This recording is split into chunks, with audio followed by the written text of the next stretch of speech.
Look, ooh, oh, look who's on time. It's me. I'm on time. Oh god, I can hear myself. Yer. Oh, you know what? So, I gotta. The fart sound is, I think, free and cheap. It's free and often, and that's not good. I gotta change that. I was working on a fart sound gotcha system. Unsuccessful. Project unsuccessful. I found myself face to face with an if-else statement, and I immediately thought of Yandere Dev and him being like, if only there was an easier way to do this with a million different if and statements. I was like, I want to have it weighted where you've got like a 70% chance to get default fart. That's like common fart, and then like uncommon fart be like 20%. Maybe the odds are actually a little too low. Maybe I need to do like 65% common, 10% uncommon, 5% rare. That might already add up to 100. I wasn't really doing the math good. But I've collected 5 different fart sounds. I wanted 5 different fart sounds for my analytics, so I gotta go ahead and make the fart back to normal, because I don't want someone to come in and be like, oh boy, $1 fart sound, 1 cent fart sound. Redemption per stream 1, and make it 1,000 Twitch coin.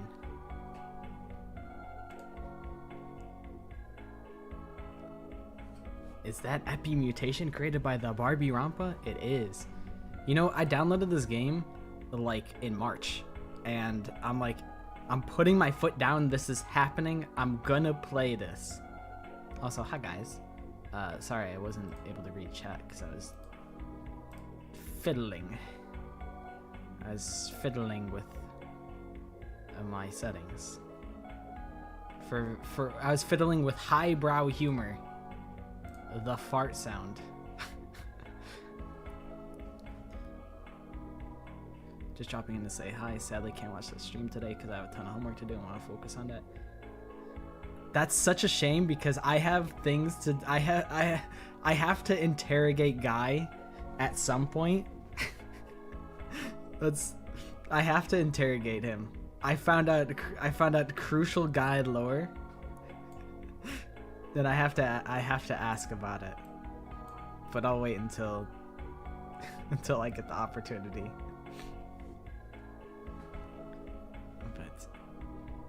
Hello, Mr. Haji Meme. Hello, Mitsuri. Hi, Josh. Hi, Violet. Hello, Kloba. Hello, Loon Boy. Hello, Choco Taco. I should get into the rhythm, I guess. I don't know. The habit of reading everybody's name. So, what did you find out? No. I didn't find out any personal info, but when you were like, oh, one of the Yuri gifts that I made did really well on Twitter, I found it. I found the Yuri gif, and I just wanted you to know that I know. That's really all I have to say, is that I know what you posted on the internet. I know. Just know that I'm out there. I wouldn't disagree. I wouldn't disagree that it was peak. But an eyebrow did raise. That definitely happened. An eyebrow did raise. And I said, "Oh wow, Sorry. You know, I can't be mad about that. You said, yeah, it was awesome, wasn't it? You stood on business.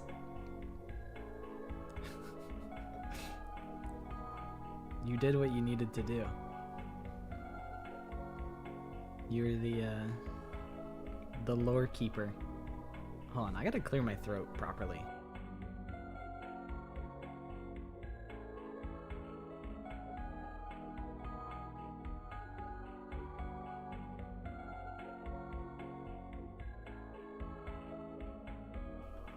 Okie dokie, good luck with your homework. Okay, let's go. Game time. Hello. Also, day saving information. The mouth tracking on the model is so much better. I found out that there was a secret, super duper secret setting that makes like the mouth like sensitivity like twice as sensitive. So because I don't move my mouth a ton when I talk, now it tracks way better. And absolutely, you know, sometimes there's day ruining information that you can learn. This was day making information. Yes, squid balls. I would like to see your slop. And also, I've been thinking about it. I think like since I woke up, I wanted to ask you if there's like, is there like free cosmetics on Roblox, or do I actually have to pay Robux to trick my guy out? If I wanted to hop out of bed and turn my swag on Roblox, do I have to shell out the credit card? Because I know there's like free cosmetics, but I think it's, I don't know. It said something weird where it's like if you have to like join a specific game in order to like use these cosmetics. I'm like, huh? What do you mean? It says free. It's free stuff, but it kind of sucks. It sometimes works. Interesting. Because I have a bunch of free stuff, and I do like my guy. My guy, like, is sufficiently disgusting looking. So, I kind of don't mind how my character looks, but I was just thinking about, you know, if I wanted to upgrade. I'm trying to figure out how to get Discord to capture the game, because I know you can hear. You get cosmetics from certain games, and most times you go in the game and pay through that game. So it's a scam. I see. The illusion of free.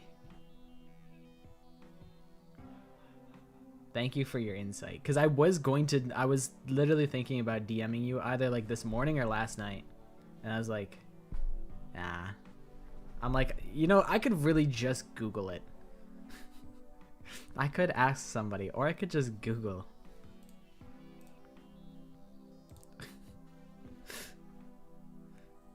Do you want me to show off your slop? It's physical slop. This is like boy dinner. This is the type of shit that I'd be on, so I'll save it and put it on the screen. This, oh my god, a big ass picture. Hold. This is squid slop.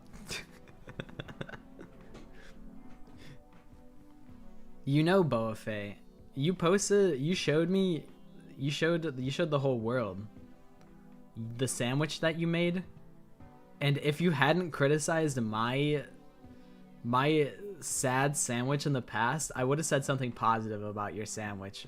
But because you criticized my sandwich, I'm holding that. Yeah, I won't perpetuate the cycle of negativity, but I haven't forgotten. I'm better at making sandwiches. Well, that's true, but that doesn't mean you have to put me down. Doesn't mean you have to take me out back. Also, you got... Are those mushrooms in there? What is happening? I'm seeing, like, mushrooms. I'm trying to dissect this. I really can't tell what's in here. Yeah, they did tell me that they had a sandwich phase. Yeah, what is in here? It looks like little bits of ham. I can't tell. But I know there's mushrooms, and I'm not a fan of mushrooms, so I'm probably out for that reason. I'm seeing like onions, I think.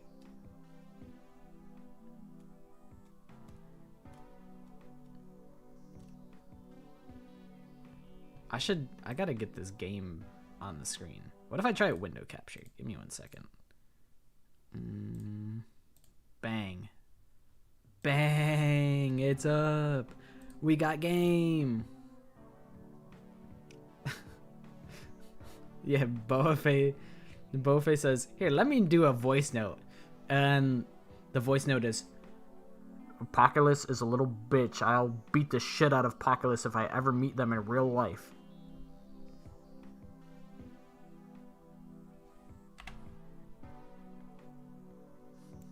I don't know what this is.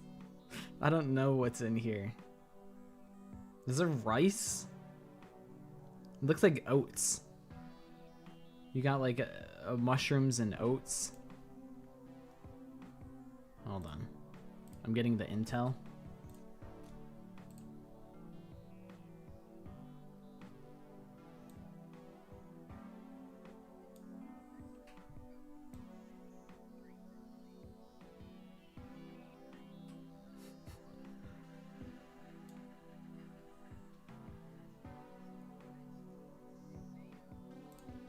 Here, can I play the voice note on stream? Is that fine with you, Boafe? Can I do that? Would I ever eat squid slop? Maybe. Yeah, you burp in the first second. I think that's a good showing of character. Fine. All right. I'm putting it on the big screen. Okay.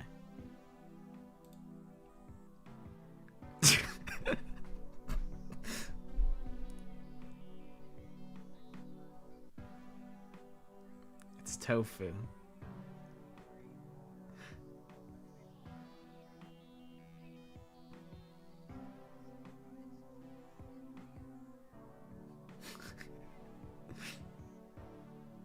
I knew there was onion in there. Salt, pepper. What do you mean probably? I thought it looked kind of like some sort of fishy.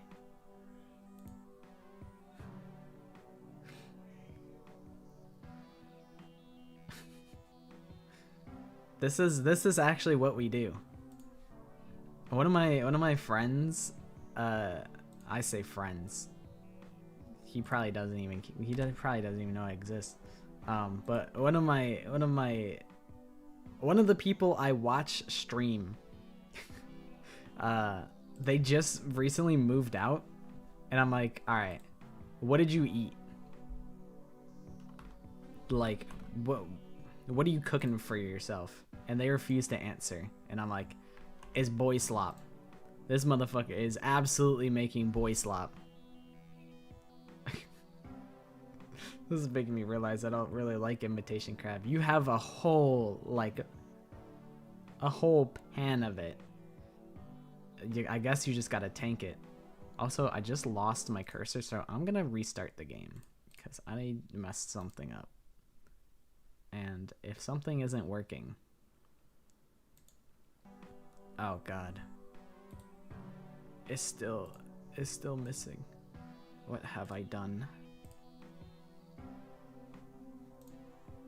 How did I lose my cursor? Alright, fine. What if I try windowed mode?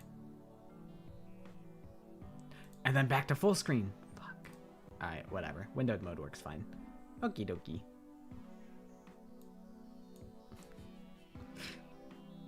Yeah.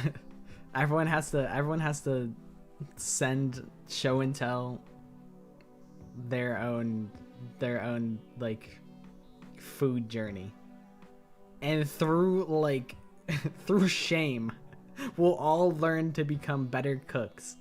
If you post something and you're like, oh, I don't really want everyone to see that, you have to harness that in order to better your cooking ability, so that the next time you pull up the show and tell, you got something like phenomenal, and it's a flex instead of being like, haha, look at my disaster meal. Like, what the fuck is going on?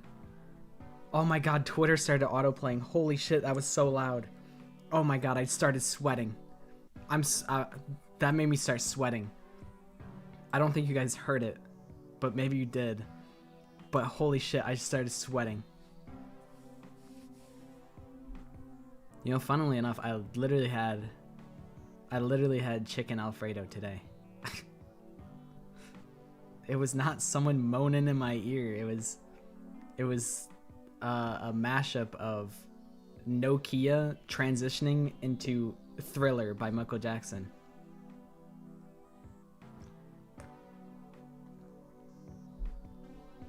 All I can make is chicken parm, and that's it, actually. Super secret alt-right Twitter account leaked. Yeah, you know me. You know me, I go on Twitter and I just start rage baiting. You know, funny story. There actually isn't any story, but I had an idea where I was like, what if I just go and make like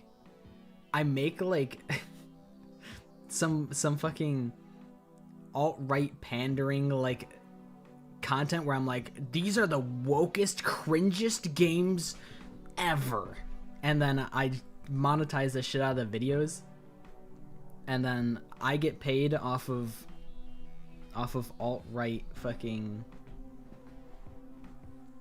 I don't know, like toxic masculinity. I don't know. I was like, I don't remember what my original scheme was, but I was like, I'd be just like hustling alt-right maniacs. But I was like, that sounds like a lot of work. And it's not even that funny. Put the slop on a roll. It's like a really horrible lobster roll. Yeah, I can't imagine lobster and, well, I guess it's crab. Imitation crab. I can't imagine imitation crab and tofu would go all that well together. But also, I don't think I've ever had tofu in my life. I was taught how to cook things for a class option in school, and I never cooked the things they taught me again. Yeah, I don't even know what they taught me how to make in school. They taught me like what side of the plate to put the fork and the knife on, and the spoon. Don't remember. Honestly, hardly even remembered. They taught me how to like iron clothing. Hardly even really remember what they taught me. But at least the advantage is that I'm not afraid of the iron. I'll go crazy on the iron, but I'm not efficient.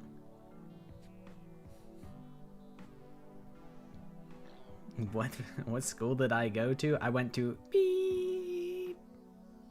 I don't know, bro. I went to public school. What? We should start the game.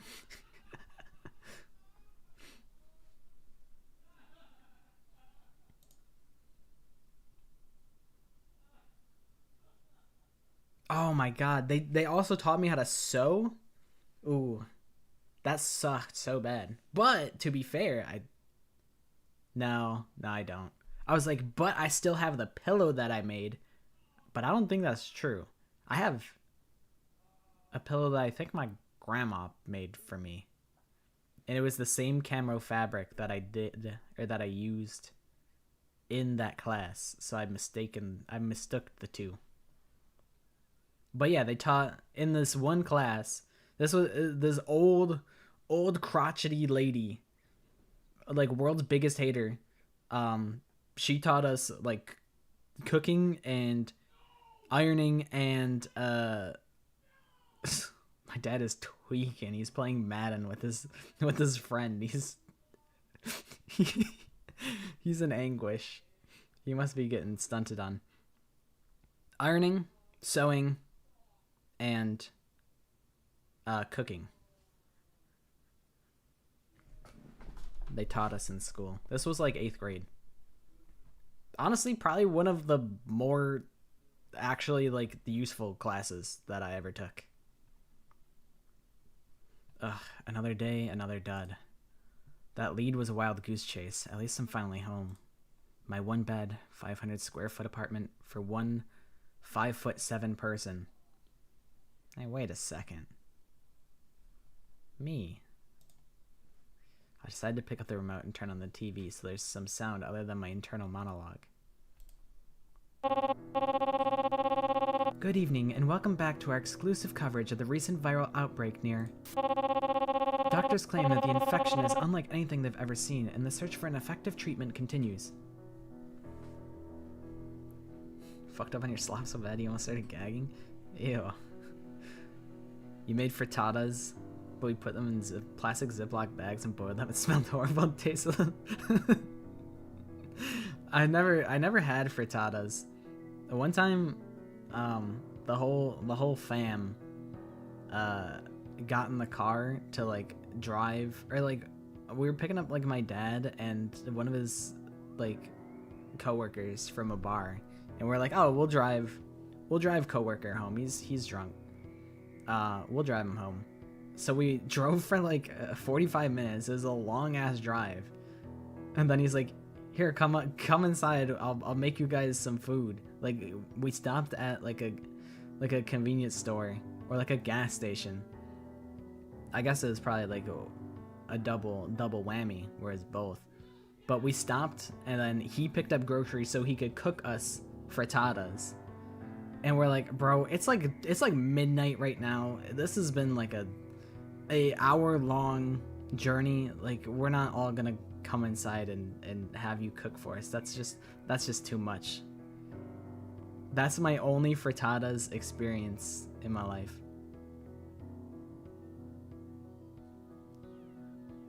What's Epimutation about anyway? I think it's like a post-apocalyptic horror story. It is made by Oomph, so I'm curious. It's like a visual novel. It plays like a visual novel, but there's creatures. I believe how it is. The plot, from what I recall, is it takes place about 500 years after the apocalypse or something like that. Like, people come out of a bunker and then some spooky stuff happens. I don't know. I haven't played the game yet, so I don't totally know what the plot is. But it has multiple endings, I know. Made the mistake of putting shrimp in your locker because they told us to not leave it in the kitchen. I had half the school day left, so I suffered. That sounds disgusting. I mean, I like the smell of shrimp. I like shrimp, so... But I don't know about shrimp left out for like half the day. Doctors claim that the infection is unlike anything they've ever seen, and the search for an effective treatment continues. As cases of this virus continue to spread... I should lower the sound volume just a crumb. As cases of this virus continue to spread, the United States has declared a nationwide emergency. Citizens are instructed to stay in their homes and quarantine. Infected have reportedly been known to exhibit hostile behavior along with rapid morphological changes. The government also encourages people to lock and barricade their doors, as well as... The pandemonium has overtaken the country. Why am I here? I need to go home. They could be here any minute. You saw the broadcast. You saw what happened to me. You saw what happened to everyone. The elderly couple who lived next to you didn't have a prayer.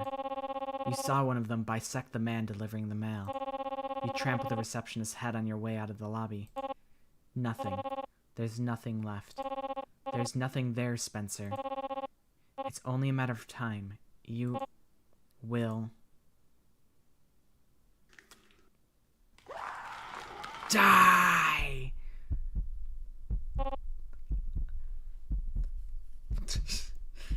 Do you still feel how you feel, Hajime?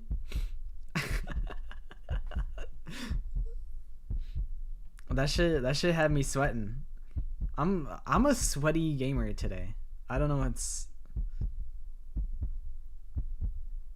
happening. Fuck. I can feel my heartbeat hammering violently against my palm. Every breath I take is a struggle as I attempt to steady them. Another one. They never get easier. Spencer? Are you awake? Shit, the others. Yeah, I didn't realize just how horror it was. I knew that there were like creatures, but I was not expecting that. You know, the head snap, I was like, oh. And then I wasn't expecting the 1-2. I was expecting just the 1. But they hit me with a 1-2. I quickly pull myself together. I've gotten really good at it. Alright, what are we thinking? I'm thinking like maybe a little bit, you know, the overalls that make me think maybe country boy. I'm sorry. Did we wake you up? No. When did you guys get back? Just now, actually. Did anything happen? No, thank God. Here, this is what we found. Luca and Valentina opened their bags. Inside are some rations, a water bottle, and bandages. Not a bad haul. Where did you find this stuff? A man, at least what was left of him. The room went silent for a moment.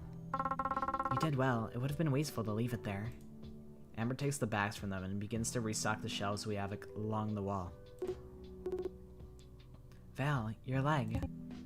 What? Oh, that? Just a scratch. Bruised up against a branch too hard.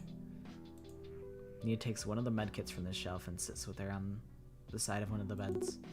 Come here. Valentina does as she says. It's routine by now. Kazuki joins after a moment, swallowing. Need an extra hand? That would be wonderful. Thank you. Hey, you should get checked out too. I don't need to. I wasn't injured. Never hurts to check. It would be a waste of time. Luca. Anthony. I suppose I should make myself useful. I could use a distraction too.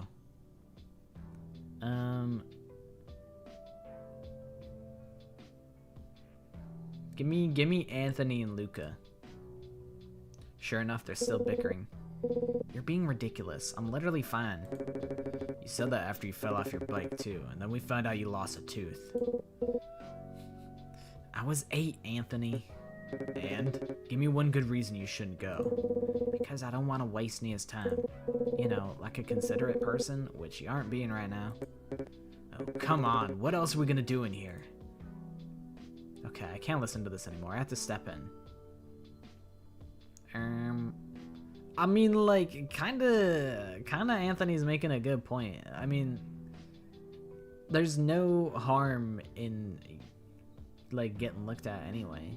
I mean, I guess, from what I understand, we're in, like a fallout shelter type of deal.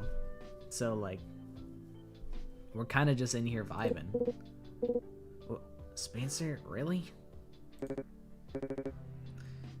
Exactly. Spencer sees reason. I just think it's better to be safe than sorry, Luca. Who made this game? Oh, what a good question. This game was made by Barbie Rampa, and I'm pretty sure the art was done by Madinosaur, which is one of her mods, and also they have made videos and animations in the past on YouTube. So yeah, as when I like first met Barbie, and she said that she made a game. I'm like, dude, that's literally awesome. Like, I have to play your game. Like, you gotta support the homie. And also, it does seem interesting. So I was like, we're doing it. This is happening. Yeah, Barbie is so cool. I felt very fortunate to have both Sushi and Barbie do the Family Feud thing with me, because that was like the first time that I ever had met the two, and I was like, man, you guys are like so nice. Like, I'm so glad that you guys are cool. But yeah, that's what I was thinking. I was like, being able to like make a game is a lot of work. Fine, but I'm taking a nap first. Luca walks off, climbing to the top bunk of one of the beds. He lays down in it, pulling the covers over himself. It's for his own good, you know. Hi, Greedra. How is it going? It's going good. How are you? Maybe, but he clearly isn't happy about it. He'll get over it. Wow. Don't look at me like that. You don't know him like I do. If making Luca a little pissed at me is what I have to do to make sure he's not hurt, then so be it. If you say so.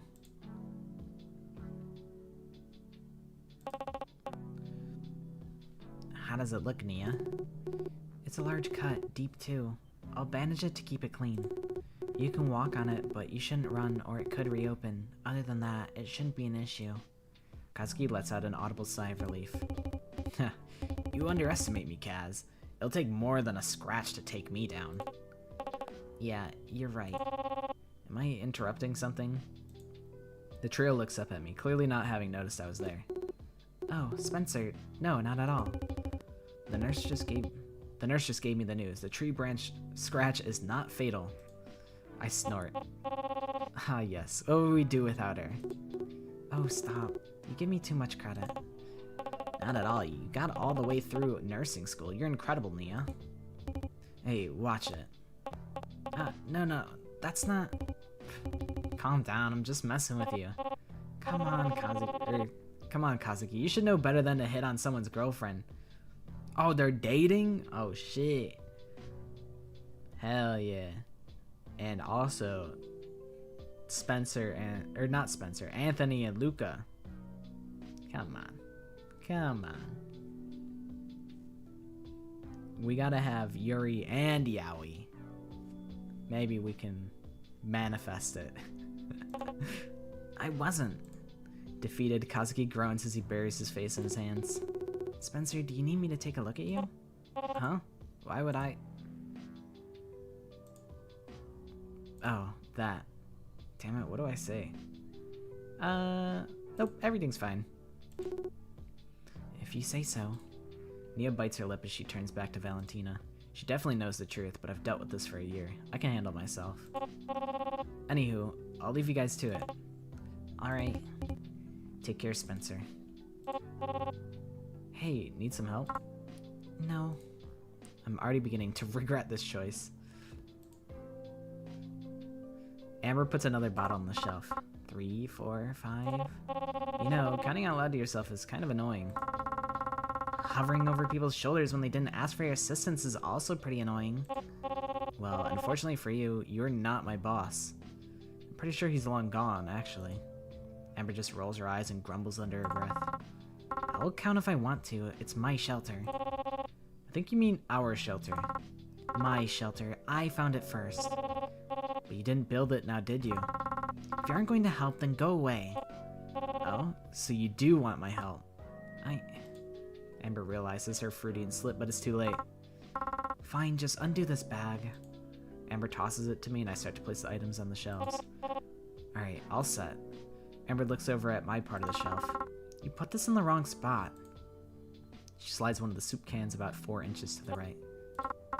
Well, that seems to be all of it for now. What? No, you haven't alphabetized the shelves yet. Screw you. I mockingly made a heart with my hands as I leave the area. A few hours pass and everyone eventually gathers for dinner. At least that's what we call it. It's more like the one meal a day we have. It's taken a while to get used to that. There's a lot of things I've had to get used to. But it's not so bad. We're safe in here. And none of these people seem to be axe murderers. Even if I have my doubts about Amber. No axe murders. No 999 type shit. Hey, Luca, did you finish that book yet? Which one? Oh, the one we found a few days ago. Yeah, The Great Gatsby. He told me he wanted to give it a read. I did finish it. It was sad. I catch a glimpse of Amber rolling her eyes. There's a grunt as Anthony steps on her foot. I just imagine like just breaks her whole foot. Oh, I'm sorry you didn't like it. I'll try and find another one on the next outing then. Can't believe I found a hairbrush recently too. It's not an essential, but I do have to agree. Spencer x Amber? I could see it. They have the tension. Anthony and I found some playing cards pinned under a rock. It's not a whole deck, but we might be able to play something with them. Damn, not even a whole deck of cards? That's tough. Oh, like a game night. That seems fun. Sure, but don't get your hopes up, Luca. You know how your luck is. I'll just need to find a 4-leaf clover or something on the next outing then. Speaking of expeditions, can I go tomorrow? You'll have to run it by Spencer. Ah, right. We agreed a few days ago that I get final say on this. 2 of us go out every day to try and find supplies, and for a while there weren't any issues. But fights started breaking out over who went with who, so we decided to delegate someone to assign pairs instead. Kazuki and I are the most neutral parties here, and Kazuki didn't want the responsibility. Actually, I'd like to go with Spencer if that's alright. Huh? Me? That's a bit odd.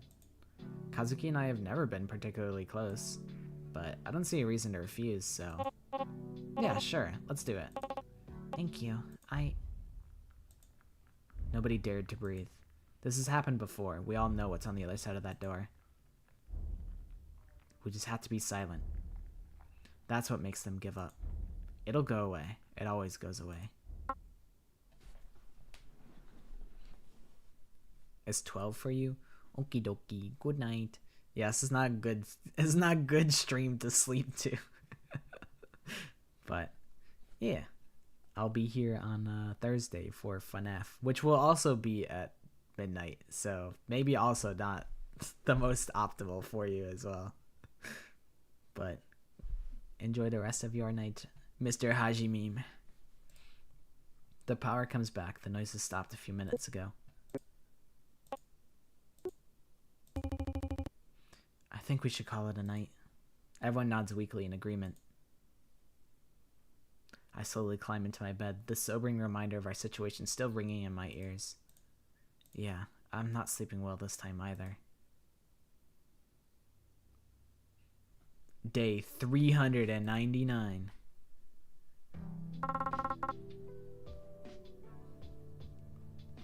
Yeah, they can't even have game night. Do you have everything you need?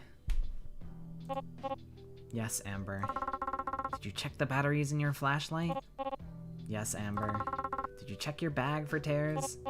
Yes, boss. Did you... Hey. What? I didn't say anything. Amber glares at me before turning away, muttering profanities under her breath. Stupid motherfucker, I fucking hate this guy. I turn to my companion, adjusting the strap on my bag. Alright, I'm ready, Kazuki. Me too. He tries to hide it, but I've noticed how his hands always shake when he leaves the shelter. I push open the heavy metal door. The sound always reminds me of the wail of a mourner. Kazuki is giving me heavy death flags here. I have a bad feeling that Kazuki is about to get absolutely owned, and I'm gonna come back to the shelter completely empty-handed, and everyone's gonna think lesser of me because, like, I didn't save him. He's gonna get killed for sure. Kazuki and I venture out into the woods. We keep track of the route. The last thing we need is to get lost. It's safer at night. We found it's harder for them to spot us in the dark. Even if it's harder for us to spot them, too. There's no windows in the shelter, so it's easy to sleep during the day. We're all basically nocturnal. I let Kazuki lead the way, since he's the one who wanted to go out. Speaking of... I feel like, why did you want to go with me is like... It's like accusatory. I don't have a problem. I don't want to be like, why'd you pick me? So where are we going? Well, I'm looking for something. I've wanted to try and find it for a while, but I don't think the others would approve. I guess I could have gone on my own, but... What is it you're looking for? You have that journal, right? Huh? I mean, yeah, I do. I'm just surprised he noticed. I only write in it when the others are occupied, but I guess he wasn't as distracted as I thought. Well, no harm in coming clean, I suppose. Yeah, look. I slipped something out of my bag, showing it to Kazuki. Your journal? It's how I've been able to keep track of time. See? It's day 20 since I found the shelter. And day 399 since I started keeping track. Wow. I keep some of the other pages tightly pressed together. He doesn't need to know that I keep notes on everyone in there too. He seems to pick up the pace of his walk, a flicker of determination in his expression. I like guys like him too. Yeah, he's kind of he's a little bit of like a pretty boy, but maybe he has a dark side too. I don't know. He seems the most suspicious out of the whole group, I feel. But it's not that I don't trust him. But I feel like I'm the most uncertain on him. We stopped at a certain spot, but all these woods look the same. Kazuki seems to know where we are, though. He starts looking around the area. I guess I should do the same. Tutorial, searching an inventory. Click on a highlighted object to search it. Any items collected will be added to the inventory. To access the inventory, open the journal menu in the bottom right corner. Items you collect over the course of the story may be used later. Oh shit, I wish I could have saved. What if I like pick up a rock and there's like a bomb under it? Give me the rock. I look behind the rocks for anything useful. I find a can of food, thankfully, but then something shiny catches my eye. A mirror. One of those little compact ones. I slip it into my bag. Cosmetic things are a rare find. What if I look under the rock again? Okay. I had to know. There's always something spooky hiding in the bushes. Oh no, the horror! It's a funny looking twig! I miss when there were people around to laugh at my jokes. Oh, I used to love these as a kid. You throw them and they make a popping sound on impact. This is a pretty good haul. I'm about to leave. A slight gust of wind blowing by, but then I hear a rustling sound in the breeze. Huh? Curious, I investigate. What is this? Paper, but there's something written on it. Is this a scientist? He seems to know something about the virus. This could come in handy. Tutorial notebook pages. You can now access the notebook pages in the journal menu. Reading them will allow you to make informed decisions in the story. Spencer, where are you? Shit, I almost completely forgot about Kazuki. I quickly stuffed the papers into my pocket. I guess I'll have to finish reading them later. Over here. Did you find what you're looking for? Yes, Kazuki and I go still, snapping. That's what the notebook page said was... let's go ahead and save here. Let's go ahead and do that. Inventory. I feel like in this situation, I would just start throwing these poppers like away from me. Just try and... Yeah! Just throw it as far as possible to try and lure it away. It's getting closer. Kazuki is looking at me for answers. It's easy to see the terror in his eyes. I quickly glance around. None of these rocks are big enough to conceal us, but maybe we could climb a tree. Or we could just make a break for it while we have some distance between us. I don't know. Shit, I don't know. I think me personally, I could climb a tree. I used to climb trees all the time when I was little. But the thing is, I'm worried about Kazuki. That's the thing. I feel like they're... And, like, also, like, what if I outrun Kazuki and he trips and falls and he goes, my glasses, I can't see without my glasses. And then I turn around to witness Kazuki getting his fucking eyeballs plucked out. I don't know.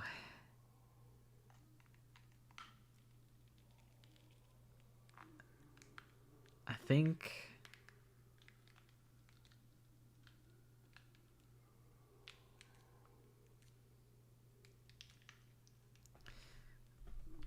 I don't know how, like, I don't know what they look like. I don't know how they act. What if they... Alright, journal. Let's see. Is any of this going to...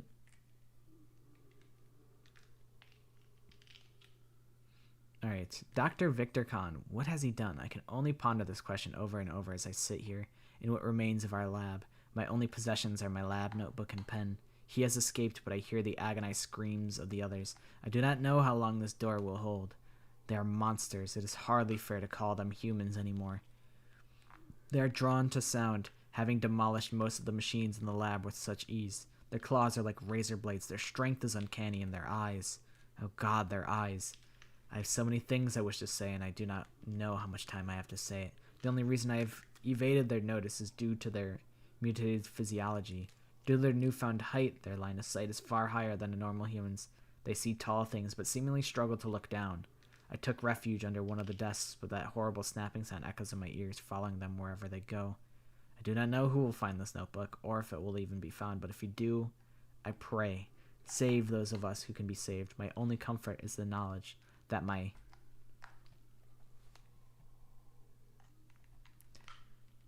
Alright, so now So, Spencer's idea was climb a tree, which, if that's what they end up doing, we're dead. Because they can probably see us up in the tree.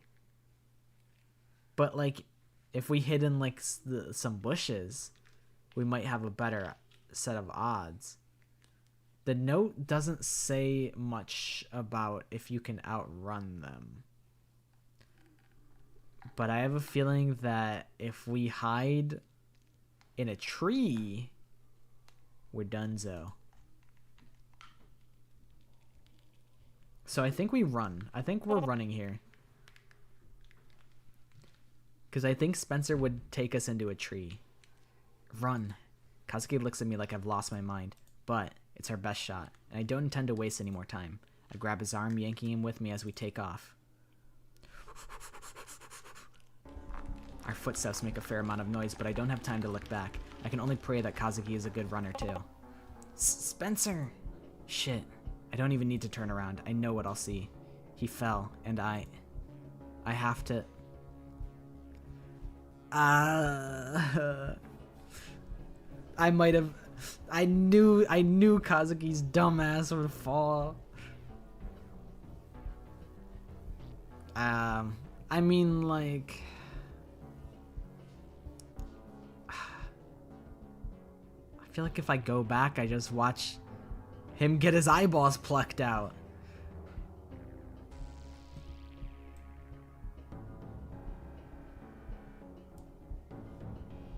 I'm going back. No man left behind. I can't leave him there, I can't. With a curse under my breath, I turn on my heel and bolt back in his direction.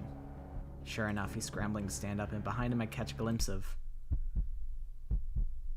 Hi. Hello.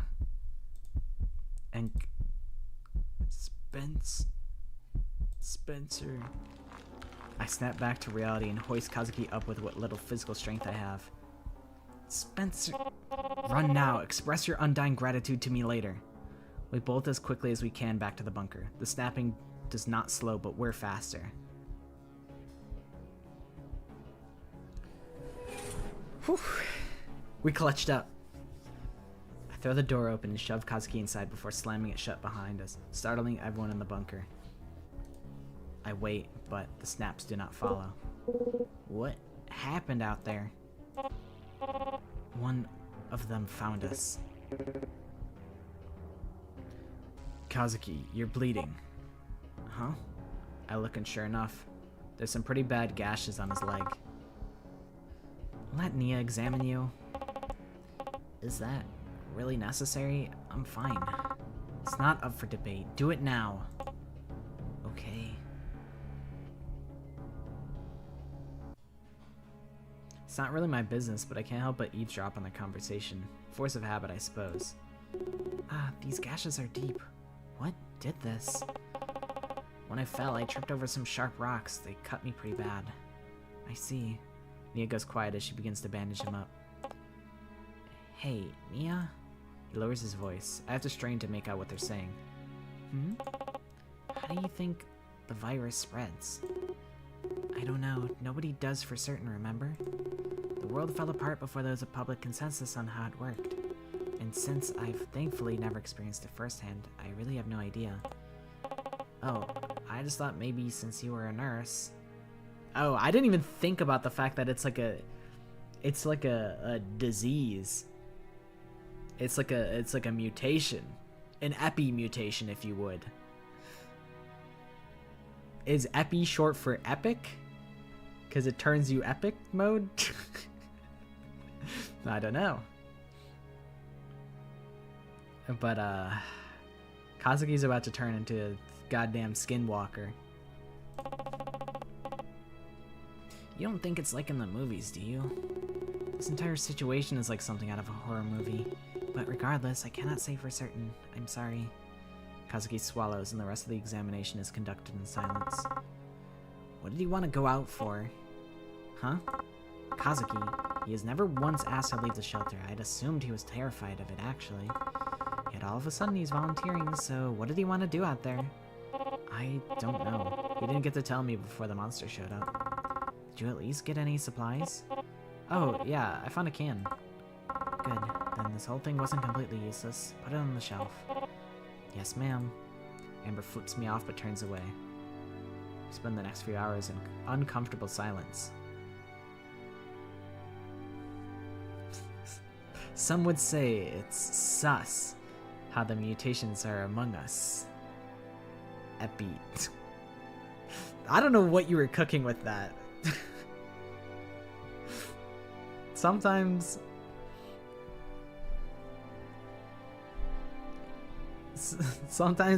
it just happens that way. But I don't know where that one was going.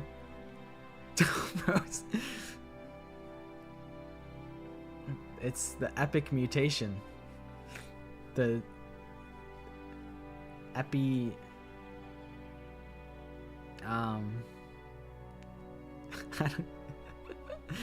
I do that all the time, where sometimes I'll be in the middle of trying to make a joke and I just cut my losses and I go, I don't know, guys. I don't know where I was going with this.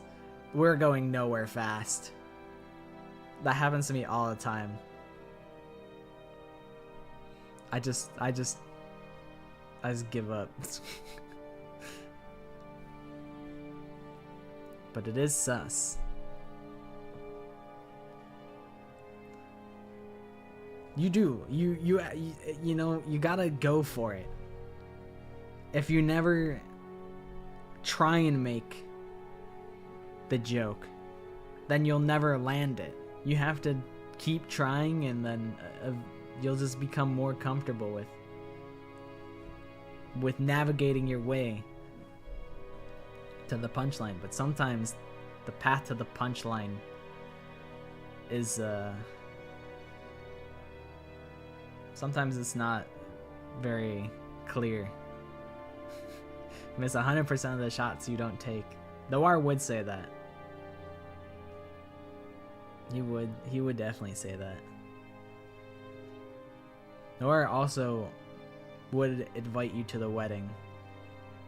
Probably. Never met you in real life, he still would probably have invited you to the wedding. He was trying to get me on the new gacha game, which is not Blue Protocol, but whatever the one that's sounds like Zenless Zone Zero but isn't, and it's like a card game. He's like, bro, it's Slay the Spire, hop in, tap into Peak, and I'm like, you make a compelling argument. I do really like Slay the Spire. I need to do a quick hydration.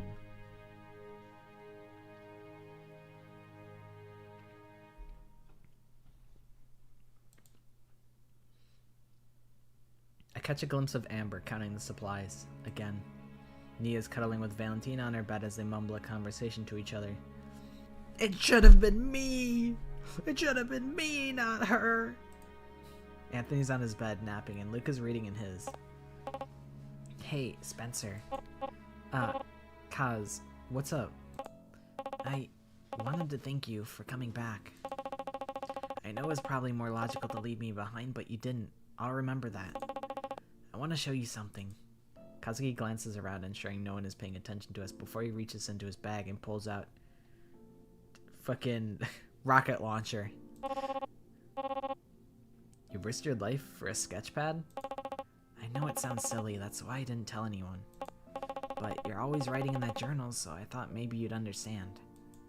He's not wrong. My journal is my most prized possession. It's like a friend whom I can confide anything to. Oops, I right-clicked.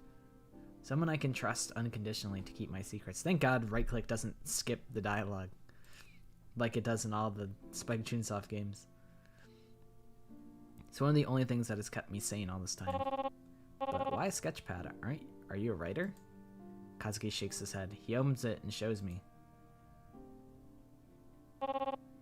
You're an artist. Yes, I was, before everything. You're a good one. I wasn't expecting him to look up when I said that. I just mentioned it because it's true. Damn it. But his eyes were wide, as if I had just struck him. Did I say something wrong? No, Thank you. That means more to me than you realize. There's a joke there about that being the saddest thing I've ever heard, but I refrained from making it. Instead, I just give a curt little nod. Maybe one day I'll tell you more about it. I think I'd like that. Kazuki smiles at me as he walks off to his bed. I know my decision to go back for him was risky, but I can't bring myself to regret it. I mean, all's well that ends well. I guess it's time for bed and more nightmares. Maybe after that adrenaline high I'll rest better. Maybe. He's cooked. He's about to have the worst nightmares of his whole life. Surprisingly not. Bro, I would've. He was face to face with the monster. I rub at my eyes, still a bit sleepy. Luca. How was your examination? Fine. I wasn't injured. Good. Oh, come on. You can't give me the cold shoulder forever. I'm going to the bathroom. Anthony groans before looking around the bunker. I'm scribbling in my journal, acting like I wasn't eavesdropping. But when I look up, I catch Anthony staring at me. Not that he's exactly subtle about it. If you want to stare, you could just ask. What? I smirk, raising a teasing brow. Stop. Aw, you're not even a little into me? No. Damn, I'm just messing with him, but still, brutal. Fine, what do you want? Well, now I'm not sure I want to ask. Come on, don't be like that, tell me. I want to talk. Congrats, mission accomplished. Never mind, this was a mistake. No, come back, that was the last one, promise. He's like, Spencer, you keep fucking around. And I'm tired of this. I'm tired of this shit, man. Stop playing these fucking games with me, man. Anthony scowls at me, not undeserved. Meet me just outside the bunker. Sunrise. Can we not just talk about it now? No. Yeah, that's not suspicious at all. But I guess I have been a bit of an ass to him during this conversation. And if he was going to attack me or something, doing it right outside the shelter is not the ideal location. Did you guys make the same reference? And if so, I unfortunately don't know if I know it.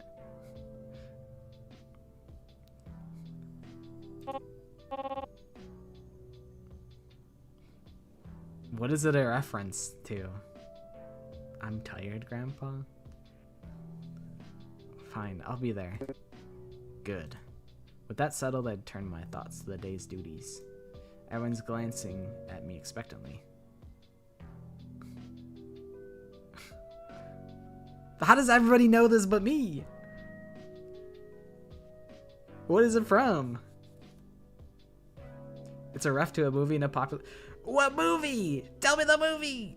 What's the movie? Everyone's glancing at me expectantly. Tutorial: exciting expeditions. Ooh, I get to manage and make choices, even more so than I already did. Some days you'll be in charge of assigning which characters go out to gather supplies. This decision will determine who you will be able to spend your time with. If you venture into the forest with someone, you'll find an item to talk about. This will only happen the first time you go out together. Keep in mind, you cannot send someone outside 2 days in a row. It's from Holes. Oh, I watched Holes. Or I read. I don't think hold on. Did I read Holes or watch Holes?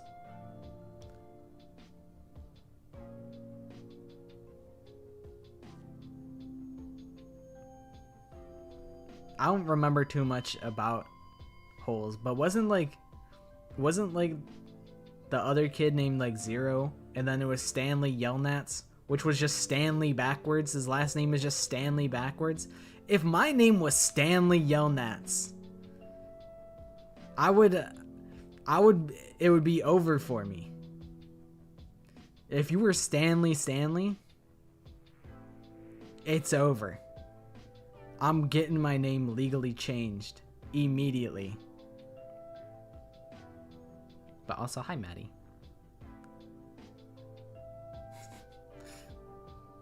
I would not be able to trust a man named Stanley. You might want to keep yourself in the same location as the person you want to talk to. Alright. The first person leaving is...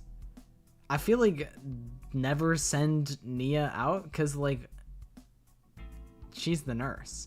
So, like, I can't let her die. I feel like the most capable is, like... It's, like, Anthony and Valentina.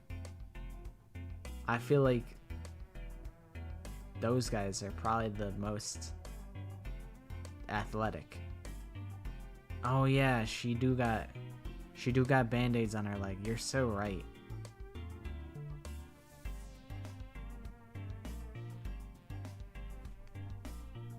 Man, I'm beefing with Amber. Get out there, Amber. Good luck, Amber. I'm gonna talk to... I'll talk to Luca. Hey, Luca, there's something I was wondering about. Shoot. Weren't you and Anthony the first two to find the bunker after Amber? We were. Why didn't you just kick her out then? It'd be 2 against 1. Spencer. Kidding. I'm curious what it was like, though. I shouldn't tell you. What? Why not? Amber swore us to secrecy. Well, Amber isn't hearing this conversation now, is she? Promise you won't tell her I told you? My lips are as sealed as the shelter door. I was the one who spotted it first. We decided to quietly try the door, but it was locked. So we waited it out. We wanted to see if anyone would come out of it.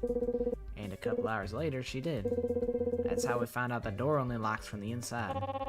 So you tried to rob her blind? No, we just wanted to see what was inside. Even if he's telling the truth, I know for a fact Anthony wanted to steal. But she must have just gone to the bathroom because she came back only after a few minutes. She had a knife, but Anthony used to have this hunting rifle. He disarmed her and... She what? Begged for her life? That would be so good. No, she hissed at us. What? I think she panicked. She probably didn't know what else to do. That is pretty funny. Oh, that's so good. She can't know I told you. Okay, yeah. Oh my god, I can't breathe. We'll work things out eventually. Decided sticking together would be mutually beneficial. I was glad when Nia and Valentina showed up, though. Mediating Amber and Tony all the time was tiring. I'm sure. Oh, I need to internalize this. Thank you, Luca. This made my whole week. You're welcome? I never watched Big Brother, but I know about it. I know popular streamer Dan Giesling won one of the seasons of Big Brother.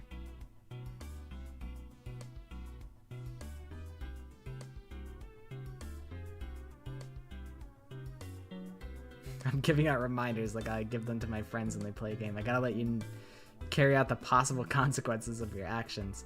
Yeah, it was honestly a good call, because like, what if Valentina, like, I don't know, trips and falls and like she actually like breaks her leg? Like, it was probably a wise decision. Spencer, how's it hanging? Oh, you know, the usual. Fair. At least this usual is better than the old usual. What do you mean? Before we found this place, it was just Nia and I in the woods. They're so vast, it's a miracle we didn't end up wandering in them forever. Tell me about it. I'm still kind of worried that I'll get lost. Aren't we all? One time back then, Nia and I actually did get separated. I have no idea how. Someone must have taken a wrong turn. Those trees can be really thick.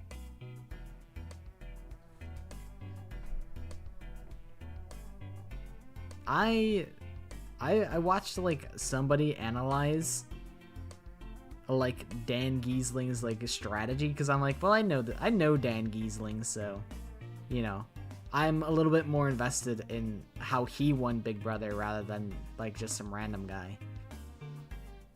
And I'm like, these people are really just trying to backstab each other. I don't know. I don't think it'd be something that I would watch. I've only like watched a little bit of Love is Blind. I think there's a Love is Blind season that's like airing like nowish.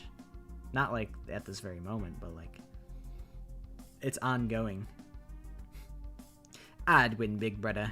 I'd be the biggest brother of all of them. I just call everybody Lil Bro. So then that would mean that I'm Big Brother. But I turned around and she was gone. I was impressed by Dan, but that's also the only season I've watched, so I don't know how good he is in the full scope of Big Brother. Yeah, I don't know. I have no perspective on it either. But he was a little schemer. And I don't know. I don't know. He doesn't seem like malicious as like a person, but also I don't have the capacity in me to be a little schemer like that. But that guy is just built different. Like I watch like Northern Lion like pretty frequently. So he was talking about, when's the last time that you've watched Jeopardy? So Dan Giesling called up someone he hasn't talked to in like 8 years, and then immediately was able to just like get into like a normal conversation like nothing had ever happened. And I'm like, this guy is like built different. I don't know how he has the charisma to just do that, but I respect it. Traders UK, seriously, best series ever. I don't know if I've ever even heard of it. But like, what is it about? I assume there's someone's getting betrayed because it's called Traders. And they're from the UK, bro. They're from the UK. Oi, mate, I'm gonna shank you in the back. Instead of backstab you, I'm gonna shank you in the back.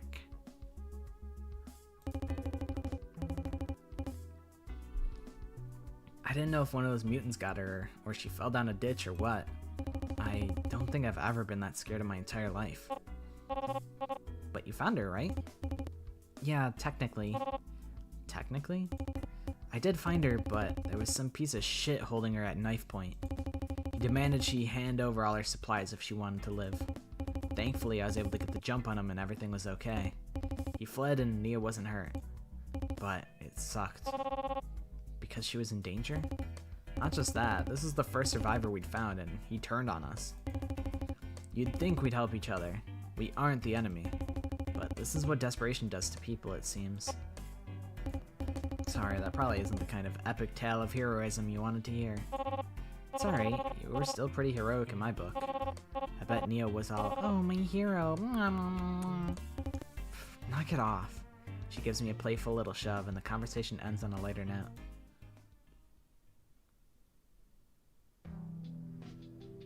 It's almost sunrise. Anthony left a few minutes ago. I guess I'd better join him. It's kind of like Town of Salem as a TV show, but with only 2 roles. That's all you had to say. You just had to say Town of Salem and I'm in there. I'm in there like swimwear. I love Town of Salem. I literally watch Town of Salem videos every day like it's the fucking morning cartoons. Except I usually watch them at night before bed. Although I've been trying to be more conscious of not watching TV while in bed. For most of my life, I didn't do that. I would just go into bed and maybe putter around on my phone for a little bit and then go to sleep. Which, to be fair, is not that far removed from just watching TV in bed. But I think when I did sleep, I slept better than having the TV on. So I'm trying to phase out TV before bed. Or at least, do so less. Where are you going? To take a piss? Ew. My excuse works though, and I head outside. Sure enough, Anthony's there waiting for me. Alright, what's this about? I thought about what you said. I said a lot of things. About Luca, dumbass. You're right. He wasn't happy with me. I thought you said you didn't care about that. Look, Luca and I have been best friends since we were 6 years old. He's all I have left. I suggest you make up with him. I've never been great at apologizing. Wow, really? I would have never guessed. Fuck you. But I get it. You want my help with what to say. Yeah. Well, have you guys ever fought before? Sometimes. Mostly over small stuff, though. The last big one I can think of was years ago. What was it about? Luca used to work at this auto repair shop by our street, part-time, when he was younger. Apparently, one day he heard a sound coming from the bushes outside. Bleeding heart that he is, he brought the crying thing back. Of course, I was the first person he showed. A kitten, and of course, he insisted we keep it. I never wanted a damn cat. I hated the things. And we were, what, 15? That's a significant expense for a couple of teenagers. But Luca was insistent. His dog had just passed away too, so we got into a pretty heated argument. We both said shit we didn't mean, and yeah, maybe I struck a few low blows. Thinking about it quite literally, it's just like, Luca's like, he's like, Anthony, can we have a cat? And then Anthony's like, no. Bow, bow, bow. And he just punches him in the gut like 3 times. Thinking about it literally is quite funny. Yeah. No more TV. Back to staring at the phone. The way that God intended. The way mankind was supposed to prepare for bed. By staring at small TV. Small handheld TV. So who won? He did. Really? How? Because he started to cry. That's it? He said something pretty bad about his dog. He tried to act like he wasn't by turning away, but yeah. Maybe it sounds stupid, caving just because of a few tears, but I couldn't fight after that. Instead, I stopped yelling and we talked it out. In the end, we kept her. Luca named her Tortellini, which is about the dumbest name I've ever heard for a cat. Did you ever come around to her? No, of course not. But regardless, agreeing to keep a cat is one thing. This is a different situation. You can't just let Luca have his way when it comes to matters of life and death. I understand where you're coming from, and I agree that it's for the good of the entire shelter that we all stay safe. But the way you talked to him could have been better, Anthony. I think you should word things more like you did back then. Yeah, maybe you're right. I'll talk to him. Thanks, Spencer. No problem. With the situation resolved, we head back inside the bunker. That was a rather long bathroom break. Oh yeah? Turns out it was actually a pretty nasty shit. Oh my god, stop. I'm going to hurl. I think that's everything for the day. I'm glad one problem seems to be resolved at least. As optimistic as this is, maybe tomorrow will be even better. Oh my god, it's the worst day ever. Everything's going to hell, man. I catch Kazuki scanning the bookshelf. They're an important source of entertainment for us. Mostly because they're one of our only sources of entertainment. Hey, Kaz, what you looking for? Oh, hi. I finished my book. I was hoping for another one. I pluck a book off the shelf that I liked when I was younger. How about Watership Down? Oh, no, not that one. Really? I know what that book's about, and I'd rather read something that's not a reminder of the situation we're in. That's why I like it. It's a dark situation with a happy ending. Even if we might not get one. Huh? I didn't think about it like that. Okay, I'll give it a shot. Thanks, Spencer. Happy to help. Well, time to do my job. The first person leaving is... I'm thinking... Give me I really like the hang in there poster.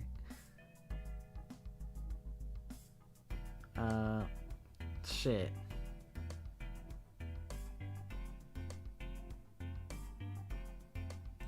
Give me you and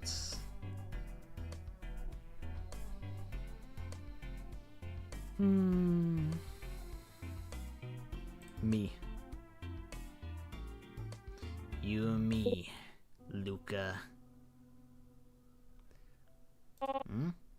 What's up? Nothing. I'm just a little jumpy, I guess. Fair enough. We are living through the literal apocalypse. You're not helping. One of those things could come out at any moment and disembowel us. Spencer. One could even... Oh god, over there! What? Where? Pfft. You aren't funny.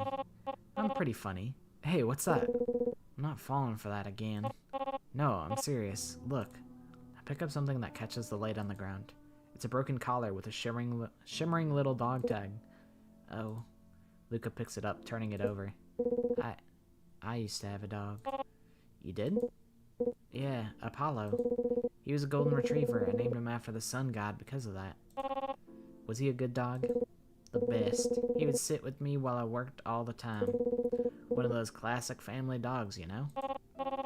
Honestly, I've always been more of a cat person. Fair enough. A dog is a lot of work compared to a cat. My parents weren't sure I could handle one, but I begged and begged. Yes, he immediately forgot. Or maybe he's just pretending to not know. Which would also be valid. I mean, it would be weird for him to be like, imagine like, I don't know. Imagine I was like, oh yeah, like, I have a dog. And then you guys were like, oh yeah, like, we know Willie. And I'd be like, huh? I don't think I've ever even told you guys about what the name of my dog is. So I guess it's fair. Either or is, he's got plausible deniability. If you forgot. He was a birthday present, and I kept my promise to take care of him. He really liked Anthony, too. Even though he was mildly allergic to dogs, just some sneezing. It was so funny. I miss him a lot. When did he pass? Yeah, I currently have a dog named Willie. I call him, well, Willie, Wilson. Yeah, it's kind of whatever you're feeling. When did he pass? When I was 14. He got really sick. My dad was big on the traditional stuff, putting the dog down and all. We had a big talk about it, and I knew it had to happen. He must have done it himself. I'm sorry. It's fine. He was suffering. It was for the best. Yeah. Sorry, didn't mean to be a downer. Let's keep going. Luca puts the dog collar into his pocket as we continue our search.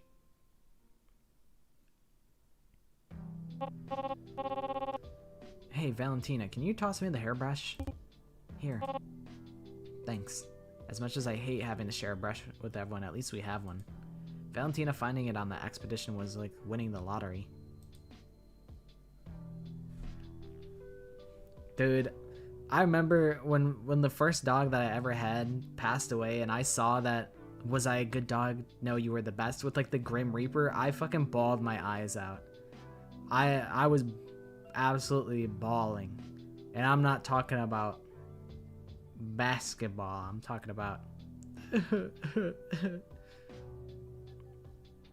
I like vividly remember that. What the end of the world does to a person. Where's Nia, by the way? She went to the bathroom. Gotcha. Spencer?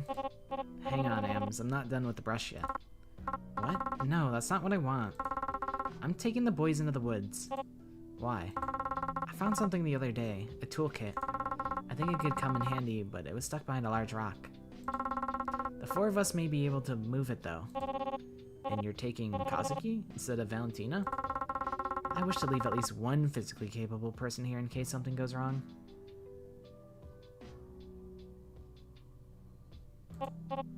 Oh, I see. That's... Hey. Ugh. Fine. Val, Nia, and I can hold down the fort.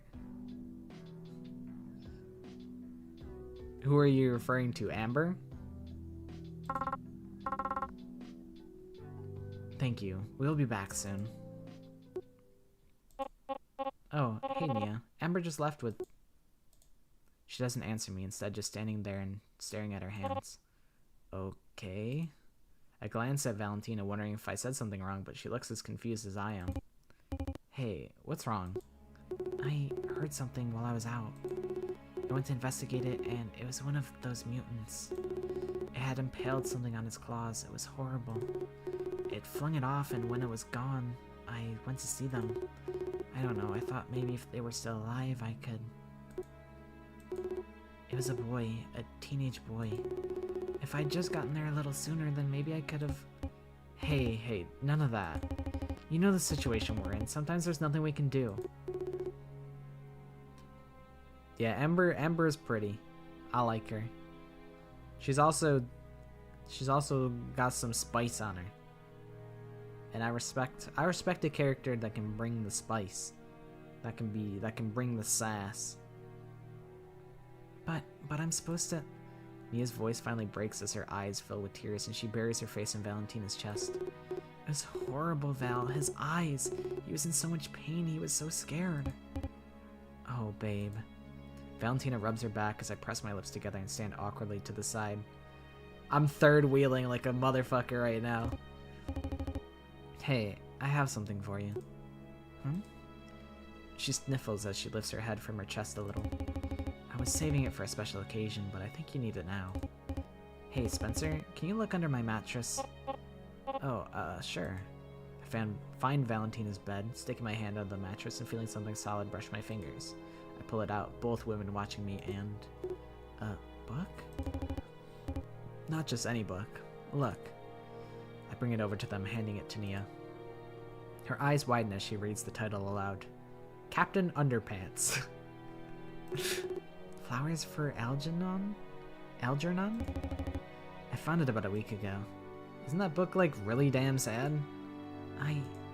Sure enough, more tears well up in Nia's eyes. My favorite book. What? That's not what I expected from her. Your favorite? Nia rubs at her eyes and nods. I decide to take a seat on the bed next to them. I've never read it. What's it about? A man named Charlie is intellectually disabled and decided to undergo an experimental surgery to increase his intelligence. Algernon is the name of the mouse they tested the surgery on before Charlie. It's such a beautifully tragic story about intelligence, happiness, and our treatment of the disabled. Might have to give it a read then, after you're done with it. Please do. Do you remember the first time you told me this was your favorite book? You were in the hospital. Hospital? Why? If one of them dies, it'll be so over. Yeah. If anybody dies, it's so over. I guess like if Kazuki dies, it's maybe not the most over. And same with Amber, and I guess same with Spencer. But if either of the two duos die, it's over. Sports injury. Val. Fine. I hurt my arm doing a stupid stunt after track practice. I told the cute nurse I was trying to do a flip and she had the ugliest snort of a laugh I'd ever heard. That's not what you told me. No, I hate your laugh, clearly. You hated it so much you gave me your number. That's beside the point. We got on the topic of books and she told me that was her favorite. Even let me borrow her copy to read while I was in there. You've been reading The Hunger Games for the first time? I think I read all of them. I enjoyed them. I think I kind of lose the plot after like when I got to book 3, I really lost the plot and I didn't really understand what was going on anymore. But I think the first 2 are pretty good.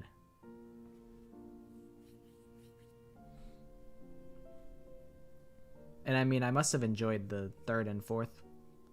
Or I think there's only a 3rd book, and then they split the 3rd book into a book or a 2-parter. I think that's how it went, but I could be wrong. But I remember I was like in high school reading them.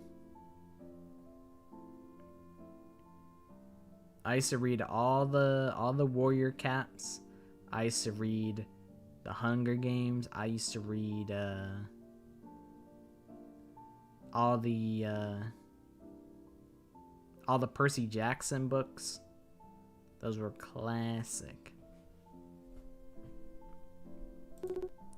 And then you... Not again. What happened? I don't hear anything outside. Something must have happened with the power. Looks like we'll have to try the generator outside. I'll get the door. We all make our way over and crack it open a little to...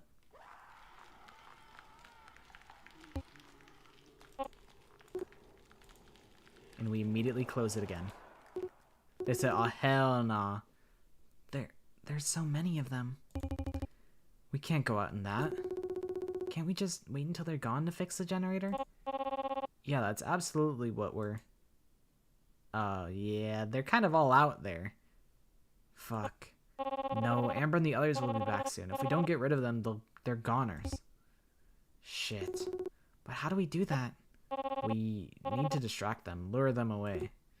And who's going to do that? I can. I'm the best runner here. No, your leg hasn't fully healed yet. But, Valentina, you physically cannot run. Fine, then Spencer goes. Val, it's okay, I can. Absolutely not. What? No, you are not going. I would rather go. No offense taken that you volunteered me. No offense taken. I'll do it. I got my snaps in my inventory. I'll be good. Do you want to? Well, no, but then you're not going. I will go if Spencer wants me to. Both of them turn to me. Yeah, this is a save angle, a sangle if you would. If I go, I could die, and I'm the one with the notebook pages. But maybe the fact I have the pages gives me the best chance of survival. Spencer, please, don't send her out there. I'm going. Both of them look at me in shock. Are you sure? Yeah. If I die, though, I'm absolutely haunting you guys. Neither of them laugh. Damn, tough crowd.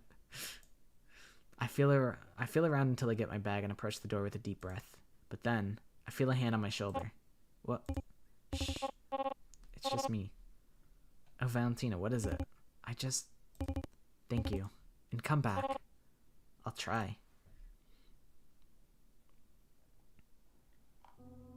Alright, Spencer, this is fine. You've just gotta distract a bunch of mutants that can skewer you like a kebab.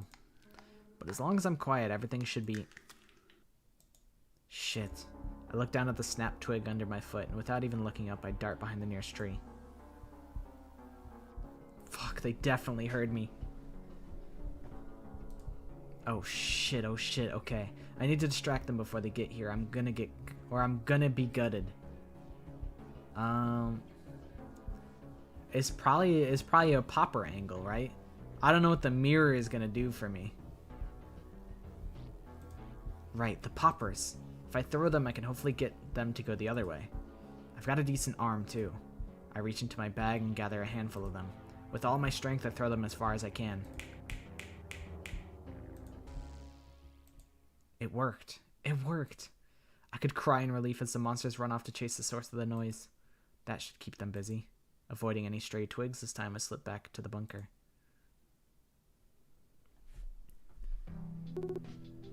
Spencer! Oh, thank God. Did it work? Yeah, it should hold them off long enough for the others to get back safe. Thank you so much. The power's back. I'm about to go back to my bed to wait for the others to return, but something grabs me gently by the arm. Hey. She lowers her voice so only I can hear it. Thank you for what you did. I won't forget this. Despite almost dying, I can't help but give her a half smile as I nod back. You're welcome. Well, that took longer than I expected, but we have the toolkit. It's really going to help. I'm so glad we got it. Oh, Amber, there was a power outage. It seems to have come back on its own, but we might want to check that out soon. I see.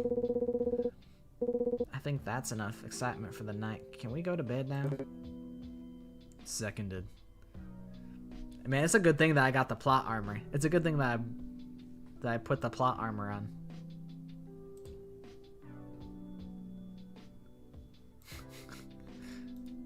Everyone seems to agree, including myself. I took the boring days for granted before all this.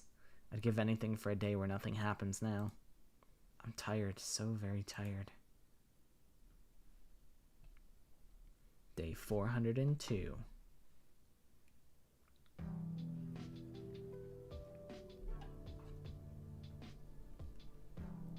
As I'm writing in my notebook, I happen to catch a bit of a conversation.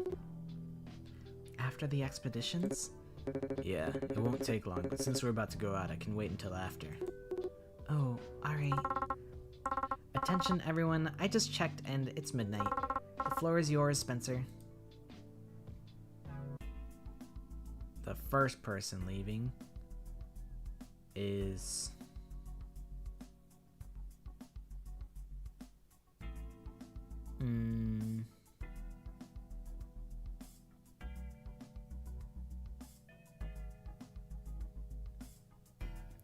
Well, I can't pick myself because I went out with oh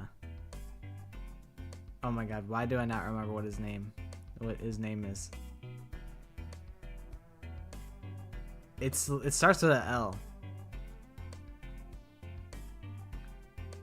With overalls. I forget what his name is. So who do we want? Honestly, Luca. That's right, it is Luca. Honestly, let's send out a... I mean, if they're just like, you know, if it's just a little adventure, then send like the friend squad out, and then I can send Anthony and Luca out tomorrow. I say friend squad, but they're actually just dating. They're just straight up dating. Alright, Anthony, how's it going? Hey. Wait, no. That was me. Hey, can I help you? Oh, you're so serious. I just want to talk. Never use that tone of voice again and I'll consider it. You're no fun. Fine. What do you even want to talk about? I was thinking, you're the only one of us who was a student before this, yeah? I guess. Tell me about college. It was fine. Brilliant talker, this one. Where did you attend? Just this community college near home. Maybe I could have gone out of state if I tried, but I didn't really want to. It wasn't worth the cost or being away from my family. I see. What did you study? History. Huh. You got a problem with that? No, I just find it interesting. Why history? I think it's fascinating, honestly. The fact humans have been around for so long and how much of our cultures and views have changed. But despite how different things have been, there's some core aspects that persist across every time period. I think those are the things that make us human. Wow, you sure you didn't take up philosophy as a minor? Very funny. What's your favorite time period then? That's a tough one, but I'd have to say the American Revolution. Really? Yeah, something about how we never should have won that war, but we did anyway. Granted, France was an absolutely essential ally, but we shouldn't undermine the heart and creativity of the colonists either. That's really interesting. I didn't pay much attention in history, to be honest. Somehow, I'm not surprised. Rude. Okay, one last question. Meet any cute girls on campus? Oh, fuck off.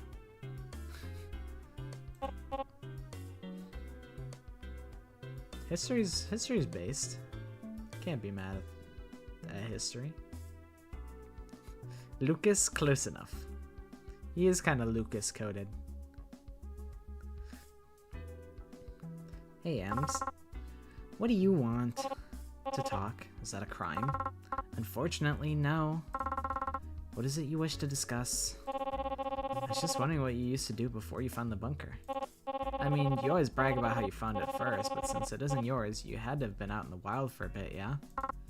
I was. Tell me about it. Why should I? Please? No. Pretty please? I said no. Pretty please? You're not going to let up until I talk, are you? Nope. Fine. Yes, I was in the woods for a while. I fled my place of work in a panic. I had nothing but my bag and the clothes on my back. And a knife I stole from the break room on the way out. Thankfully, I knew a fair amount of survival techniques. How? Video essays. You cannot laugh. It kept me alive, didn't it? Touché. Got any cool wilderness stories? Well, I did find an injured squirrel once. Oh, that's so... I ate it. Oh. Don't look at me like that. It didn't have long to live anyway. Right. I regret asking. I think I've had enough Amber lore for one day. Oh, I didn't get to talk to everybody? Shit, I should have talked to Kazuki. Bored, I decided to take a short nap. Surprisingly, it doesn't take long for me to doze off. Unsurprisingly, sleep does not last very long. Ache it. Being honest. What are they doing? One of the downsides of living with 6 other people in a place smaller than my old apartment is that when somebody yells, everybody hears it. What's the issue? Spencer, damn it, I told them they'd wake you if they kept this up. Holy shit, I haven't talked to Kazuki in a while. Anthony and Val are having another spat. Oh, for the love of... About what? I catch a glimpse of Valentina muttering something under her breath. Vete la mierda. The fuck did you just say to me? Nothing, asshole. You mumbled it, speak up. Maybe I'll tell you if you take it back. I will not apologize for telling the truth. Whoa, guys, what's going on here? They're being idiots because someone's Fifi's got hurt. Oh, fuck you. It's not my fault she's being sensitive. For the last time, calling my girlfriend replaceable is not being sensitive. She's like the only nurse. What the fuck do you mean replaceable? We're all arguably more replaceable. You said what? She needs to be. All I did was say she should train one of us in medical practices in case she dies and we need a replacement. A certain someone overheard and is acting like I just spat on her bloodline. Disrespecting Nia's worse than that. Val, sorry, I know you hate fighting, but I can't let him speak to you that way, babe. Babe is not something that I would ever say, so I feel like secondhand embarrassment when I have to say like a pet name outside, like out loud.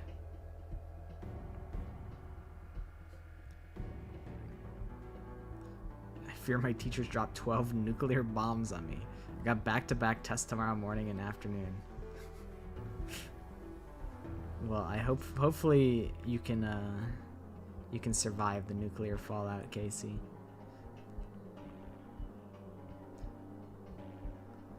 Yeah, it's messed up to go for somebody's fifis. Why am I the bad guy here for making what is an objectively smart suggestion? How are you this dense? You called her replaceable. Because we need her to be in order to have any chance of survival. If I wasn't above it, I'd right hook you for that. Val, you don't mean that. Ugh, no I don't, but his face is so punchable. I'll show you punchable. Anthony. Lucas stops him, but Anthony still shoots a nasty glare Valentina's way. If this escalates anymore, we could be in serious trouble. Anthony, I think you should cool off. Me? But she's the one who wasn't about to actually throw a punch. Fuck you all. Before we can stop him, Anthony storms out of the bunker. I should go after him. I'm coming with you. Huh? But... I pull him aside a little, lowering my voice. No offense, Luca, but you're not exactly an unbiased party. Even if you could defuse the situation, it'll look better to the others if I come. Alright. Honestly, W. Spencer.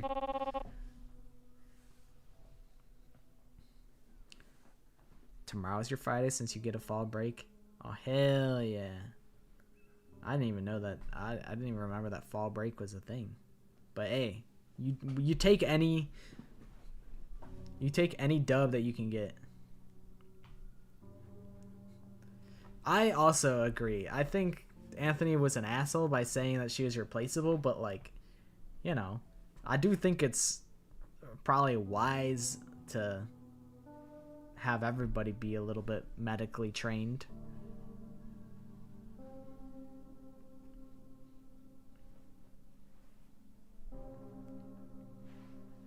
Any idea where he might be? No, all these trees look the same to me. I do take note of how close Luca is standing to me, as if he's worried one wrong turn will doom us. I guess I'm leading the way then. We fall into a comfortable silence. I'm in front, Luca trailing behind me. My school's literally a social experiment. I get Halloween off and a bunch of other random days. I mean, that's like how just it be. Like,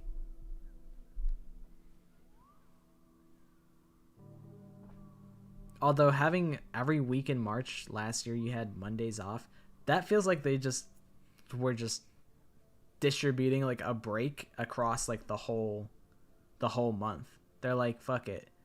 No spring break, just 4-day work week.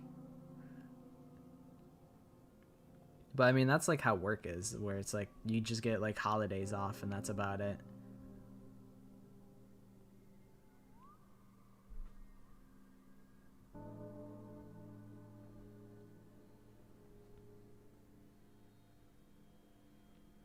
Your sister's school always gets Mondays off because your school can't afford it? I guess that makes sense. Like,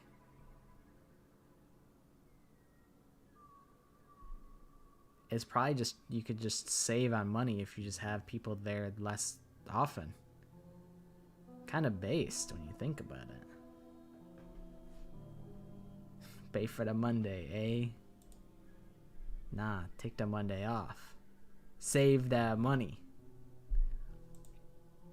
Rustle. I tense for a moment, but there is no snapping. So I peer behind a tree and let out a sigh of relief. Luca, What? Where is he?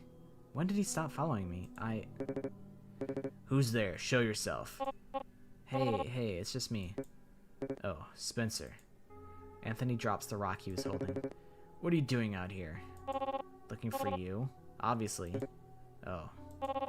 Not here to lecture you, but what was that back there? What I said wasn't wrong. Look, I think your head is in the right place, but the way you go about it needs to change. It's not fair. Pardon? All of this, it isn't fair. I never asked for things to change, but they have. And what I've done so far has kept Luca and I alive. I can't regret that.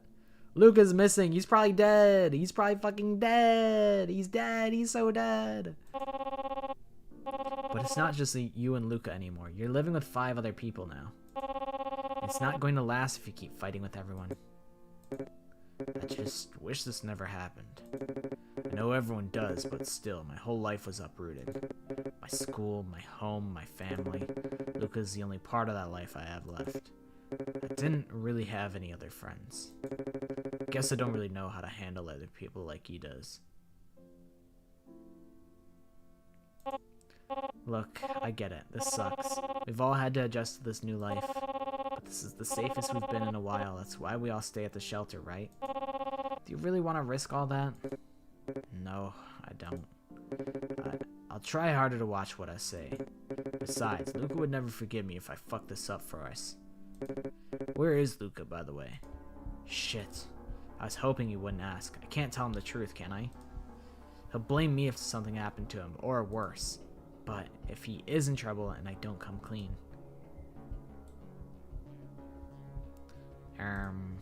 Save? I think I just gotta be honest, you know?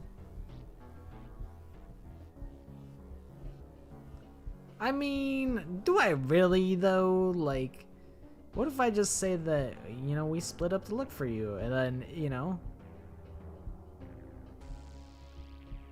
But then if Anthony asks Luca and says, hey, you guys split up to look for me? And then Luca says no, then I'm gonna get jawed.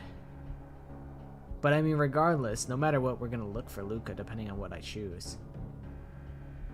So I think you know, since the Wantsters are attracted to sound, he'd probably yell at me if I said I don't know. So I think in the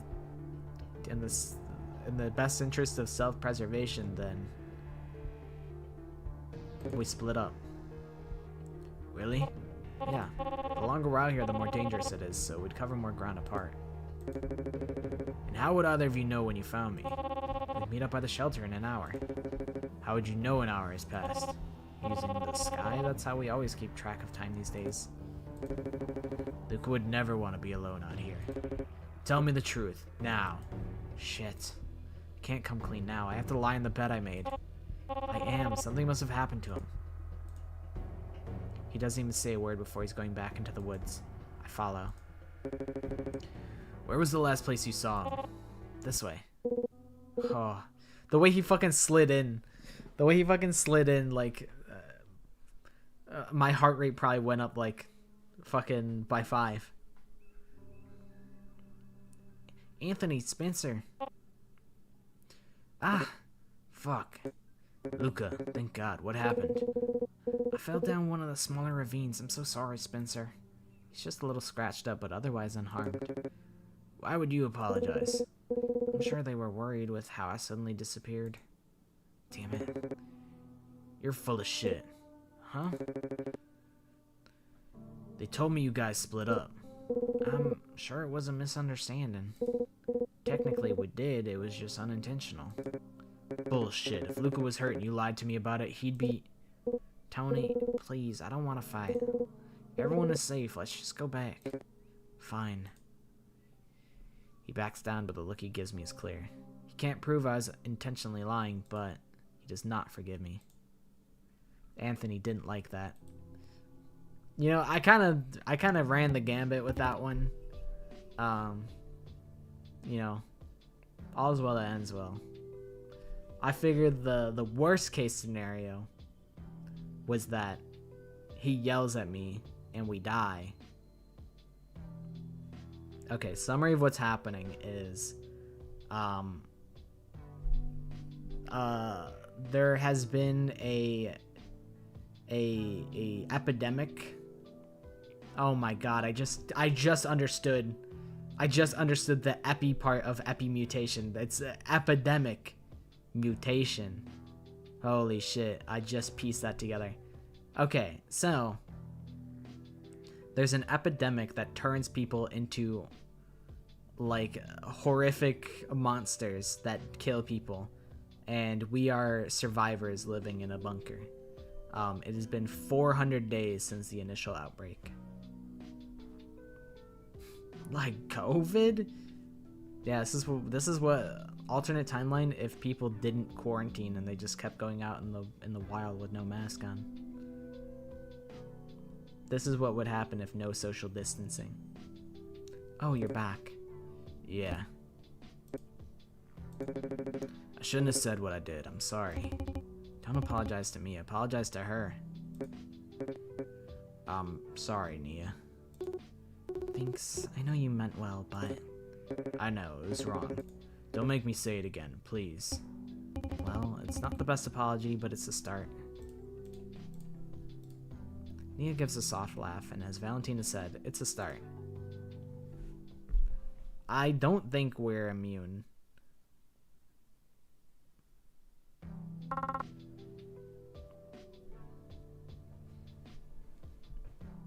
But we don't know how the virus spreads.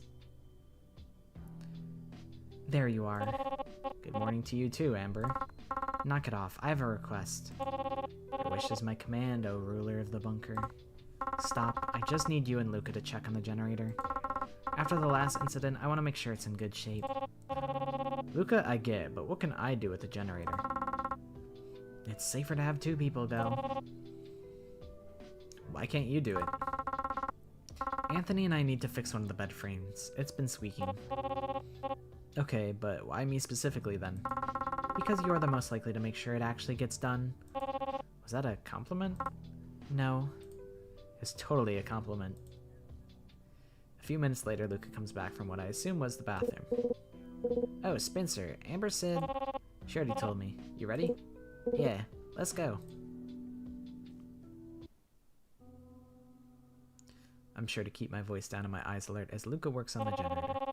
It's a good thing you were a mechanic before this all went down, huh? Yeah, I'm really glad I'm able to help.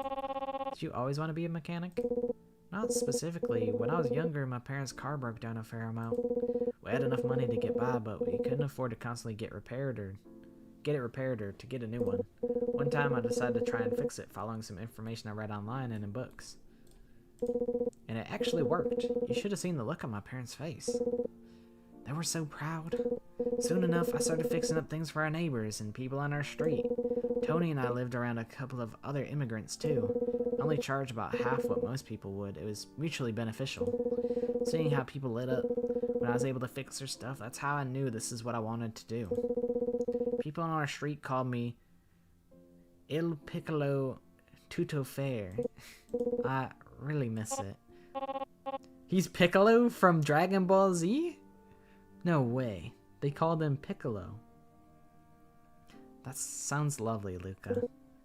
Thanks. And hey, at least now I can help you guys. Yeah, you can. He continues to work for a bit, and I'm sure to keep an eye on the woods. One of the worst parts of all this is the paranoia. Every twitch, every brush of leaves makes you want to break into a sprint. And just when I think it's going to be okay, I have to think fast. We can't run, it's right between us and the shelter. Hide. Where can we hide? The notebook. The notebook said we can hide if it's lower than standing height. And there's a generator right here. In an instant, I'm grabbing Luca by the arm before he can run. Ah! I press my hand over his mouth, muffling his startled cry as I shove him into the grass behind it. I hold him down and he stops fighting me after a moment. And we wait. And wait. And wait. I can hear the snaps on the other side of the metal. The creature's shadow reaches over the generator, but it passes. I wait perhaps a little longer than necessary before getting off of Luca. Shit, that was close. Luca, you okay? Luca's hand is tightly gripping his chest. His breathing is quick and shallow as his back is pressed against a tree. He's shaking slightly and sweat is beading on his forehead. Oh no, one of these. I know exactly what he's experiencing right now, but I don't know if Luca would appreciate me getting involved in his business. I actually don't know. I actually don't know if I should do something.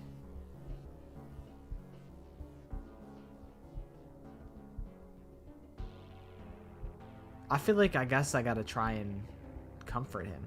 I feel like he's probably he's freaking it. I have to at least try and see if he wants my help. I shift myself so I'm kneeling in front of him, hands on my knees. Hey, Luca, breathe. I can't. Just try for me, in and out. There's a breathless noise as his chest heaves. He's got a vice grip on the front of his shirt. It's okay, it's gone. Here, just watch my hand. I slowly bring my hand close to my chest with a long inhale, then away, as I slowly breathe out. I assume it's like a panic attack type of deal. I repeat that a few times and it seems to help. I notice his breathing, mirroring the action. There you go, good job. Luca breathes for a few minutes as he gradually calms down. There's silence between us, just the sounds of the forest, but thankfully no snapping. You okay?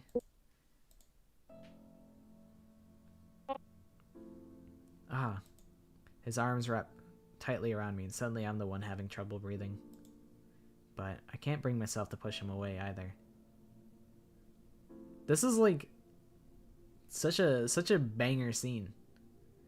The Spencer Luca shippers are going crazy right now.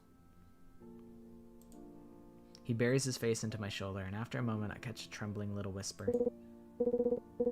I don't want to die, Spencer. My chest tightens more than I expect as I lightly rest my hand on his back. I know, Luca, I know.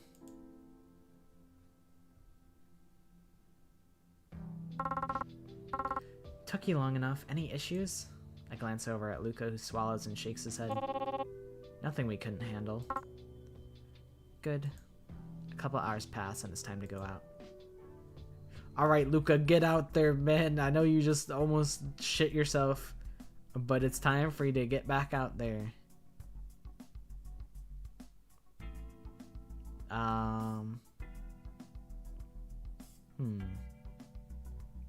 I feel like I haven't talked to Kazuki much. Maybe I'll just go out with Kazuki.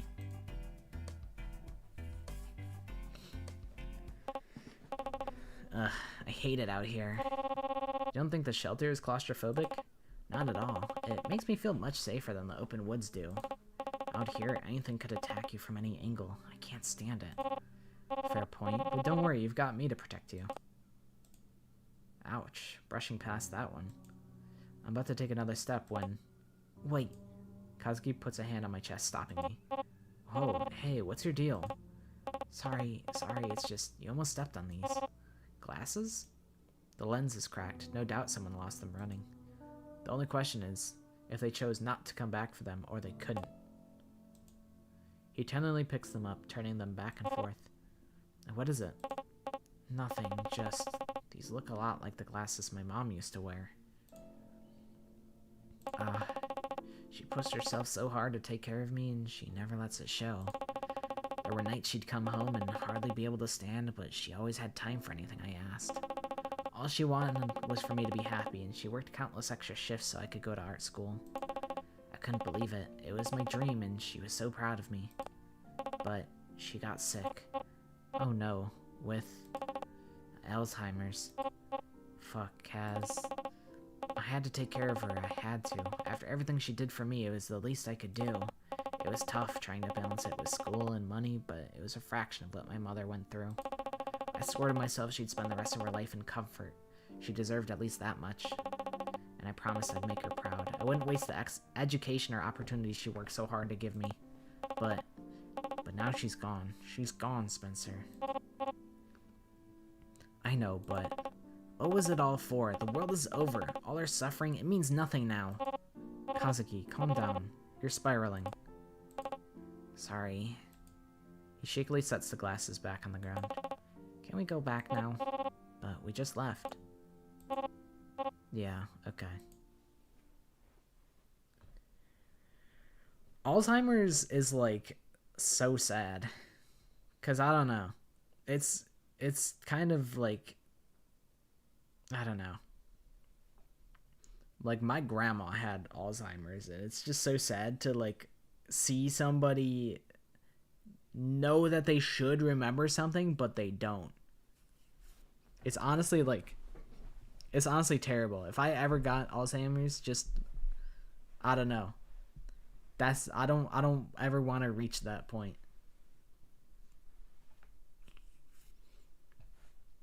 I need to hydrate a little.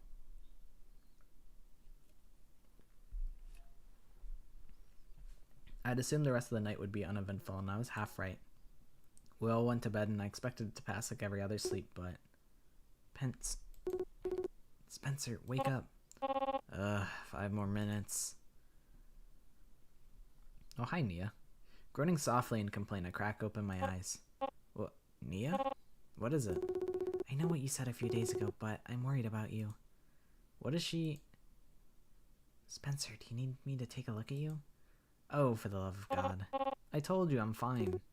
I know, but I don't believe you. That's too damn bad. Spencer, it is not good for you to keep this in. Do I really want to talk about this, though? What if she tells the others? I don't think she would. She specifically is asking me in private. I don't think she would just go behind my back and tell everybody else, you know? Okay, let's talk. I get out of bed and we move to sit in the far corner of the shelter away from the others.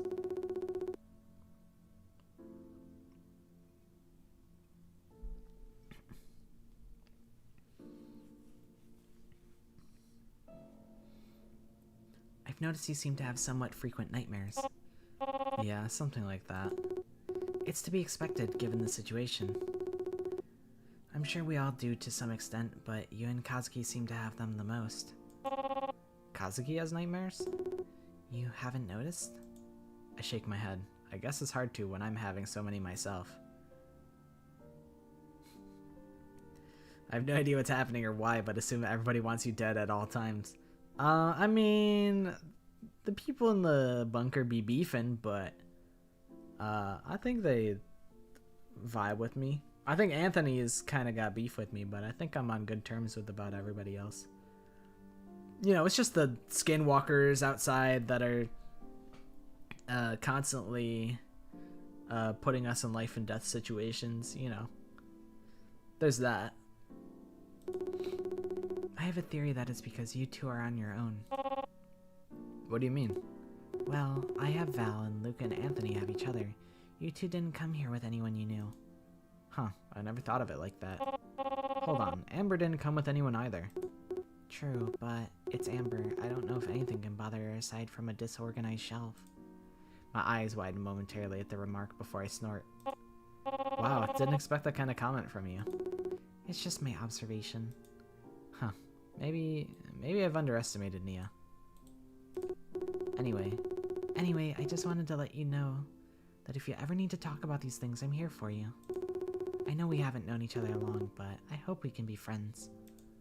Friends. I hate the way my chest warms at the word. Okay. Thanks, Nia. You're very welcome, Spencer. Spencer, be fucking friends with her. We both get back to our beds, and I feel more relaxed than I have in weeks. Best of all, no nightmares come for me that night. Day 404. Error 404. Missing internet. Spencer. Shit. God, don't sneak up on me like that. Since when could she move so silently? When you live in a tiny shelter, any movement could be considered sneaking up on someone. I need to stop right-clicking. It's such a bad habit. I click my mouse all the time when I don't need to. Maybe I just need to get like a mouse that like requires more force to click down. Just what do you want? Spencer, engage maximum isolation mode. Always be ready for a knife fight. Every single one of them is out to get you. Keep everything within. Any sort of information could be used against you at any moment. I'm requesting to go on the expedition today. Why? I would like to search a particular area. For supplies, obviously. Fine, but I'm going with you. Very well. I'm fairly certain she's hiding something. I'm not sure if it's serious, but whatever it is, I want to find out. Alright guys, Amber and I are going out today. Oh, alright. We'll see you later. Be safe. She takes me to a secluded spot, one I don't think I've ever seen before, but her lead is as confident as ever. Stand there and keep watch. Can I look around too? Fine, just don't go far. Rock. Maybe we could take one of these back as a pet rock. I'd name it Archimedes or Crouton, one of the two. I like Crouton. I look around the log and don't seem to find anything until... Huh? My foot catches on something. I look down and... A fucking gun! Holy shit, Spencer's got the fucking blicky! Oh, hell yeah. I bent down to examine it, checking the chamber. There's one bullet. This is the most powerful thing we found. If anyone finds out I'm keeping it hidden, they'll never trust me again. Concealing notebook pages is one thing, a loaded gun is another. But something like this could shift the power balance of the entire shelter. I got a Glock in my Rari. 17 shots, no 38. No way. More pages from the notebook.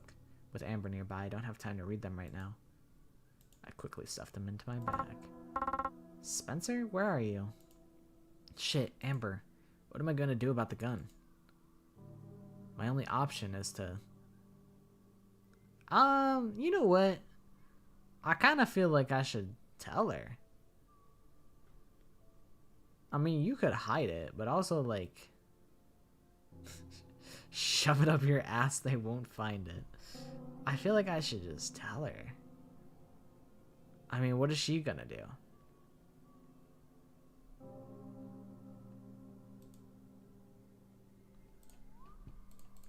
I'm gonna spill the beans. Maybe this is a mistake, but I'm gonna do it.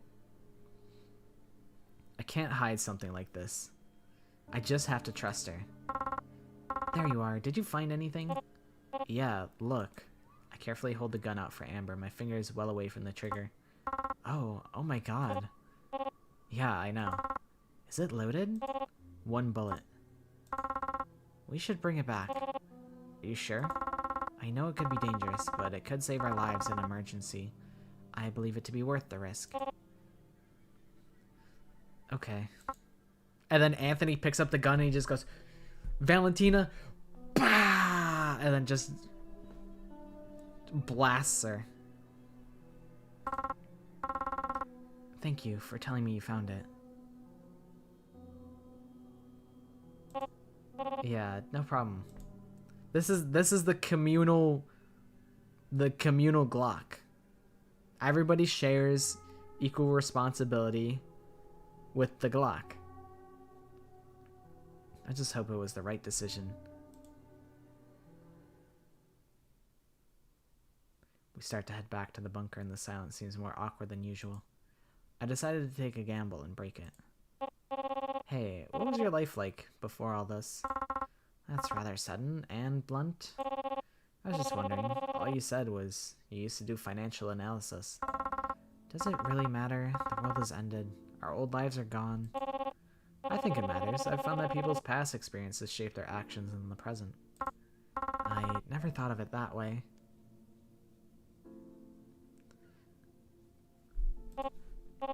Yeah, the more I understand who you were, the better I can understand who you are. And why would you want to do that? 'Cause you're pretty? What do you mean? You aren't dense. I've been less than warm to you and the others. At least she's self-aware about it. That doesn't mean we hate you. At least I don't. Yeah, you're bossy, stern, and stubborn. I'm regretting this already. Hey, let me finish, because you're also really driven and one of the more competent people in that bunker, at least in my opinion. So, why don't you at least talk to us? Who knows, you might even make some friends. I have not had any friends for a very long time. Pff, really? This was a mistake. I should not have told... No, I'm sorry. I won't laugh again. You're probably just saying half the Steel of Brain Rot soundtrack. My Little Cousins, I was watching My Little Cousins like a week or two ago.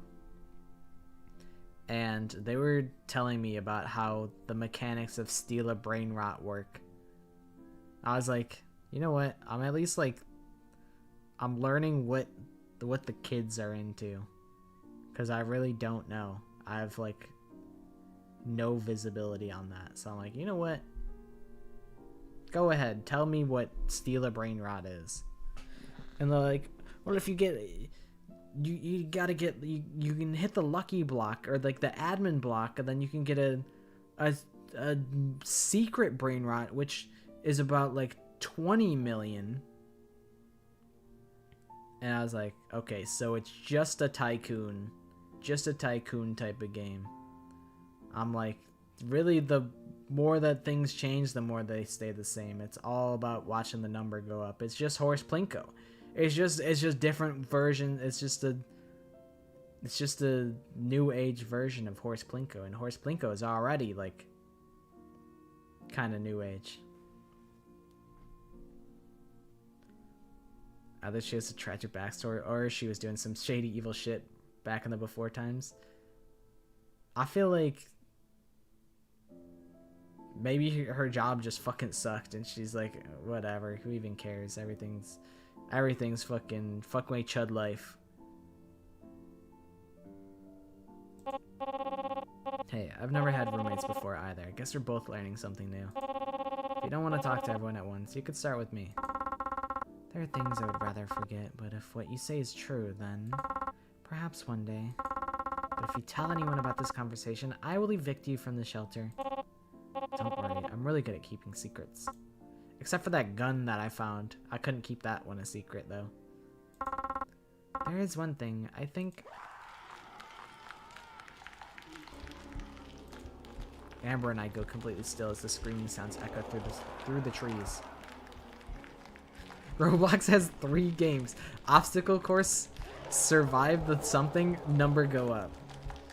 Yeah, I'm trying to think of if there's any other thing possible. Maybe like clone of pre-existing game. It's like oh, also like roleplay. It's either obstacle course, survive the thing, roleplay, or clone of existing game. That's coming from move now. Amber grabs my arm with more strength than I thought she had. As we sprint through the woods, my ears ring from the sounds of screams and metal clanging in the distance, but even worse is when it stops. I'm nauseous as we break through the trees to finally see the shelter. No. And my worst fear is realized. We're too late. The place is in shambles.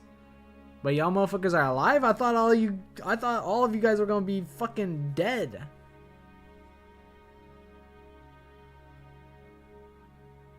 There are some drawing games, but you could make the argument that any Roblox drawing game is like it's a version of a pre-existing thing, like Pictionary or something like that.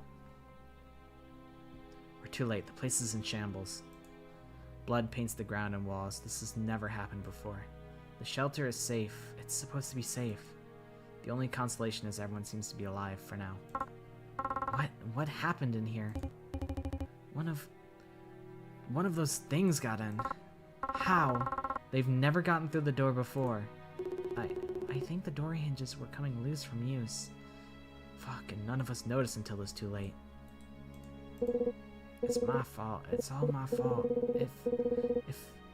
If I'd known the door was loose, I could have fixed it before. Calm down. You couldn't have known. Oh god, it's everywhere. Katsuki's face is pale as a sheet. Then again, so is everyone's. They're all bleeding. I can't even tell where their wounds are, whose blood is on their bodies. How did you manage to drive it off? Val and Anthony, they used things from Luca's toolkit. That's the wrong voice. I blow out a breath of relief. All things considered, we were lucky not to come back to 5 corpses. Luca, fix the door immediately. He's injured. Let me bandage him first. All of you are, and none of your wounds look fatal. Amber, don't be a dickhead. If another thing gets in, there won't be a living man to bandage. But I'll do it.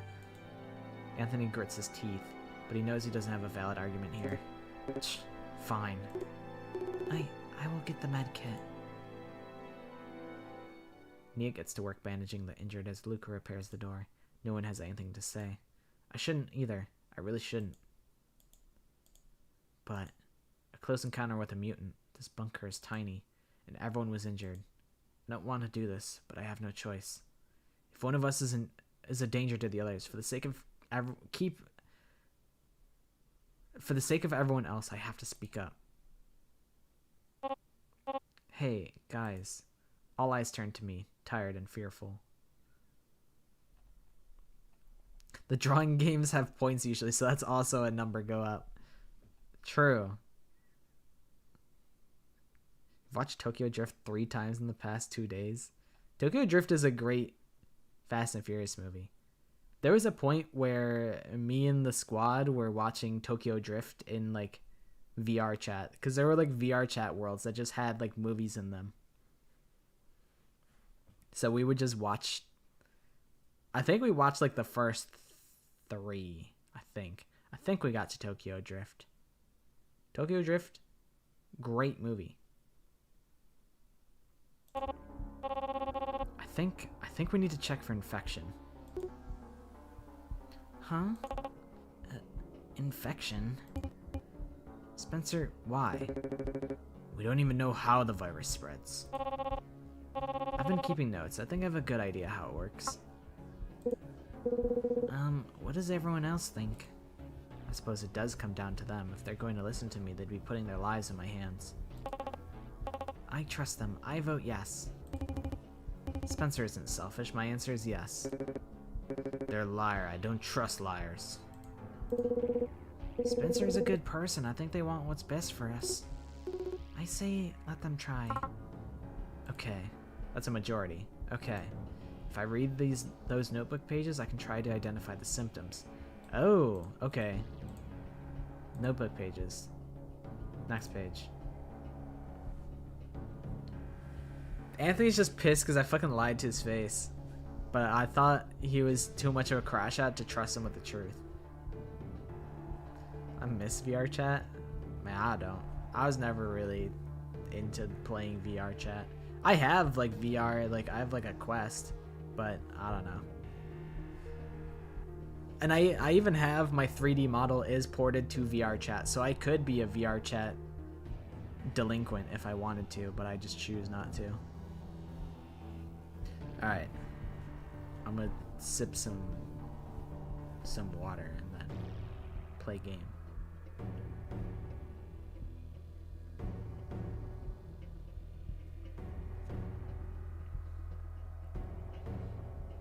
There's no shot in hell that I would ever do a VR chat stream. Because one, I'm not so social. I've never once in my life in VR chat walked up to someone and made conversation. Never once. So that's basically like 80% of what there is to do in VR chat. So what would even be the point?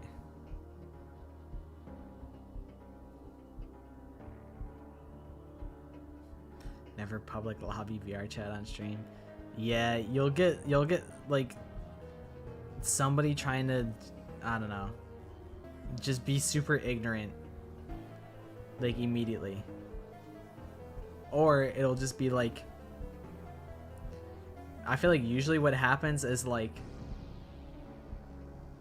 a group of like 3 people will join, and like it'll be like a girl and like their friends, and then they'll start talking, and then there'll just be a bunch of like orbiters that just like show up, and they're like, they don't even interact, but they're just listening. They're like, oh my god, girl gamer, no way. But I think if I had a bunch of friends that played VR chat, then it could be cool. But like I don't have a ton of internet friends. Like it's really just like, it's just like everybody that is in the Clover Discord, and then I think that's really about it for me having internet friends. Pretty much. Because I have the Goon Gamers, which are all my real life friends. Oh yeah, I wanted to read the journal. No book pages. Dr. Victor Kahn. Forgive the more personal entry into a scientific journal, but I am worried about my fellow researcher Dr. Gordon. Henry has been ill as of late, and while it is not uncommon for him to overwork himself, he has surpassed the typical signs of fatigue. I've transcribed our conversations below. I'm unsure what to make of them. Henry, are you alright? Of course, why wouldn't I be? You've seemed exhausted the past few days. Oh, please, we are scientists. Most of us spend late nights in the lab. But you seem dizzy from just walking to the coffee maker. I don't know if you know this, but that is, in fact, just a sign of needing more sleep. Yes, but I said I'm fine, Victor. Alright, good day, Henry. Are you coming over tonight? For what? My daughter's birthday, remember? It'd mean the world to her if you came. Can't. What? Why not? I have to finish gathering data on Edward. But it's her birthday, you promised. This is more important than some birthday. He proceeded to slam his hand on the lab bench, shattering the beaker he was holding. Henry, your hand. What? It's bleeding. Severely. We need to call someone immediately. Oh, so it is. I truly do not understand his behavior. Henry is normally a far more even-tempered man, but ever since that night he spent in the lab on September 7th, he's been different. Unless... No, I refuse to believe he would do something so reckless. He injected the mouse, that is all. Okay, so if they have a temper and they don't react to, like, pain, then they're probably infected. This is definitely a save angle, though.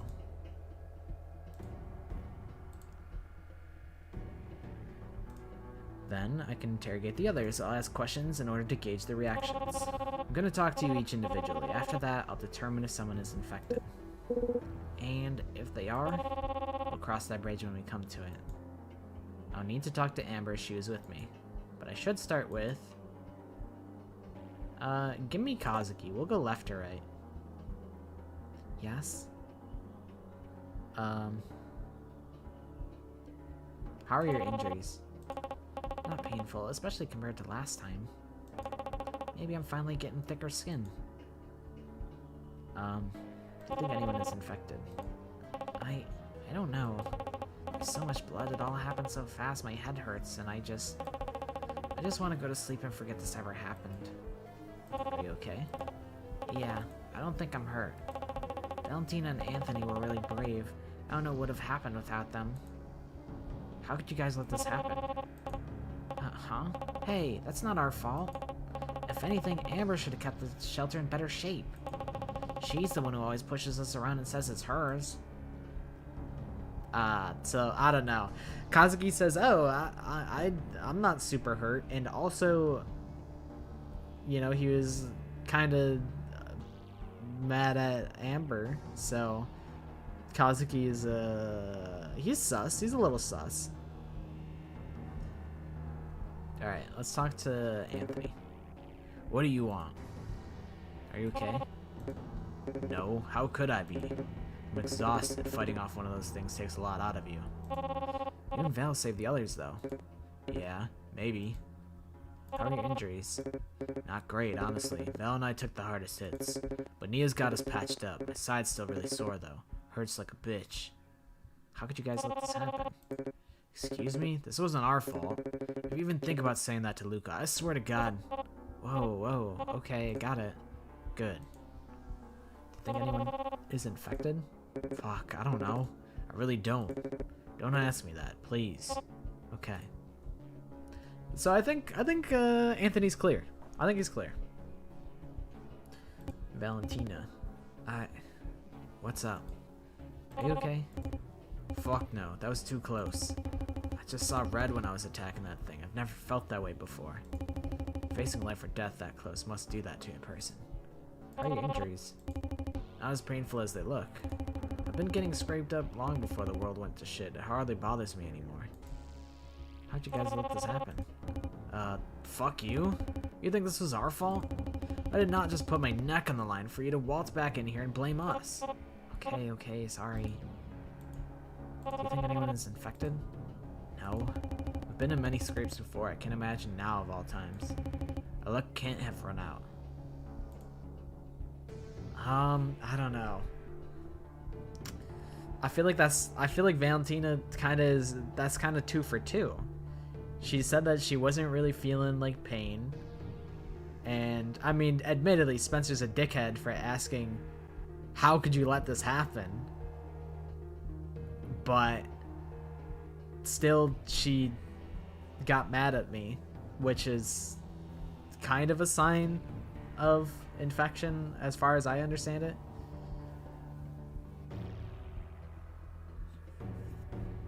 Yeah, I like the visuals of this game. Yeah, I feel like it's not unreasonable, and it's not like out of character for her, I feel.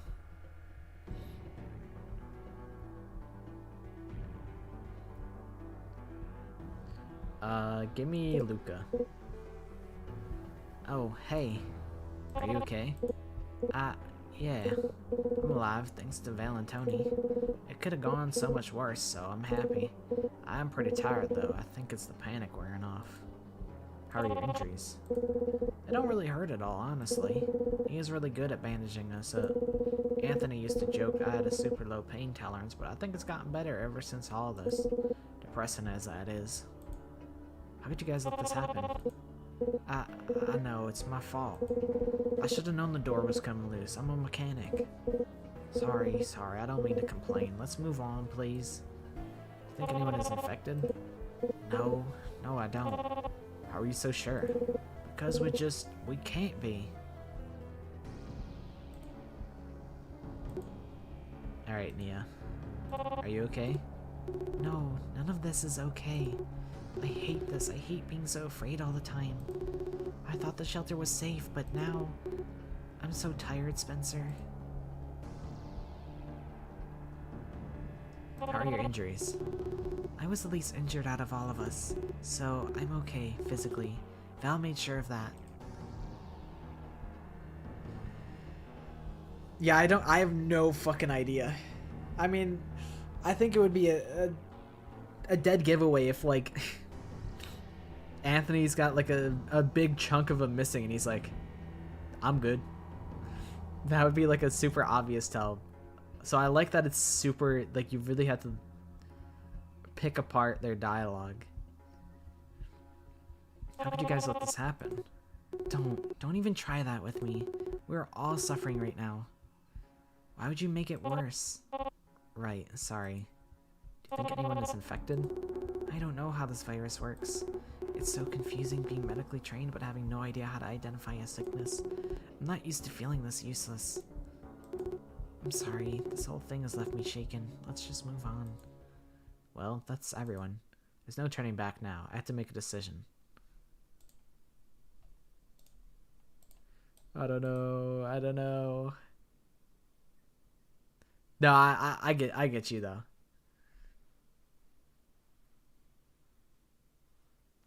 I don't know, man. I think it's Kazuki. TBH. If I gotta glack somebody, it's probably gotta be Kazuki. Everyone, I've come to my conclusion. And what do you propose we do about it? If one of us is really infected, they'll have to go. Hang on, we're gonna doom someone because Spencer thinks they might be infected? I was worried this might happen. I guess I don't have a choice anymore. Because I found these. I pull out the notebook pages and show them to those others. I let them read them. That's what I'm thinking. I think it's either Kazuki or nobody. I don't know. How can we be sure you didn't write these? Why would I do that? I don't know, but if we're gonna get rid of someone based on this, I'd like more proof. It's real. How do you know? Amber walks over to one of the shelves, pulling something out of her manila folder. Because I have a page too. By some miracle, I've managed to escape the lab with my life. For the time being, this notebook will no longer chronicle my studies, but log my experiences in case something happens to me. And another wayward soul manages to discover these pages. I've determined that the mutation is caused by some sort of virus, and that the rate at which it progresses fluctuates based on the emotional distress of the infected. That is why some turned far quicker than Dr. Gordon. Henry, why? Sure enough, the handwriting matches the ones I have. I think this is proof enough Spencer didn't forge these. No more arguments, we're in agreement. I want to ask Amber about her page, but it's not the time. They all look at me. A collective breath is held.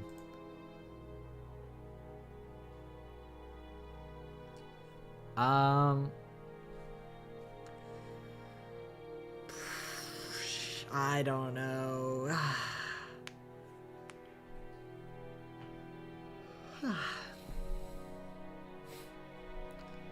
Oh, I don't even get to choose Amber.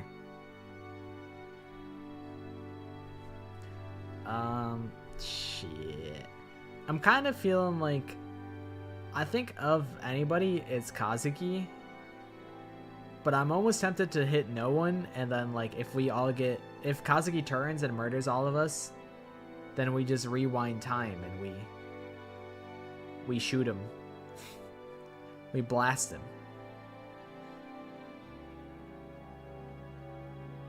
I feel like that's a reasonable course of action. Guys, we're all gonna make it. World's worst detective accused every incorrect suspect of being infected. The relief on everyone's face is immediate. Thank God. It had me worried there for a minute. Me too. Yeah, I don't know. In that case, how about we call it a night? I think we've had enough excitement for one day, yeah? Everyone mumbles in agreement. Everyone except... Amber's like, you fucking bozo. We know we're wrong, I guess. Thanks, Steam. I made the right call, didn't I? I couldn't send any of these people to their deaths, not without being sure. I couldn't. There's nothing else for the rest of us to say or do but wait. A few days pass, night falls. I twitch a little in my sleep. What is that? No. I don't even have time to sit up before something long and sharp is driven through my torso. I choke in my own blood with a gurgle. My eyes are blown wide. Hey, buddy. Wrong choice. They're right. I was wrong. And now 6 more people are going to die for it. The only comfort I get is knowing I don't have to face them as the light fades from my eyes. Ending 4. They said clearly, your dumbass did not fucking pay attention to the notebook. They say you gotta work on your reading comprehension, buddy. I didn't kick out anybody. Alright. It's Kazuki. Kill this fucking guy. Oh, fuck. What? You can't be serious. All eyes turn to Kazuki, the only one who doesn't seem to have a reaction. He looks down at his hands. They're trembling. He looks back up. Are you sure? I'm so sorry, Kaz. Nia, we're friends, right? Kazuki is suddenly clutching her sleeve in a vice grip. I thought Kazuki was a guy this whole time. You won't let them do this to me, will you? I thought he was just a cute boy. I didn't even know. I had no idea. That's a girl! I have noticed that they give Spencer no pronouns. Oh, Kazuki is a guy who's grabbing Nia's sleeve. Oh, that would make sense. That would make sense. History. Yeah, that makes sense.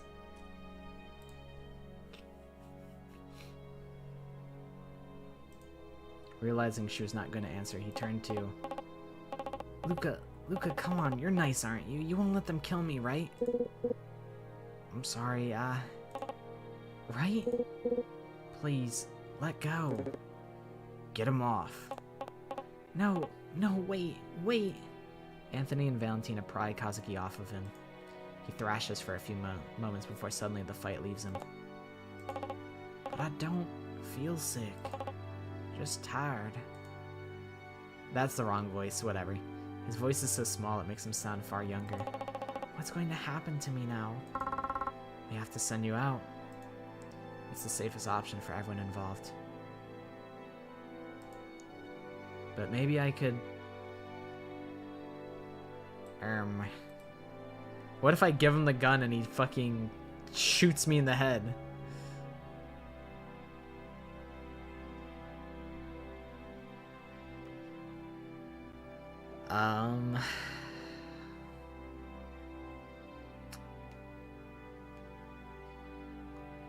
Huh.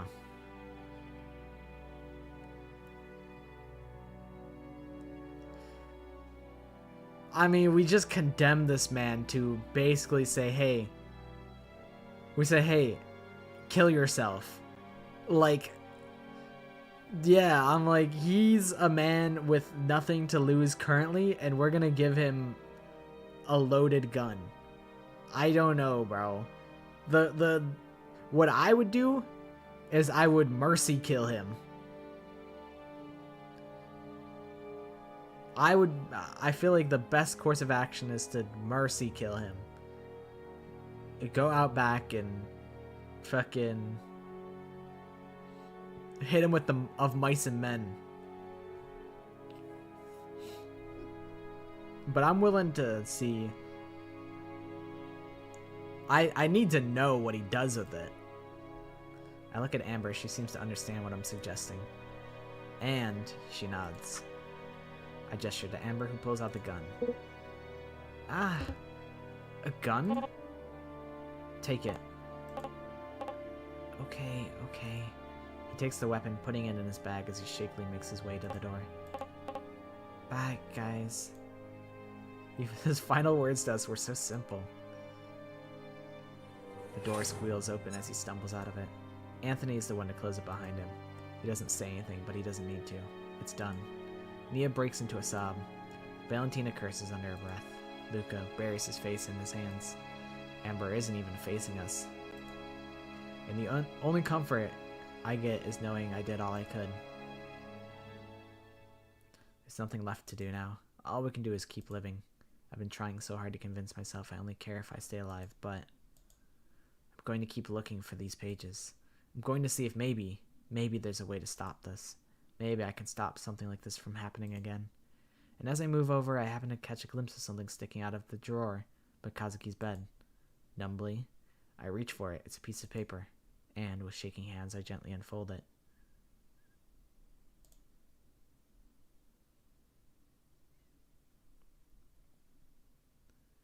It'd be crazy to just be... You just look at... Like, you're looking at this fucking... like heartfelt image, and then you just hear bang. Like that'd be fucking crushing.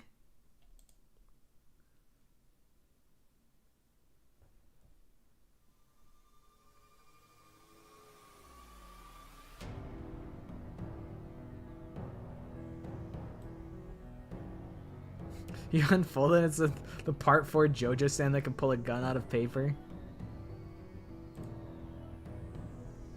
Wait, Barbie Rampa made this? What? Character designer.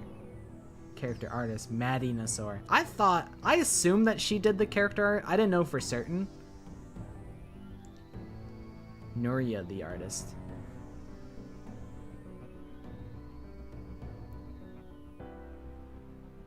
This is from the moon? Different Maddie. It's a whole different Maddie.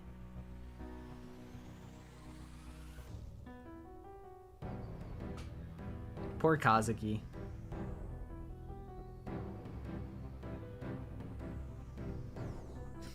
This is from the moon? Sans? Sans made this game? It would have been really funny if we just curved Kazuki the whole game.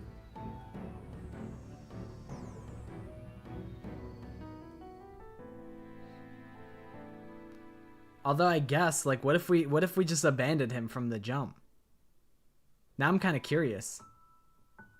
He who has a why to live can bear almost anyhow. Friedrich Nietzsche. I think that's how you say his last name. Well, I mean, I gotta leave Kazuki for dead and see what happens next.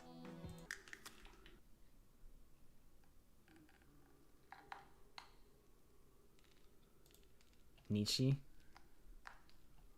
We could also hide and fucking die. Okay, you know what? You're right. When you're right, you're right. We should go back to where we were. Oh shit. Load.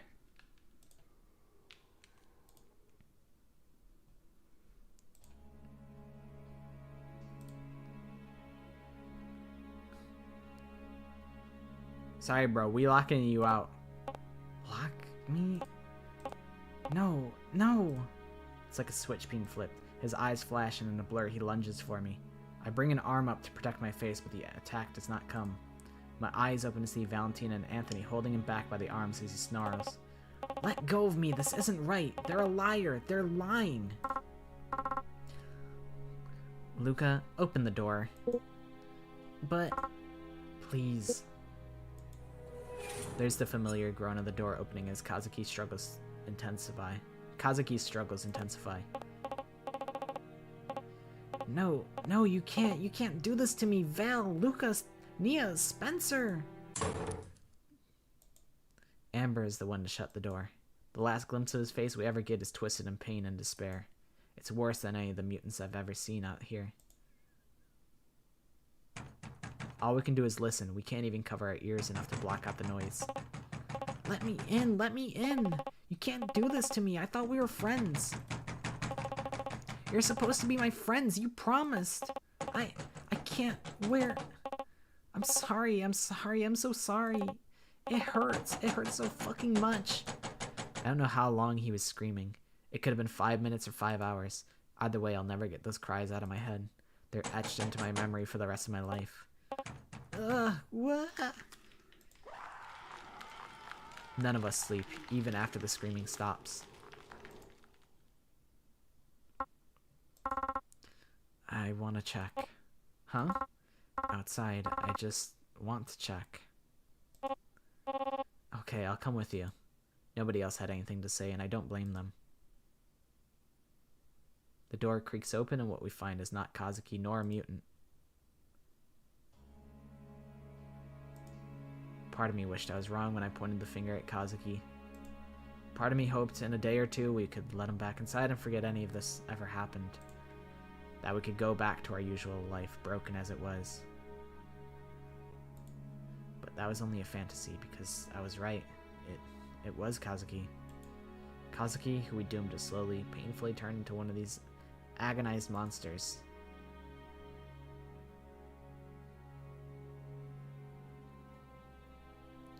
He kind of went crazy mode with the fucking drawing pen. He really left no stone unturned. What have we done? Ending 5, final work. Well, now what if we doom the wrong person? I guess it's probably similar. to is that a buggy wiggly? I don't know what the hell that is. You just made that up.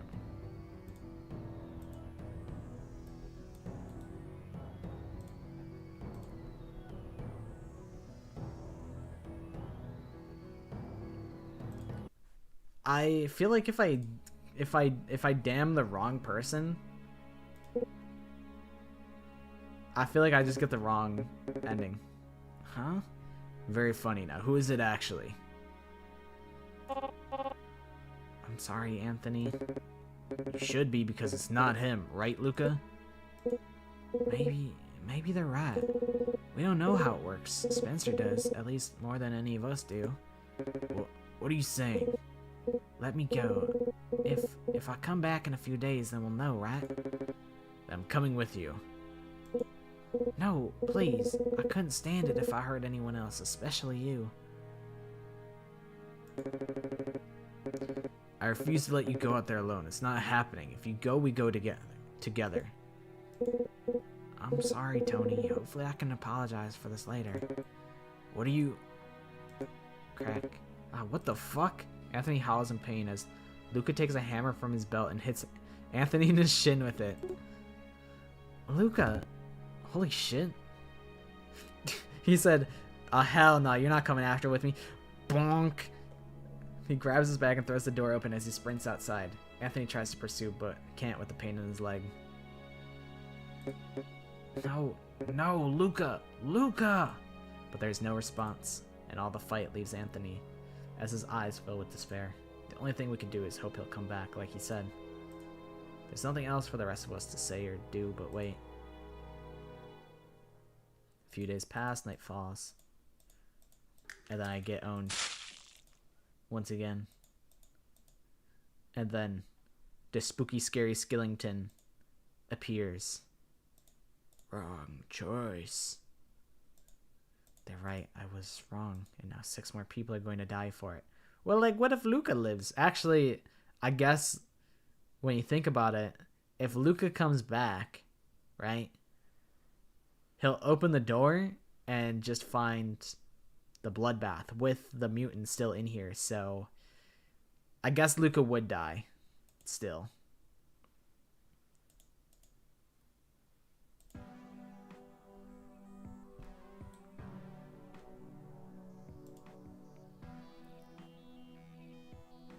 Alright. Let's hide. And probably die. I think this is an L. I think this is an early L. This is like very early in the game. Hide. Right.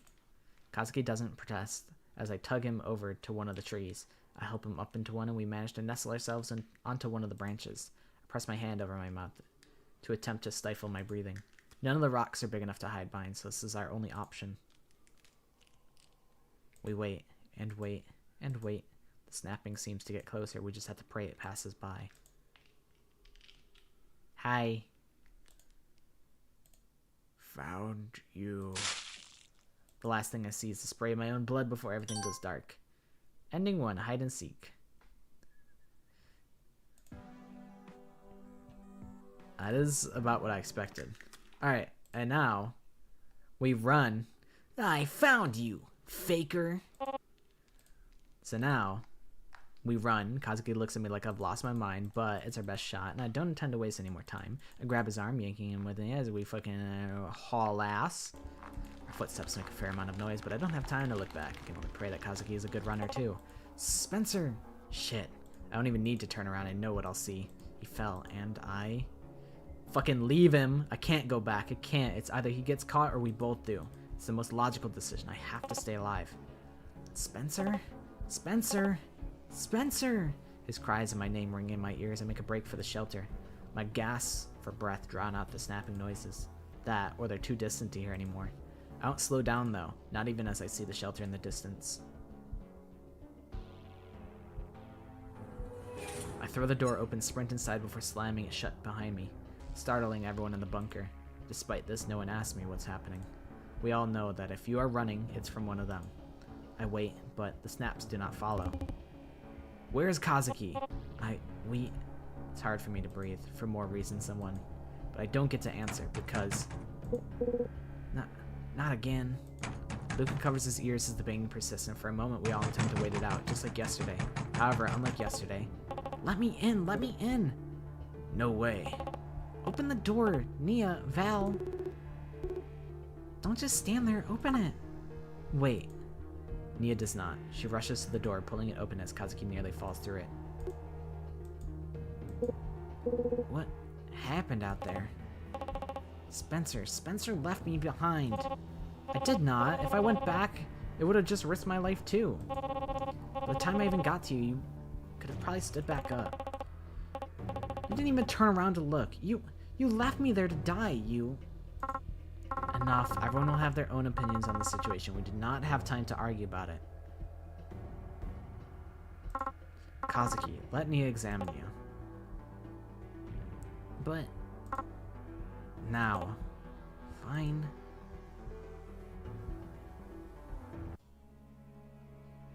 It's not really my business, but I can't help but eavesdrop on the conversation. Force of habit, I suppose.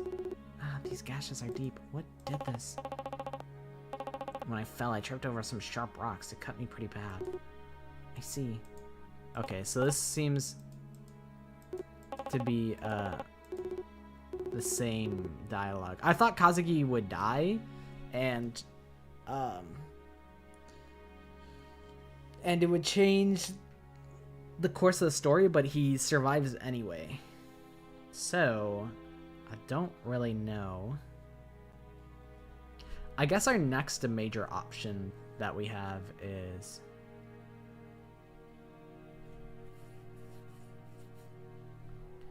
Yeah, I think every character gets one major decision that leads to them trusting you. So that's Kazuki's decision. So now he doesn't trust me when it comes to the final decision. Which I guess, so what we have to do is have everybody not trust me, right? So then we don't check for an infection. But wouldn't that still just be the same outcome? Because then that means Kazuki would still turn and we still all die. So I struggle to find what would change. But we could do it anyway. So we'll just kind of speedrun. Kazuki won't even look at me. Guess it's time for bed. Maybe after the adrenaline, I'll rest better. I rubbed my eyes, still a bit sleepy.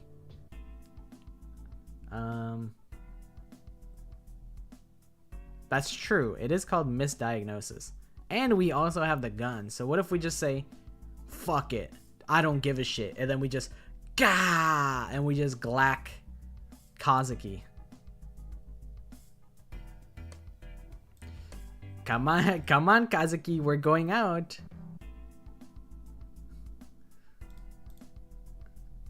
I'm gonna talk with Kazuki. Oh, hello, Spencer. Hey, Kaz, how are you holding up? Fine, I guess. As fine as I can be considering the world ended. I'm surprised that he's even talking to me.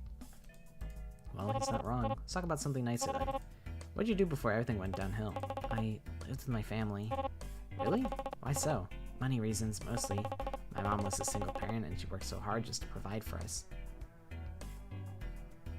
Yeah, true. Showing the gun to Amber is the trust choice. My mom was a single parent and she worked so hard just to provide for us. As a kid, I had no idea how much she did for me. I would sometimes complain that I couldn't get the new toys or games my classmates had, or that we couldn't go places like the fair or zoo very often. You were just a kid, you couldn't have really known any better. Still, I feel terrible about it. I didn't mean for this to get so sad. What about something fun you two used to do?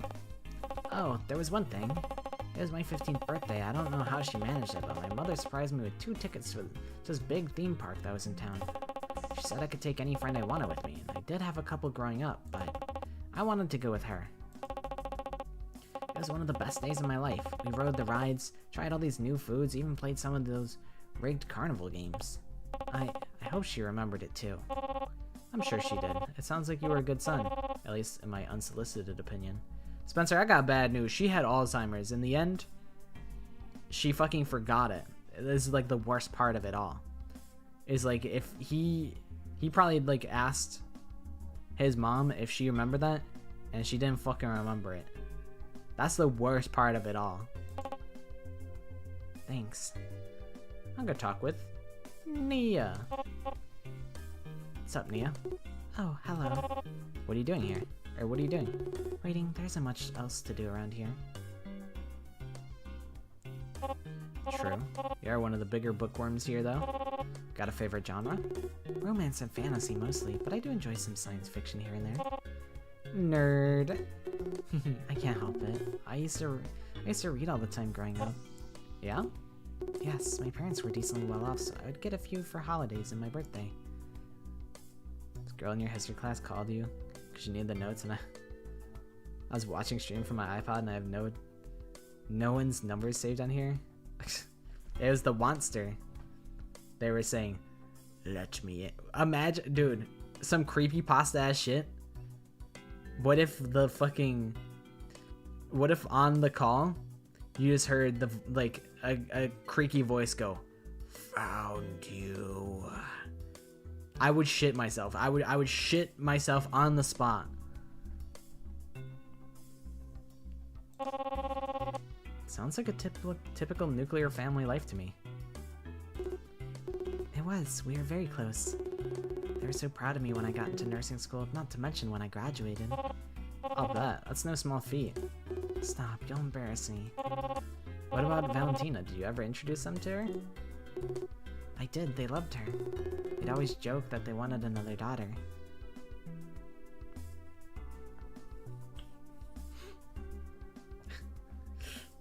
The 100-line cast if they had WhatsApp.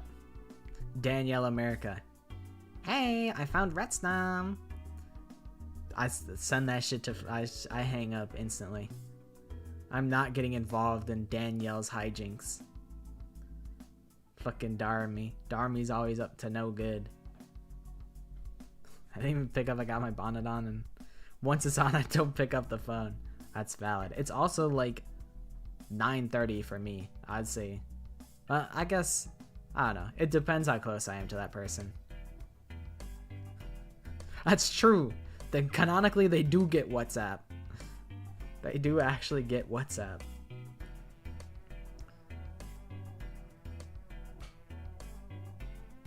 It's all Darmy's fault that they became fishhead.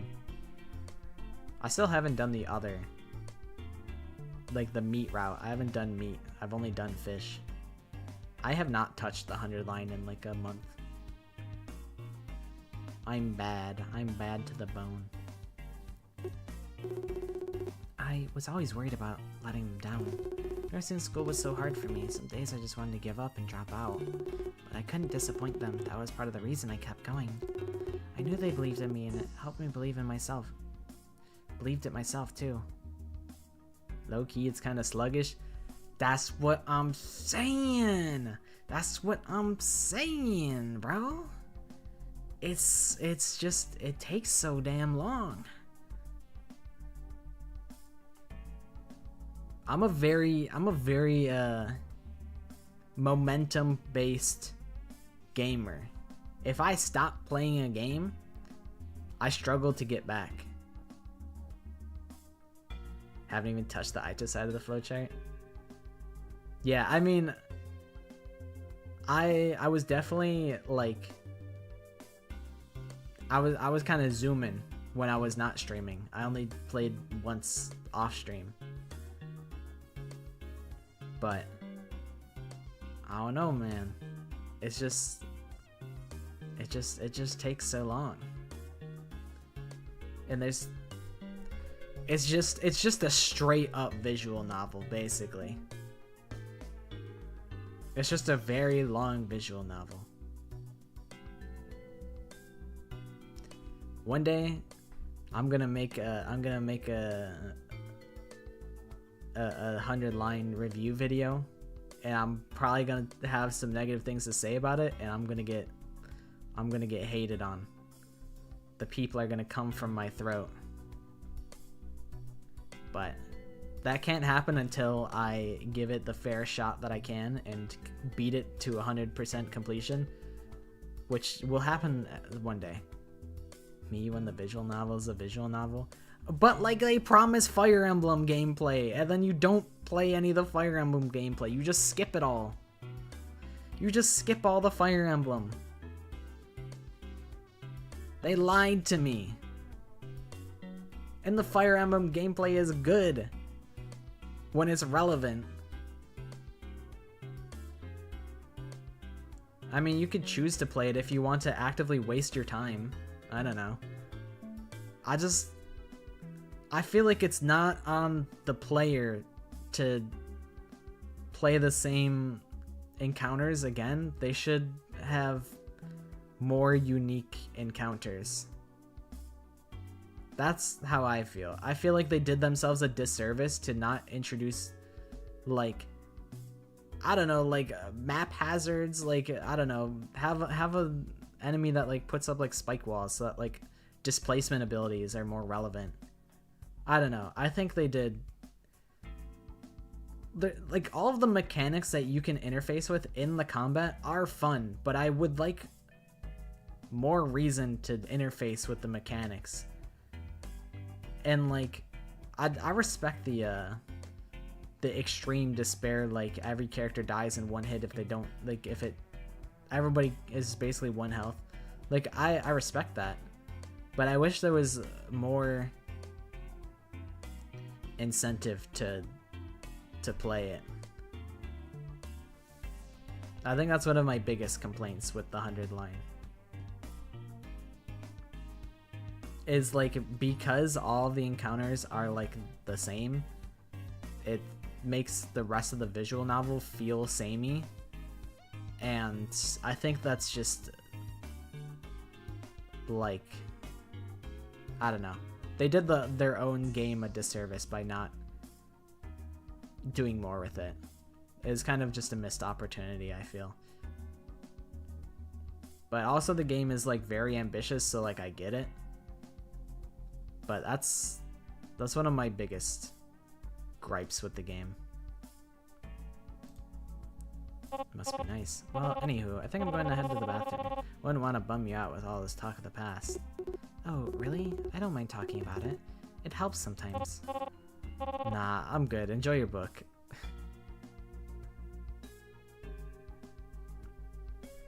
The big visual novel guy. I love the visual novel parts, and honestly wouldn't have minded if the combat wasn't there. I feel like, I don't know. I feel like they could have just expanded on the combat and it would have been way better. I think it would have enhanced things a lot more. I don't think I've ever played just a straight up visual novel. Hey, wait a second. That's what I'm doing right now. What the hell? Visual novel without like pieces to break up the middle.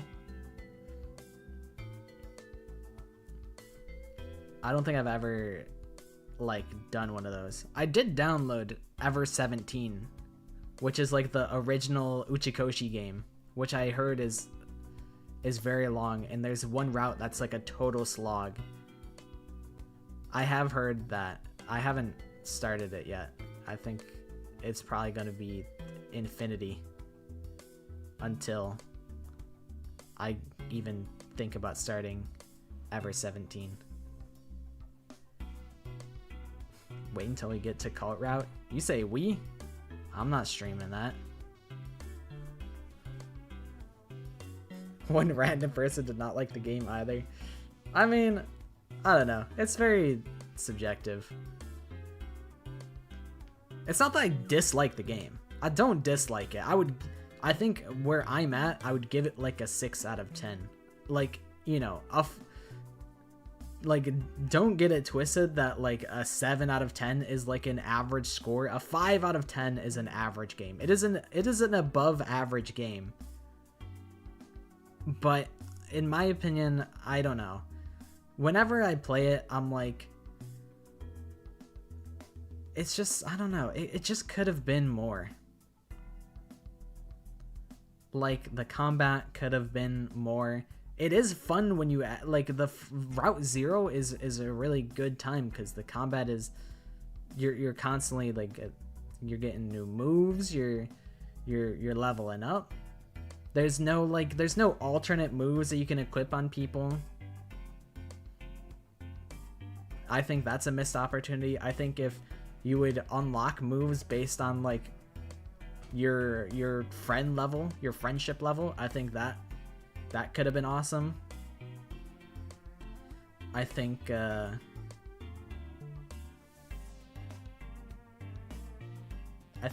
they just could have implemented more with the combat to help break it up. But I mean, there's nothing wrong with a straight up visual novel. It's just a very long visual novel, at least for me. Maybe it's not all. I mean, it's like 100 hours, something like that. Even if you're not streaming it. Does complaining and ranting about the game not count as disliking it? I mean, I could talk about like what sucks about a game that I really like enjoy. I feel like you can still like something and have criticisms of it. It's super long as a VN fan. See, I don't know if I'm a VN fan is the problem. I don't know if I'm the target demographic. And I think it's like a different strokes. Like, I think for me, the Clash Trials do a lot of heavy lifting in like Danganronpa, if you want to make the comparison of 100 Line to Danganronpa. So like, I am repeating myself like a broken record, but it's like if you just did Trial 1 and then they said, you get the picture, and then you got no more Clash Trials after that. That's how my brain thinks about the connection between Fire Emblem combat and the rest of the visual novel. Because so far, any of the other sequences where it's like, here's the stealth section, that doesn't do anything for me. That is non-gameplay. I mean, I'd rather it be there than not be there, but it doesn't add like anything for me.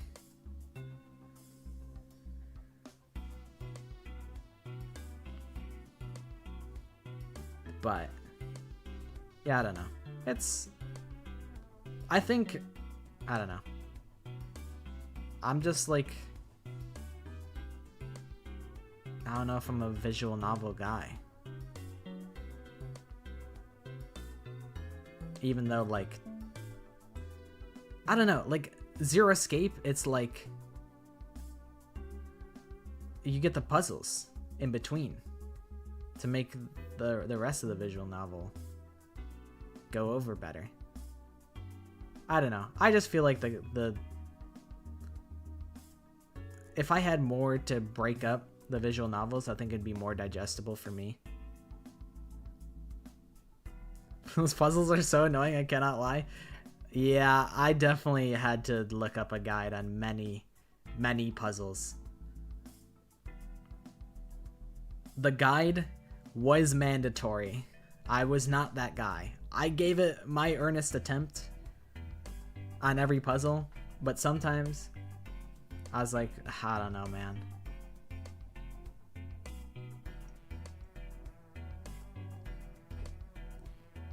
I think it was Zero Time Dilemma, but like the locker room and that one had me so tilted because I think I tried the correct solution, but I just didn't click in like the right place or whatever. I had to do all this shit just to hang out with Eric and Mira. That's what I'm saying. Eric fucking sucks. You have like goated team 1, goated team 2, and then it's like, here's like the Chungus team. Like Eric, bro thinks Eric and Mira are part of the squad. Nah. Get him out of here. I have heard, like, interesting analyses about Eric and Mira. And, like, the parallels that you can make. And upon reading them, I'm like, okay, yeah, you know, I think that's pretty cool. Like, Eric's philosophy is about fucking sacrifice the many for the one, whereas the whole overarching plot of Zero Escape is sacrifice a few to save the many. So it's like a it directly butt heads with the themes of Zero Escape as a whole, and I'm like, I can respect that. But fuck that guy. That guy sucks. He just straight sucks. Also, good night, Casey.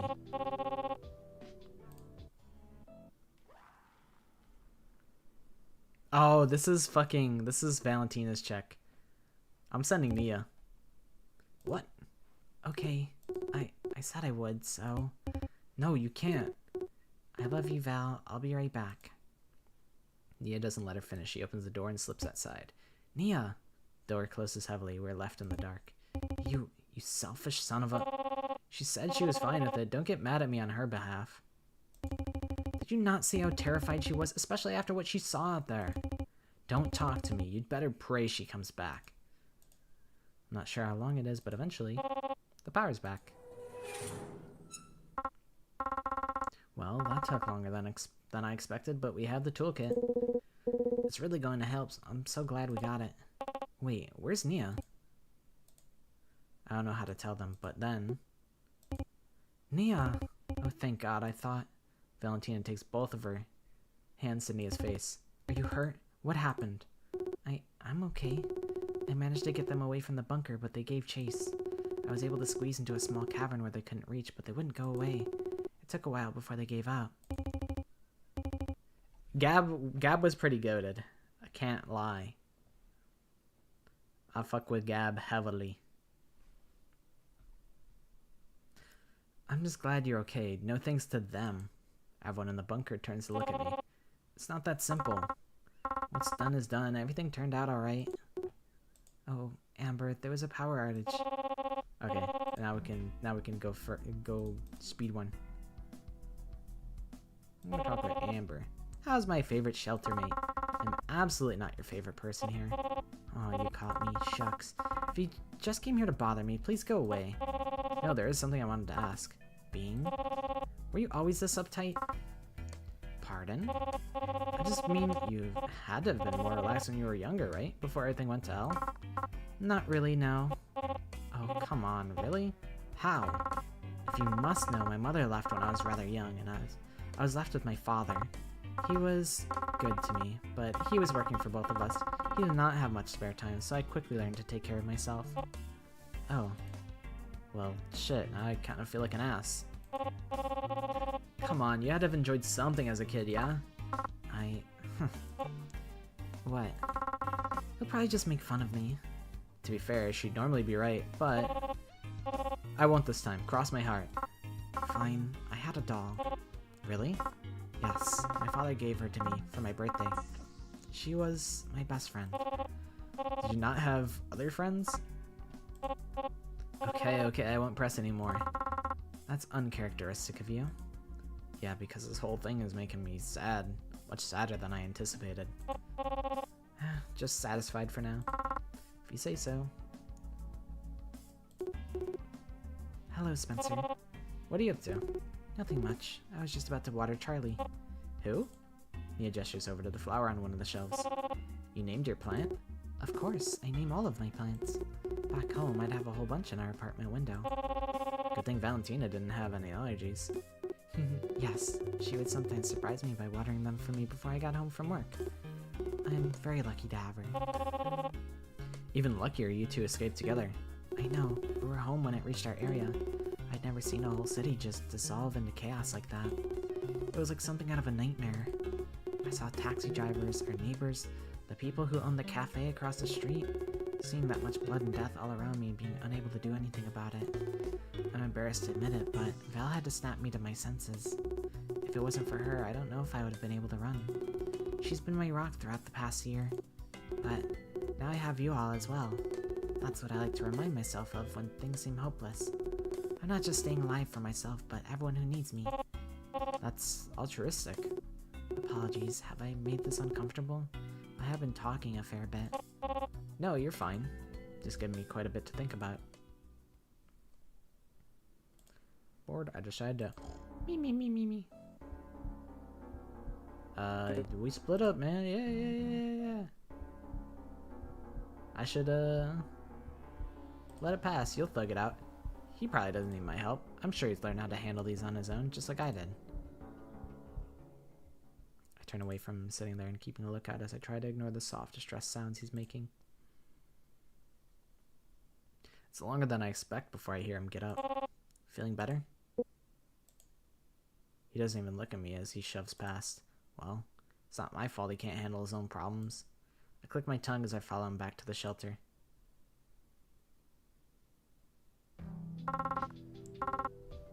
Took you long enough. Any issues? No, I'm taking a nap. Without another word, Luca climbs into his bed with his back to us. What's his problem? It's nothing. If you say so. Key. I'm sending Amber and Spencer. So I can annoy Nia some more. Sorry, Spencer, I'm kind of busy right now. Spencer, how's it hanging?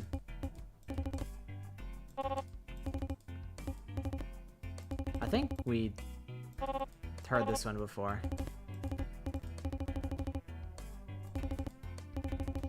Okay, yeah, we have heard that dialogue before. Okay, what is happening here?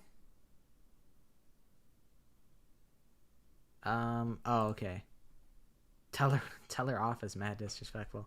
I did see the Kodaka, the Kodaka like cut-ins and like him with his like stickers of Takami and Aito. I thought it was pretty funny. I can't complain. It would be funny to have Kodaka sticker. Nia, my business is my business. That's ironic coming from you. What are you implying? I'm not as blind as you think. I know you eavesdrop on everyone. It's not a crime. If you haven't noticed, we live in a bunker the size of a public bathroom. You're not a criminal, just a hypocrite. Sticks and stones. If you snap, it affects everyone here, Spencer. Good thing I'm actually able to take care of myself then. Instead of trying to distract myself from my own problems by taking care of other people and relying on my girlfriend every time I feel down. Fine, good night, Spencer. I don't even bother responding to her. I just turn back to face the wall and pull the covers over myself. Spencer, you're a dickhead. I mean, I'm picking the dickhead answers. I don't feel bad. Why should I? That said, I don't sleep great that night.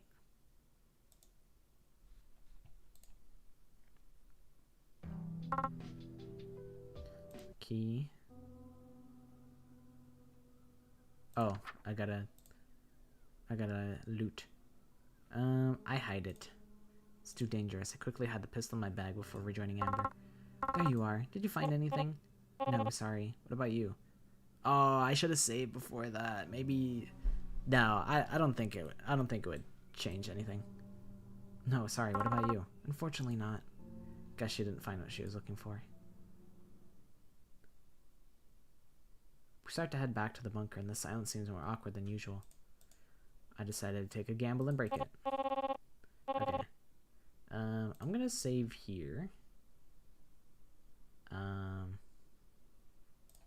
I'll save here.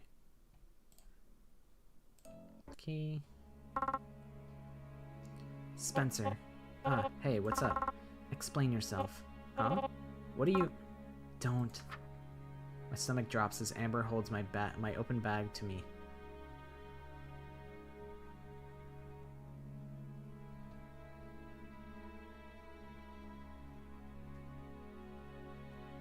Ah, you can scroll up. Okay, that's good to know. Why did you go through my bag? I meant to grab mine to unload it, but it was right next to yours. That's an invasion of privacy. Do not change the subject. Why do you have this? Her voice is low and cold, but I can't waver. I just found it. It was too dangerous to let everyone know. Then why didn't you tell me when we were alone in the woods? That's what I thought. I don't even know if you actually found this today or not. Amber, don't. I'm taking this. I cannot believe for a moment I actually considered. Never mind. We have more important things to deal with. Nia gets to work healing the bandage. They're injured as Luca repairs the door. Okay. I've been keeping notes. I think I have a good idea how it works. What does everyone else think? I suppose it does come down to them. If they're going to listen to me, they'd be putting their lives in my hands. No, Spencer only cares about their own life. They'd do anything to preserve it, even lie. Absolutely not. I won't let them hurt me or Nia again. They're a liar. I don't trust liars. I'm sorry. I can't. No, they do not get to evaluate us now that it's convenient for them. No, they don't trust me. Even if I identify an infection, none of them will believe me. I doubt even showing them the notebook pages will help. They could say I forged them. I can't do anything. Days pass. I lose track of them. I don't have the motivation to write in my journal anymore. I just lay in my bed with my eyes closed. Maybe I should just leave. Maybe I should just... I gurgle as I choke on my own blood. I see the sleeping figures of the others, but it's too late. I'll be the first to die of 6. Eyes wide, I look up at the face of my killer. Shh, sleep. And without any choice, I do. Ending 3, Distrust.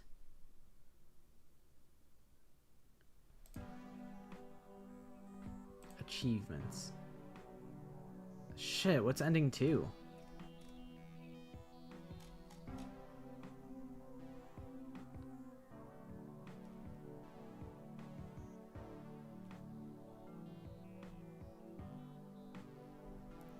I have no idea.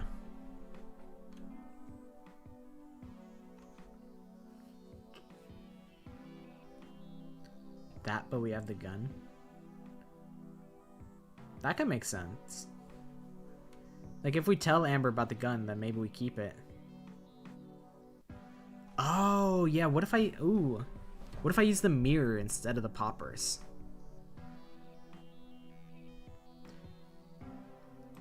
But we can go back to... Maybe if we just gotta keep... We gotta scroll really far. No! I can't go back further. Okay. We'll just have to lock in. Oh wait, we want to load. Okay. Run. Leave them.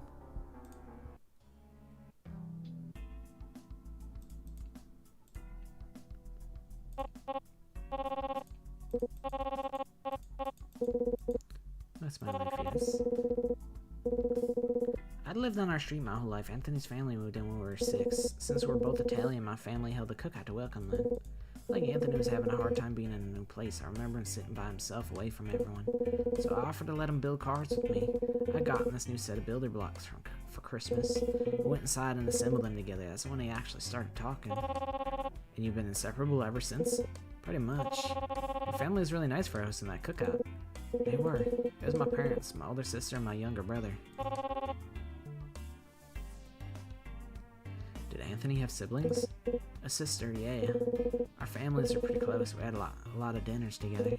It was nice, really nice. I miss it a lot. Yeah, do you know what happened to them? I don't know. After we fled, I did go back home when I could. They weren't there, and there wasn't any blood in the house either. Ah. Oh, sorry. Oh, sorry, I don't mean to make you sad about it. Is there something else you want to talk about?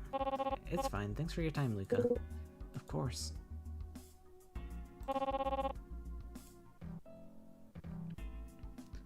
Okay. Um.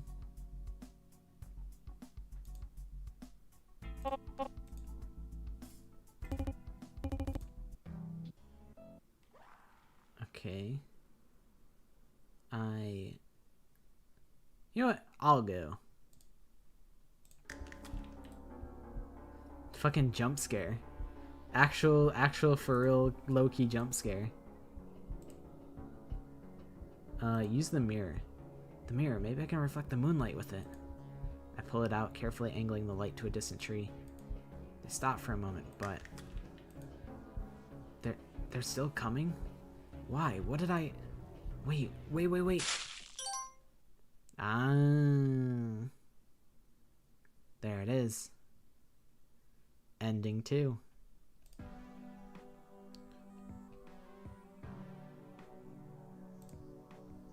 And then I think World's Worst Detective is probably if you see what everyone's dialogue is when you kick them out. Probably.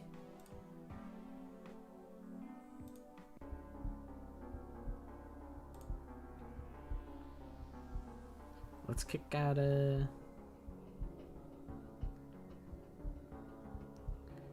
Anthony. What do you want?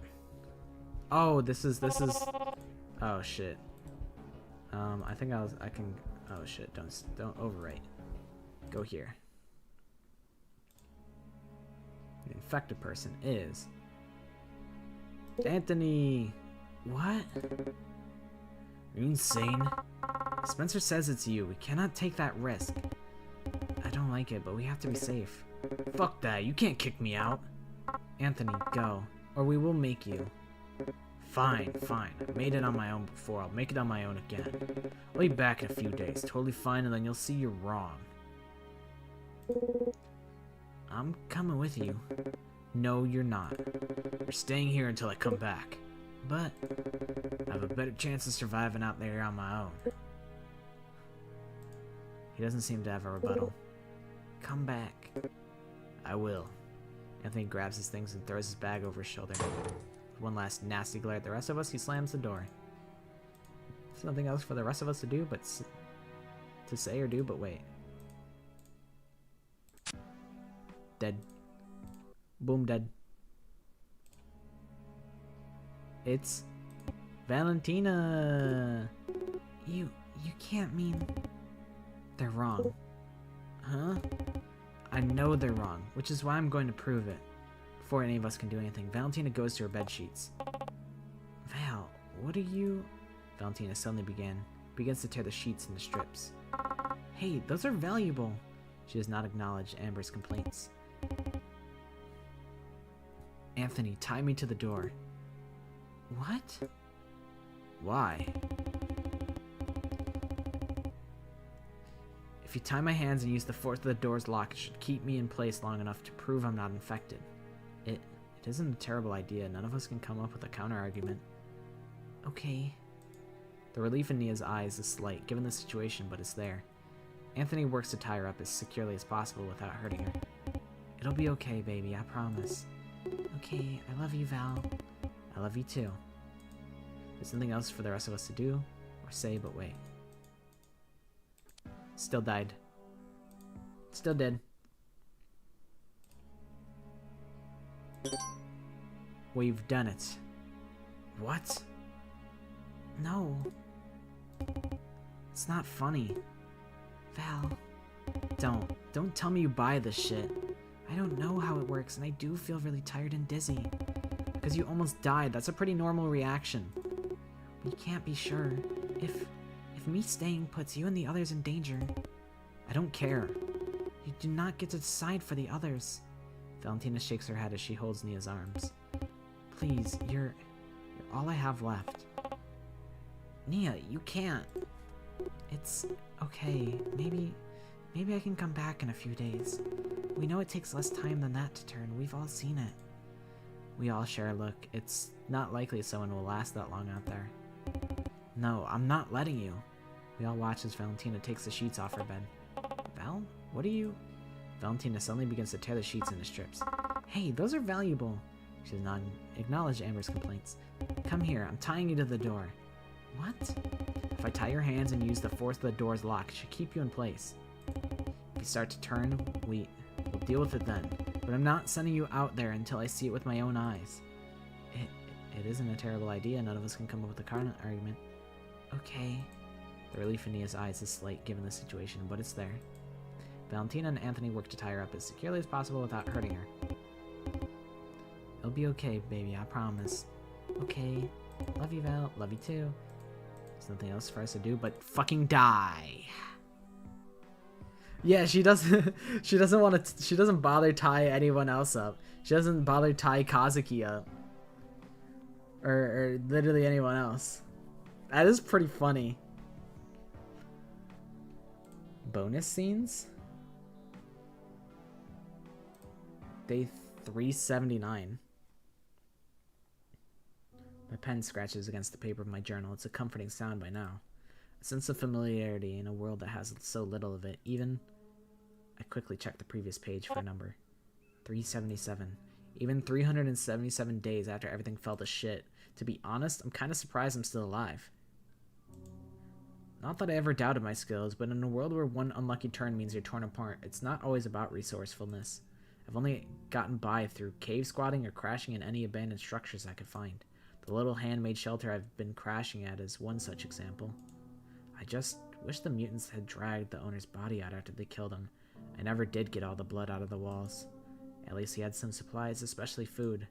Sure, I've always been scrawny, but having to scrounge for scraps certainly hasn't helped. And I'm running low on my stock, hence the late-night walk around the woods. Unfortunately, I'm weaponless, so hunting is not looking likely. My best shot is finding edible plants or abandoned supplies.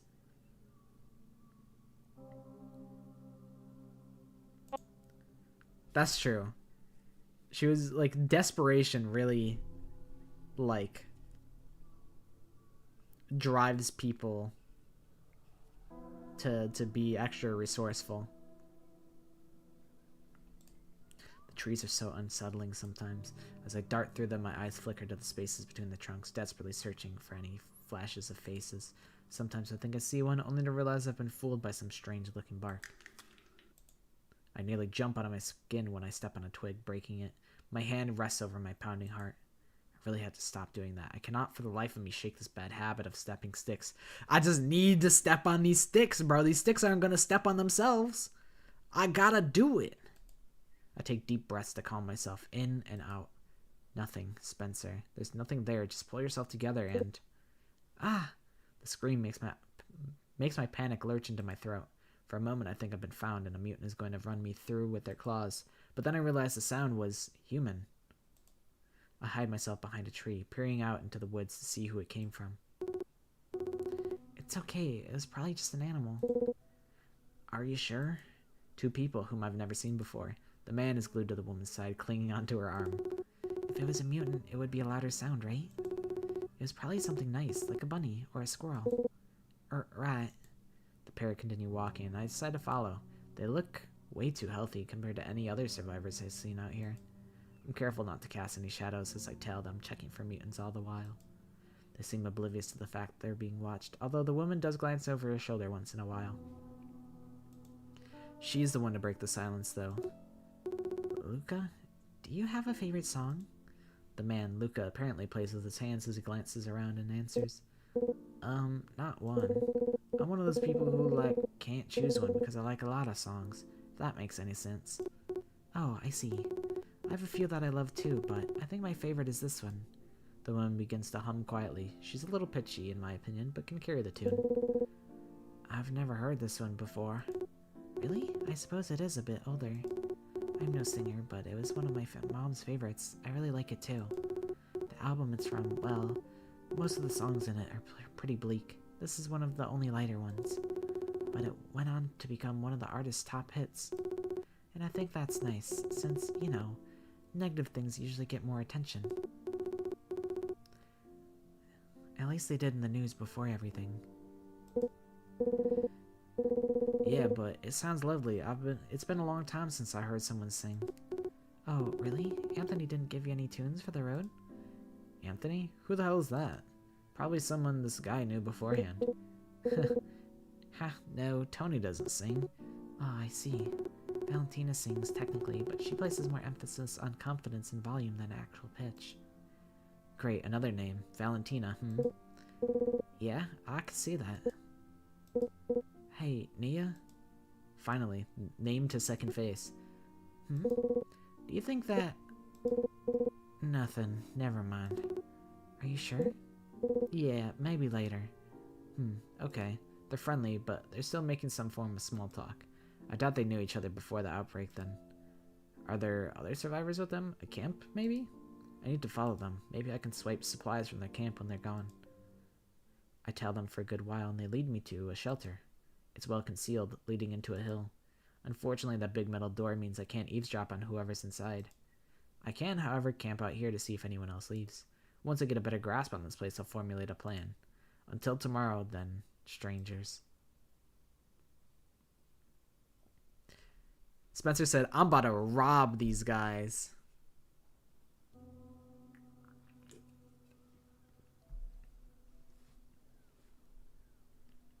This game does do horror really well. Oh my god, nothing is happening. I've been on this stakeout for hours. Maybe they're not coming out. If so, then this whole thing was a massive waste of time, especially when I could have been looking for other supplies. Alas, I'm a victim of the sunk cost fallacy at this point, so I'm gonna wait it out at least the rest of the day. Maybe I'll write a poem while I sit here. A haiku, perhaps. And here lies Spencer. Mutants were not their demise.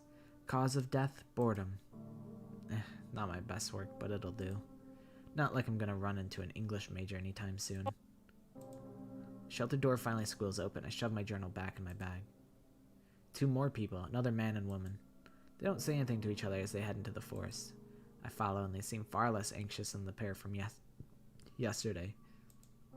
Excuse me. They finally stop at a more open spot, scrounging around for what I assume are supplies. Nothing here, Valentina. That's alright. We're doing well on stock for now. Still, you can never get comfortable. Debbie Downer. What was that? Nothing, Anthony. So this is Anthony and Valentina. That makes at least 4 people in there, and they still have extra supplies? Alright, new plan. One way or another, I have to get in that shelter. I'll spend one more day gathering information, then I'll decide how to go about this. Day 379. Alright, Spencer, part 2 of haiku writing. I twirl my pen in my hand, opening my journal, and... Huh? The door opens, way earlier than yesterday. Also, unlike yesterday, 2 people don't come out. It's only one, a woman. She doesn't say anything, she instead just glances around before heading off into the woods. She moves with a sense of purpose, her steps quick and steady. I'm not far behind. I have to be more careful tailing her. She isn't distracted talking to someone. I'm paying extra attention to the sticks this time. I will not make the same mistake. That wasn't me. The woman's eyes widen in horror as she freezes. Something else is out there. Oh shit! And I'm the one who catches a glimpse of it behind her. A flash of eyes and the jutting of bones. The mutant's twisted smile grows when it sees her, and I know what I am about to witness. There's a blur of movement, its claw raised, and next thing I know... Get down! Ah! I'm barreling into her before I can reconsider. We both tumble to the ground, and I feel the air swoosh above my neck as we just barely avoid a fatal slice. My wrist, however, is not so lucky. It twists on the impact, and pain shoots up my arm as I loudly curse. What the hell are you doing? I'm asking myself the same thing, lady. Do you want to live or not? Questions later. Up, up, up.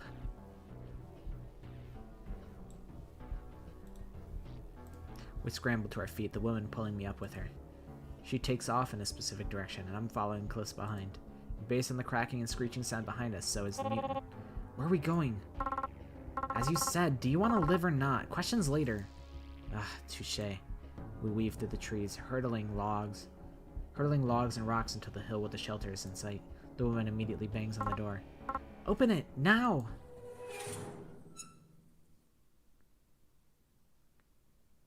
And it does. I don't even process anything inside before we're both scrambling through the door. That's a lot of shocked stares. Amber, what happened? Why were you outside alone? I went out to the bathroom and had an unfortunate run-in with a mutant. Who is this, then? I raised my good hand. So, they got caught up in the chase and followed me here. You led this person right to us? I did not exactly have time to lose them. Hey, your wrist. I looked down and sure enough, it's pretty swollen. Do you need me to bandage it? What? Since when were we a charity? Anthony, this person is hurt. So, that's not our problem. Hey, I wouldn't have a sprained wrist if I didn't save Blondie's life over there. Amber? Is that true? Unfortunately. See, you owe me. And what exactly do you want in return? Let me stay. Pardon me? I've clearly proven I'm useful, and I'll keep proving it. How can we trust them? They're a total stranger. No one can vouch for them. But they saved Amber, who is also a stranger. Let's put it to a vote. That's how we normally do things, right? I say yes. I think it's the least we can do. We could use an extra pair of hands around here. I agree. Give them a chance. Fine. But they're on thin ice. Very well. My vote would not matter either way then. Great, I still have some stuff at my old place. We can go pick that up later. Of course. I'll get the bandages for your wrist, too. As the others start to talk amongst themselves, I finally feel a sense of relief. A new place to stay. A safe place to stay. Even if it means I have to bunk up with these people. I can't help but smile a little to myself. Looks like we have a deal then.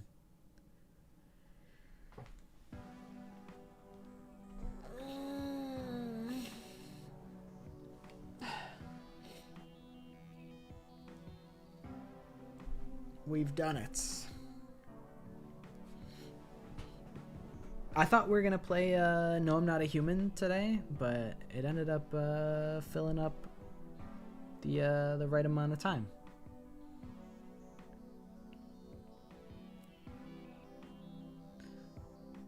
True. What about Kazuki? Where did Kazuki come from? They also name dropped somebody, like, I think earlier, like John or something like that, who we never saw or heard about. We never got the John lore. I forget what their name was. Yeah, it's the alternate timeline where Kazuki never joins the squad and then we never have to send him off to his death.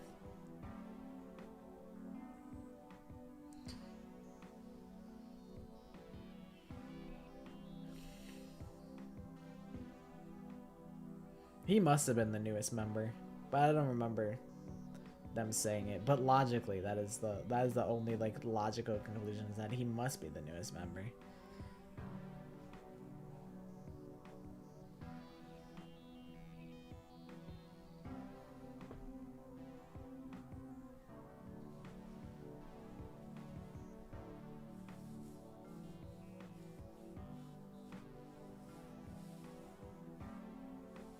But that was good. I enjoyed that. I got to properly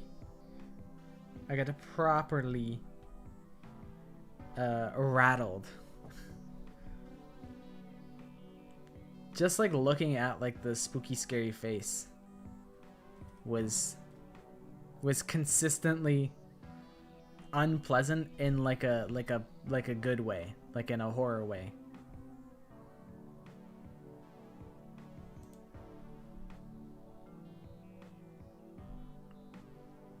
One thing I wonder, though, is how does Spencer's hair, how is it still dyed? Does Spencer have hair dye on them? Also, they must stink.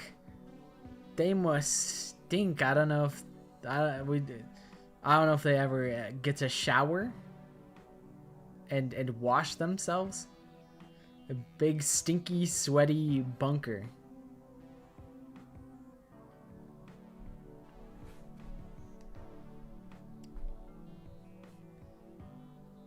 Yeah, I mean, beggars can't be choosers. I don't even know if there was a river. I don't recall. I assume that there's probably some sort of like natural water source that they utilize.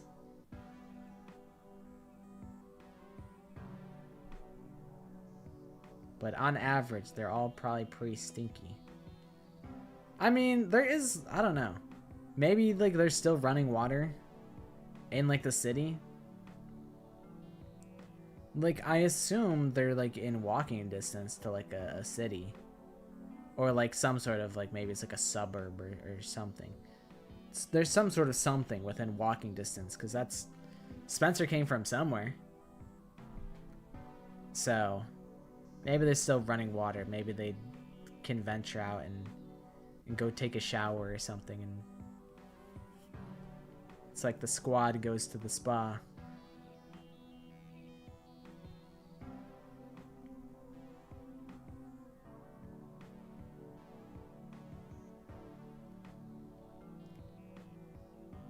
But Spencer does a pretty good job at keeping their hair on point.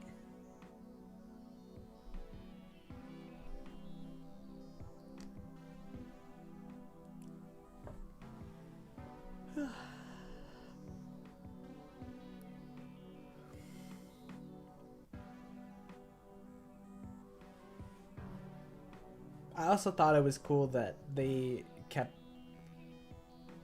either Spencer is non-binary, or they didn't ever need to like, they didn't feel the need to say what Spencer's gender was. And I think that's cool, because nobody made us think about it. Nobody ever had a problem with that. And I think that's based.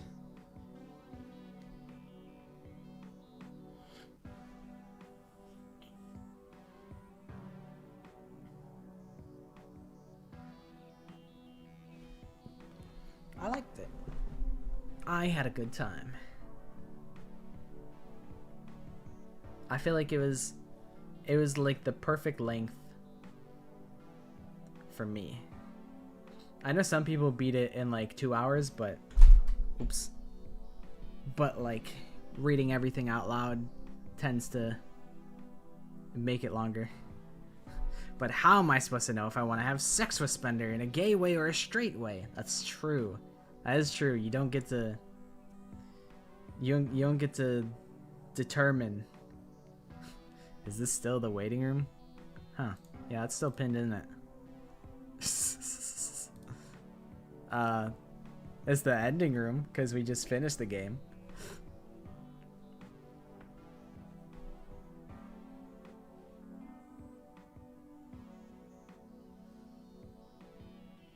So now we're just kind of chilling. Yeah, you could have it in the pansexual game. Pansexual way.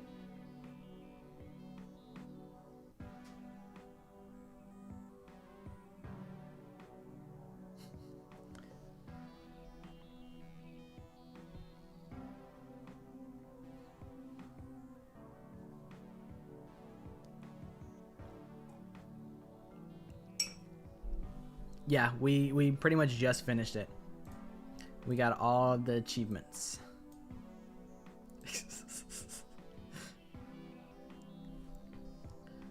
That's true.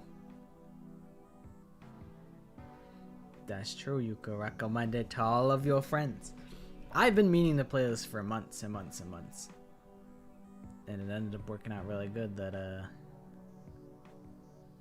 being a scary month. A month for kills, chills, and thrills.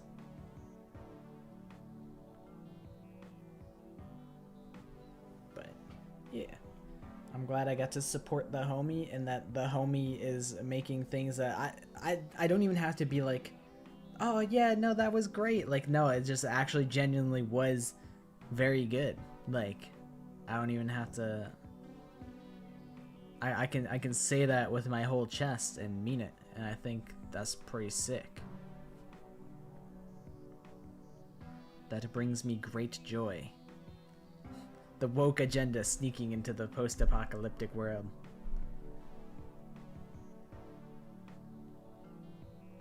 What if instead of a virus being able to turn everyone into mutants, it was the woke mind virus instead. and everyone became woke and progressive.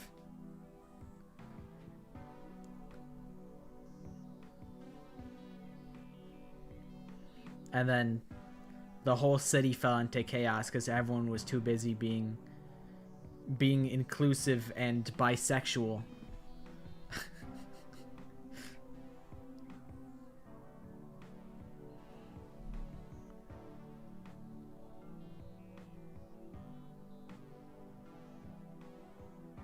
Or I guess it could be pansexual. What? That's the plot. Hashtag real and true. Hashtag truth nuke.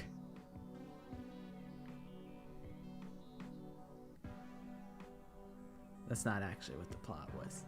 The plot was, what, 6? 7? Hold up. Kazuki, Spencer, Amber. 7. So there's 7 people in a bunker. What did I say?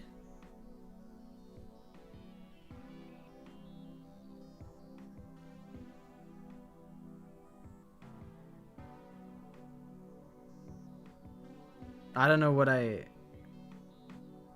said.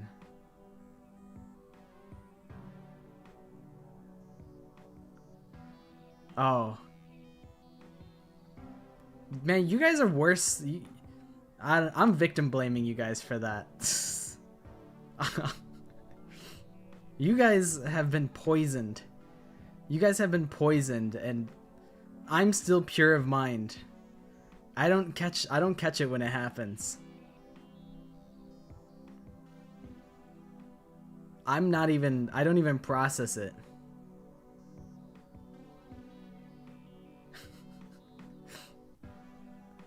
I hate that I catch it. Free me. I might feel differently if I was listening. If I heard it, but I'm more focused on formulating thoughts. Give me the Kazuki treatment. Here is the gun. There's one in the chamber if you need it.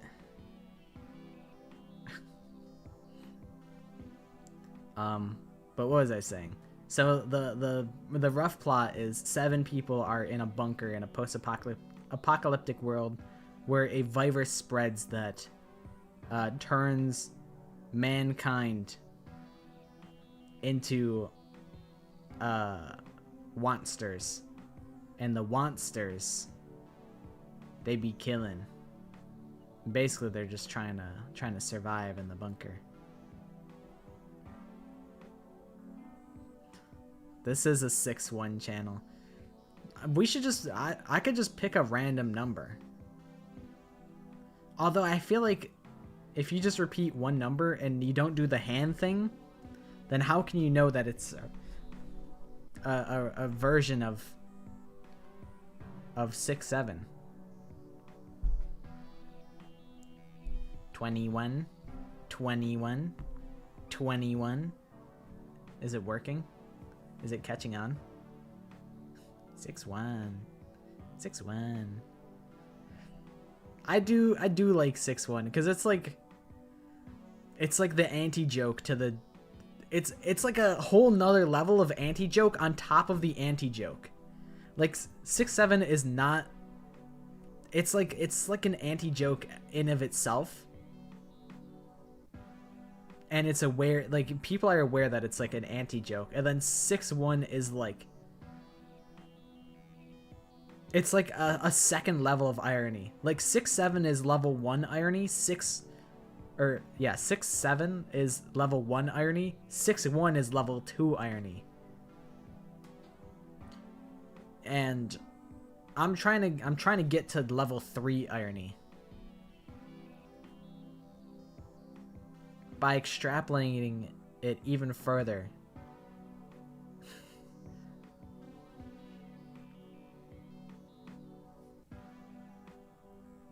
What if I just do the hand thing and I don't even say anything? 6-9 is level 0. No, I think it's I don't know. I mean, you can utilize, like, you can be like, haha, 69 nice. That's usually level 1 irony, because you're like, it's so stupid that I'm calling to attention like 69, haha, like funny sex number. Like everybody knows that. So like now I think if you were to call to attention, if there was like a 69 in the wild, you'd be like, haha, 69, funny number. Like in an ironic way. You wouldn't like genuinely mean it. But there are some people that are like, hee hee. But usually it's ironic. But I think, I don't know. I guess now that I think about it, how ironic is 6'7"? Is the common usage of 6'7" ironic? I would argue yes. Because everyone is kind of aware that it's like a non-joke, that it's kind of ridiculous.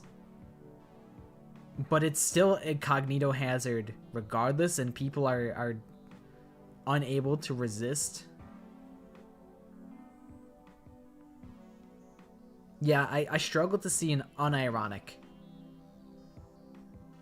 use or attention, like call to attention for 6'7". So I think it has to be ironic by default. Whereas 69 by default, I would wager is not ironic.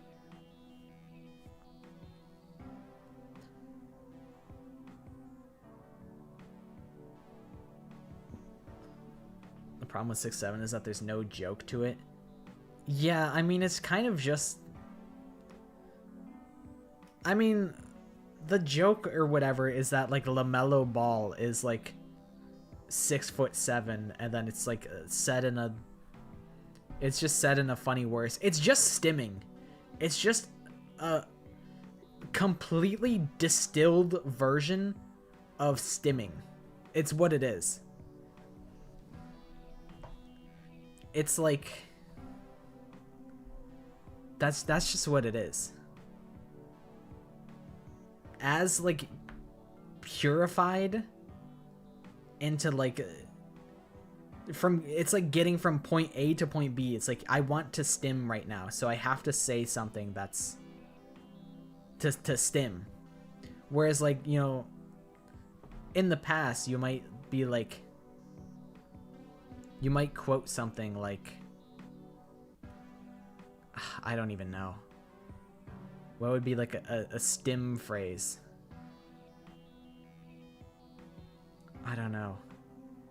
But I think you guys understand what I'm talking about. I don't know. You could be like fucking free Shavakadu on some old Vine shit. I don't know. And that's like stimming by referencing that. The 6'7" kid was so willing to sell out. He was not shamed for a minute. Yeah, didn't he promote like a 6'7" crypto? I feel like at that point you fucked up. Like Hawk Tua. Hawk Tua is like a stim.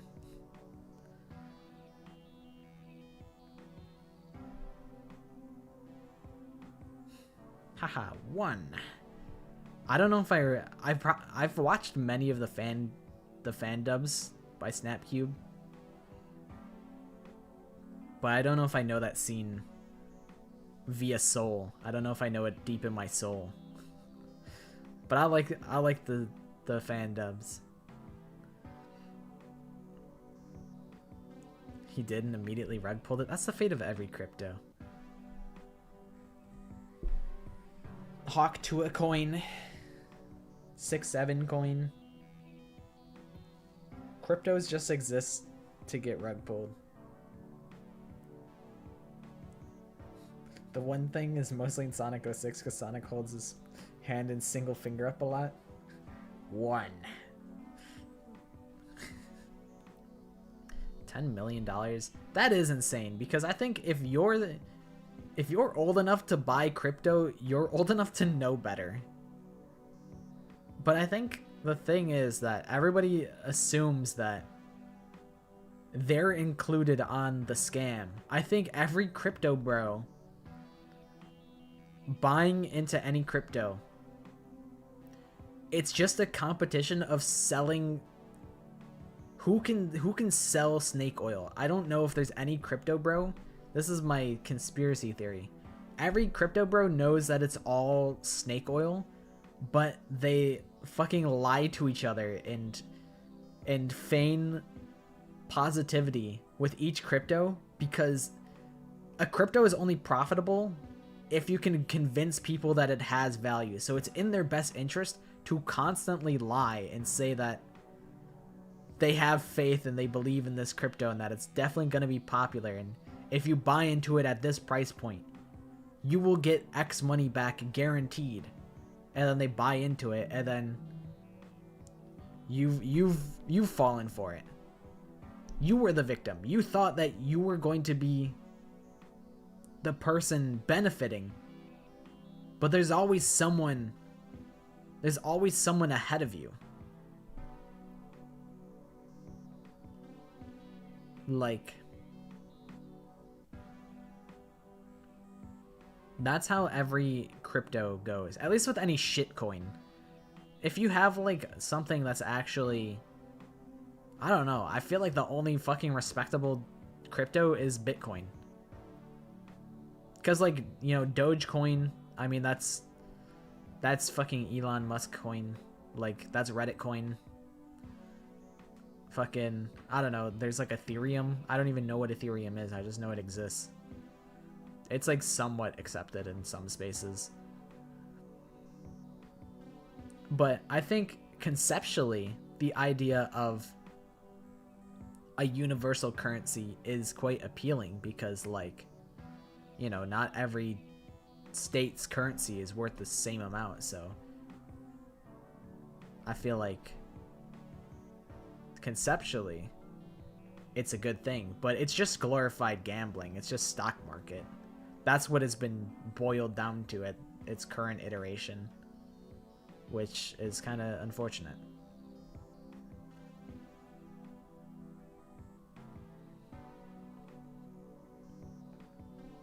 But yeah, back in the day when someone spent like fucking 500 Bitcoin to buy like a pizza,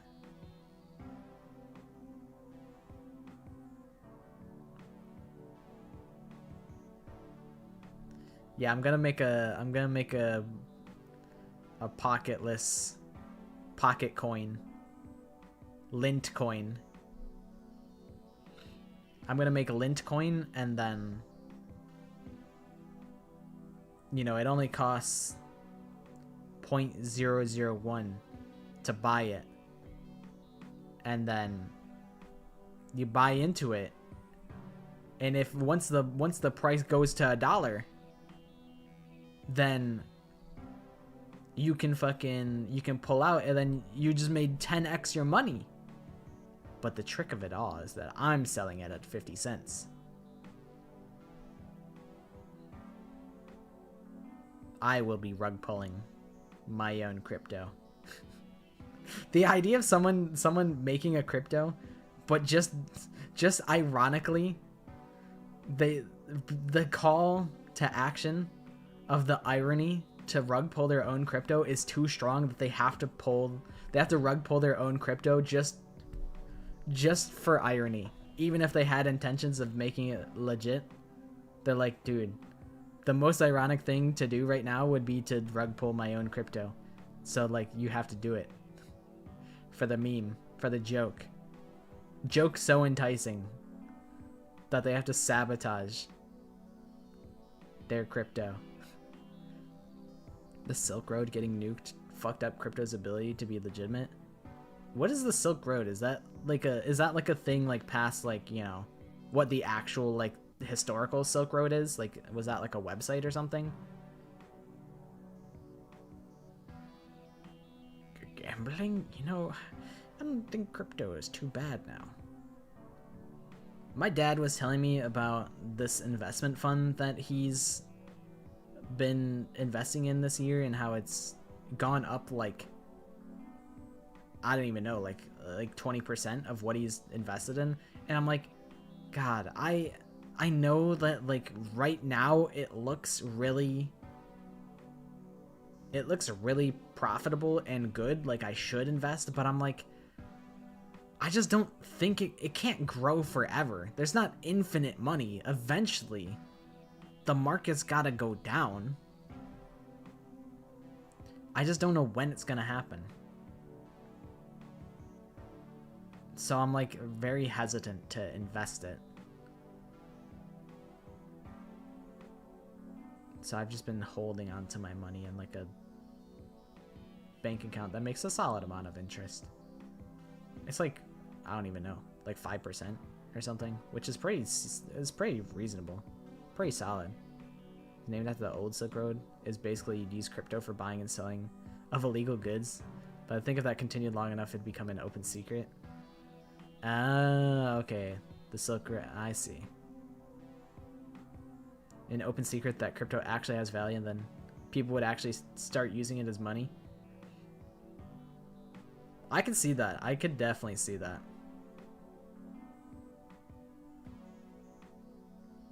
I mean, illegal goods is a very profitable business. I feel like it could have been.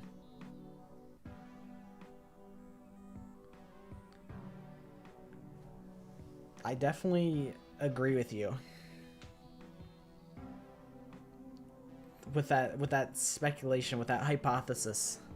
Like, that tracks to me, because people are gonna want, you know, whatever, if they want to like buy drugs off of the fucking Silk Road, and they're like, huh, well, it's less risky to buy it on the Silk Road rather than exchange money, exchange USD. So crypto, in their brains, is valuable for that reason. And then the more people that perceive crypto as being valuable means that it'd be more I don't know, accepted, and it would be used for other things potentially. But yeah, I don't know. I'm not some crypto bro. I don't know shit about shit. I'm just a little guy on the internet.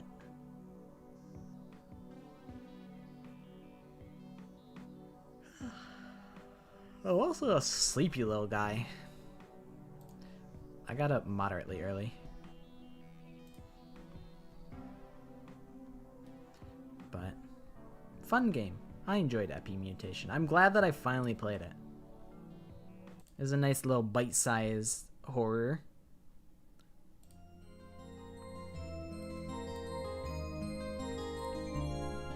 Oh, I didn't even showcase that I made something for these Halloween streams, and I didn't even show it off. It'll probably make an appearance on Thursday.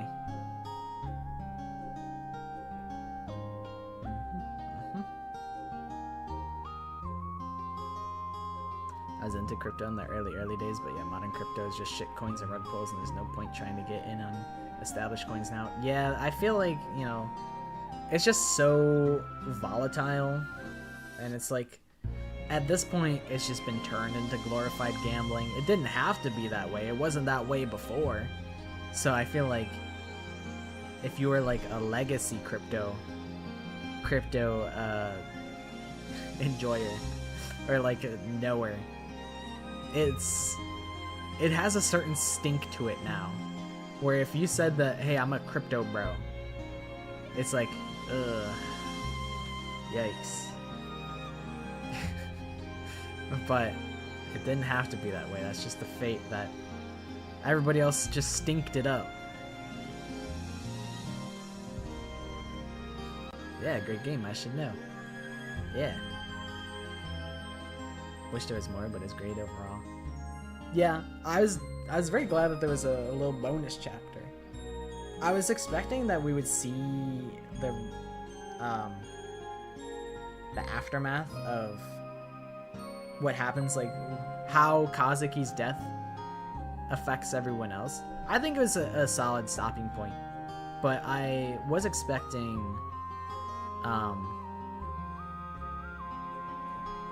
to see like everybody's reactions and whatnot, but that's perfectly fine that it doesn't. Sets it up for a potential sequel. FNAF in Real Time is a good FNAF fan game. You know, I saw people on the Reddit complaining about it, and I'm like, I don't know. I'm like, are these guys just like, their perspective is just so is so skewed that they want original content rather than a different way to play like the original game. I'm playing Five Nights at Freddy's the original, but in real time, so like each hour in the game is an hour in real life. So it could either be really boring, or just really stressful. Like I might just be stressed for 6 hours straight. I don't know. It's we'll only be able to tell once we get into it. But I saw people on the Reddit talking shit about FNAF in Real Time and how they were disappointed by it. But I think a lot of it is just because they're like, man, they didn't add like anything. And it's like, I mean, did they need to? It's just kind of like a silly thing. I think I don't even know what I'll do if I die at like hour. What's the cutoff is the question. Because I think if I die at hour 5, that's it. That's the stream. I tried and I died. If I die at hour 1, I'll restart. If I die at hour 2,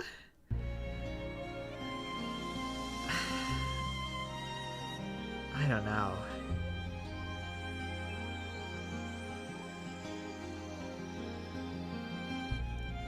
It would depend on how I'm feeling. I think hour 3 is definitely the cutoff.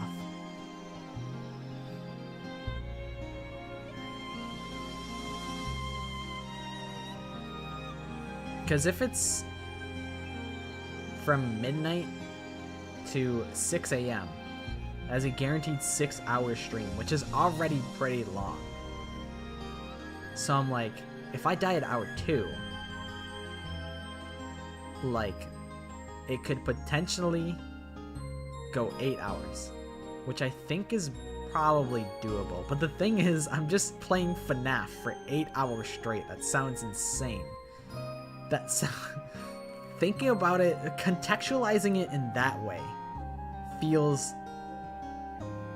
absurd. I don't know if I have 8 hours of FNAF in me. I don't even know if I have 6 hours of FNAF in me. I've done speedruns that are 4.5 hours long, and I thought that was long. This is unhinged.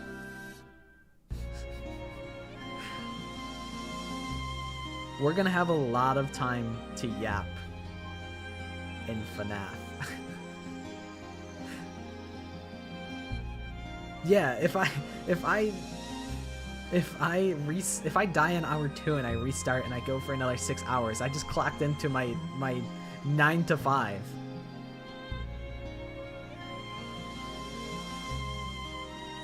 My 6 to 2. I'm working like third shift or whatever.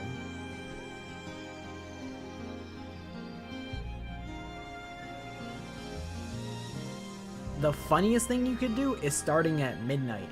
That would be the funniest thing you could do. You link it up to your own real life time. But then nobody would be able to watch, because I'd be playing video games at midnight on a weekday.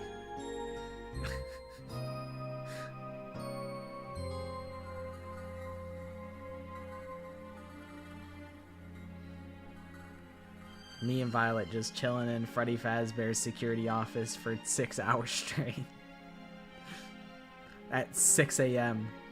And I'm like, finally, I can sleep.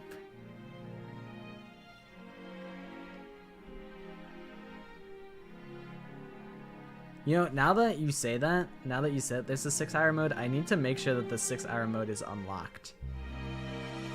Because that's what I want to play. I want to play the 6-hour mode. I thought that's what FNAF in real time meant. But I should probably play a little bit to make sure. Because that's what I'm signing up for. If it's just like a remastered FNAF and it's like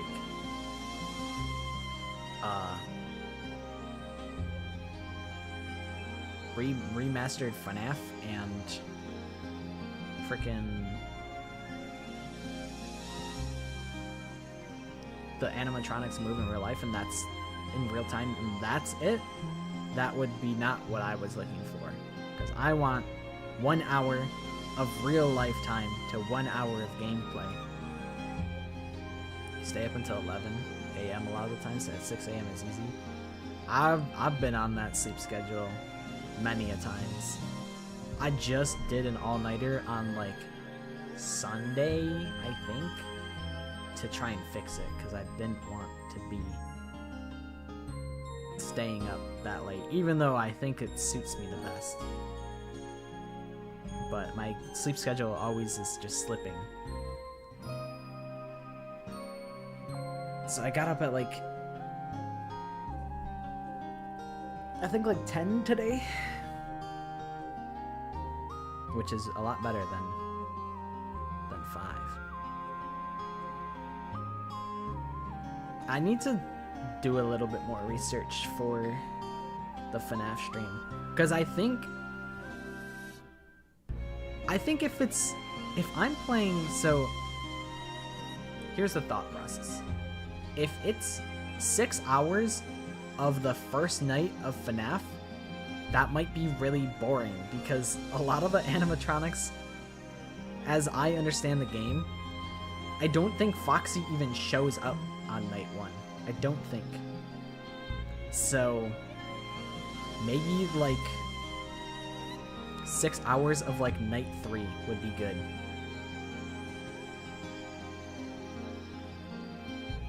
I don't know. I think there's merit to both. Because if it's too fast, then that means we could just do it like, if I survive for 2 hours, like 3 different times, then I could be like, oh, I died, like, whatever.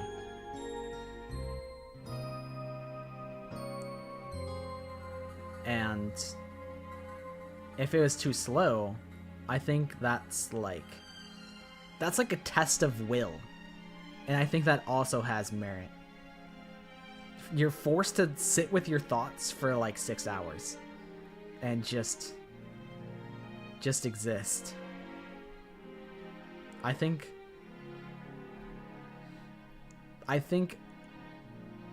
like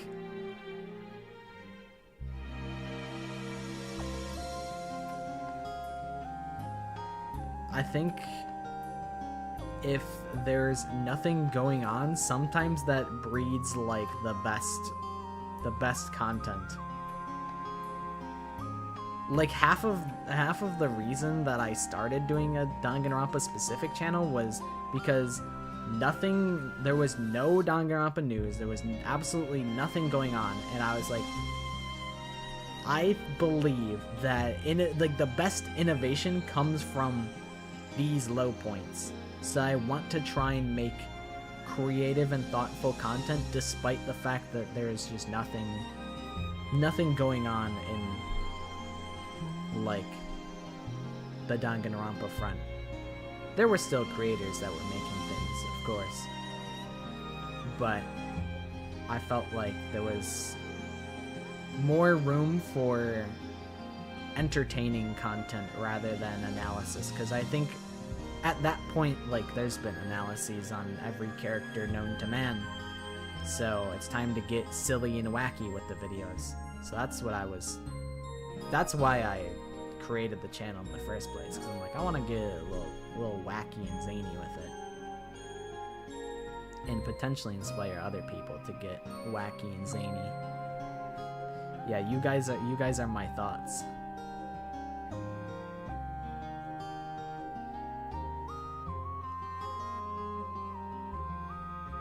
And really what my master plan of it all is that I knew that Spike Chunsoft would make a 4th game eventually. And when that 4th game would come out, it would boost my channel to the stratosphere. I knew that would happen. I bet on it. I bet my whole career on it. It was my grand evil scheme, and they fell right into my hands.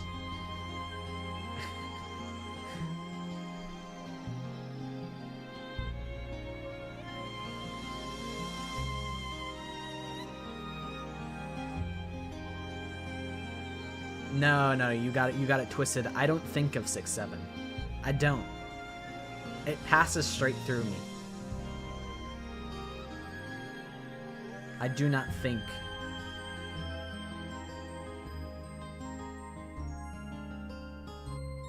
And also my Danganronpa scheme was to get my friends to play the games. That was also part of it. Mission unsuccessful. To be fair, if I wanted my friends to, like, experience the games by any means necessary, I would just stream it and have them watch my streams. That's what I would do. That would be the most logical course of action. So I haven't done everything that I could to make my friends play the game, and now I think I've casually spoiled enough stuff that it's kind of chalked, and I don't know if I could. I've spoiled too much for the games, just in the shorts and in these like streams. I'll just casually be like, oh yeah, like Junko Enoshima's the mastermind, and I'm like, oh yeah, that's like common knowledge for every Danganronpa fan that I took it for granted. And like if they were listening, it could just ruin the whole fucking game for them. That could be game ruining information. Even though I'm sure a lot of people have their suspicions because of just how popular Junko is despite her fate. It's like, huh, that's kind of suspicious, isn't it?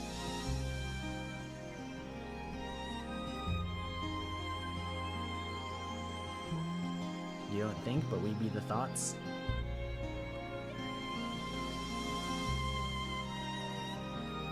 I mean, I don't think...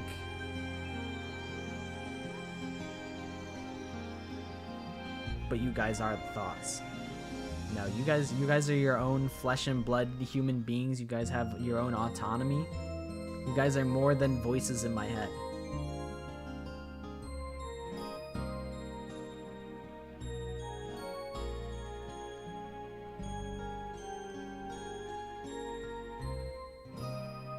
I do think that there's merit in doing, like, you know, many streamers have done, hey, it's my first time playing Danganronpa. Let's play Danganronpa, guys. Make sure not to spoil anything in the chat.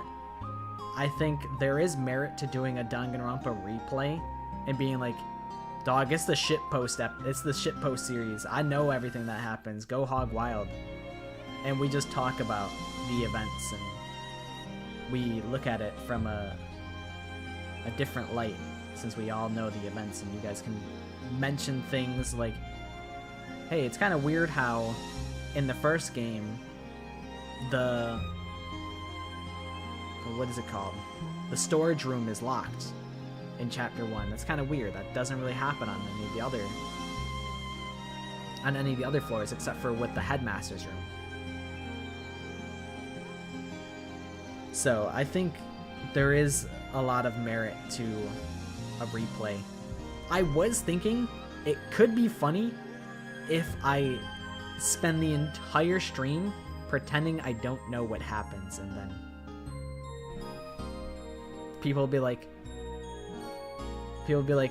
wait, Chihiro is a boy, and I'd be like, what? No, dude, I thought that was a cute girl this whole time. That's my waifu, dude. No, what?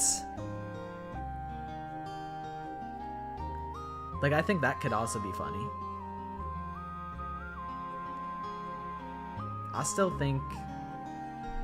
think once Spike Chunsoft sees they put out Danganronpa 2 and then it goes, here comes the money, money, money, money, money, money, and they see the bread rolling in, they'll be like, dude, what are we doing fucking around with these other IPs? Get cracking on Danganronpa 4, bro. Full steam ahead.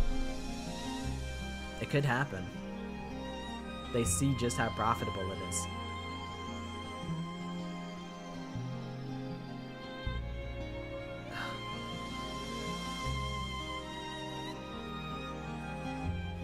Franklin B. Baby, the 16th student lying hidden somewhere in Danganronpa. Yeah, I think I could beat Celestian Gambling, not gonna lie. I think I could beat Yasuhiro. I forget, what the fuck's her first name? Or is Yasi... I don't know. Whatever, she's like Yasuhiro something. Man, I love this Kaede character. I sure hope she gets to have a long and fruitful relationship with this nerd Shuichi. Taiko Yasuhiro, yeah, you're so right.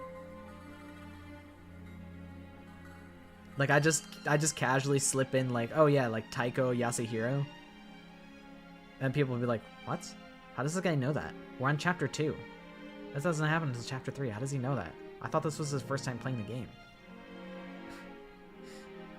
Streamed an Undertale genocide run while pretending I'd never played it before, and I thought it was a cool feature that the game counted how many enemies I had left to grind XP in each section. Like the entire bit for how I got there first time was, I was just trying to grind a little. I thought it was cool that the game told me that there was nobody left to kill for XP. That is pretty cool.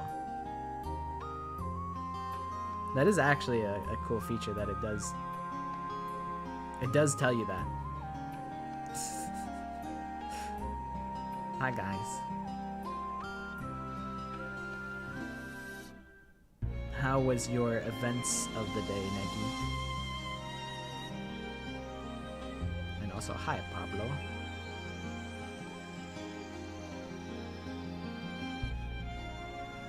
We're just kind of yapping. We've already played the games for today, so we're just kind of in vibe mode.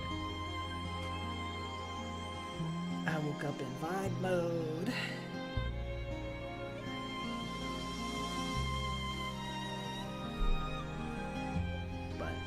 I might do a replay. The thing is, though, I think it'd take a long fucking time to beat those games.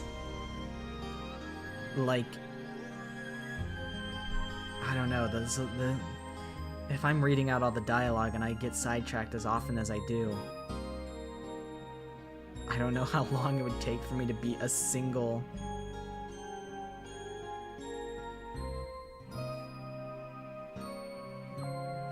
game.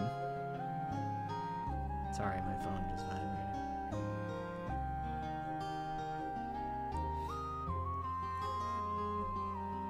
But it is something that I've considered.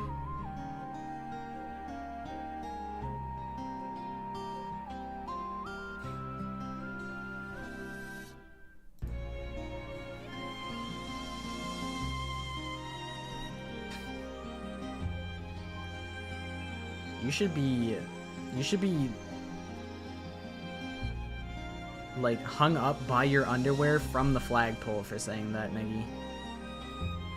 You should be publicly shamed and denounced for that statement. Game was good. Game was very good. It was very spooky.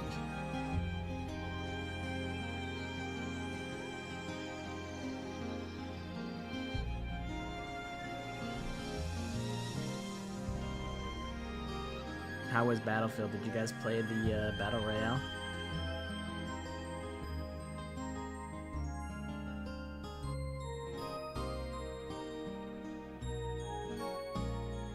We didn't get to play No I'm Not a Human.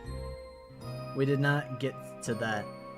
Epimutation ended up filling up the perfect amount of time for a pocketless stream. I thought it might be shorter because all the Steam reviews were like 2 hours on record. So I'm like, okay, we normally stream for like something like 4 hours. So we'll probably do half the stream Epimutation, half the stream No, I'm Not a Human. But then I forgot that I have poor time management skills on stream, so it took like twice as long. Dog, I don't even stream for that long. You have an illness. Yeah, I forgot to factor it into the formula. Played the new map, mixed bag, but overall good. Yeah, I mean that's how all the Battlefield maps are. The Dugget had brought up such a good point with the idea of the Battlefield 6 Battle Royale. All the termites already go onto the roofs, and you can't. It's already so annoying to get the termites off of the roof. So if you put that in a Battle Royale formula, everyone's just gonna termite on the roof forever, all the time. And he also brought up the idea that Apex at least has the tools to let you push high ground, like something like an Ash TP or like an Altar Portal that gets you to the high ground, or Octane Jump Pad, something like that. Like there's vertical mobility so that Apex doesn't have such a terrible high ground problem, which it still does. You still want to be on the high ground in Apex, but it's probably exacerbated so much more in an environment where your only option is like a helicopter, or just go up the staircase and walk into a claymore and die. And I was saying Battlefield Reddit day one will be like, guys, high ground isn't overpowered, you just need to use the helicopters. And then there's the whole anti-air force on the rooftop with the rocket launchers. There's us on the rooftop with 4 rocket launchers waiting to shoot any helicopter out of the air that tries to take us off of high ground. Apocalypse isn't a human, he's a homunculus. Maybe. Yeah, we didn't even go on a super crazy tangent. I felt like we were pretty good at staying on topic, and even then we took us quite a while. The Dark Queen of Mortholomy. 20 to 40 minutes. Alright, so that's like a 4-hour stream then. Bet. W.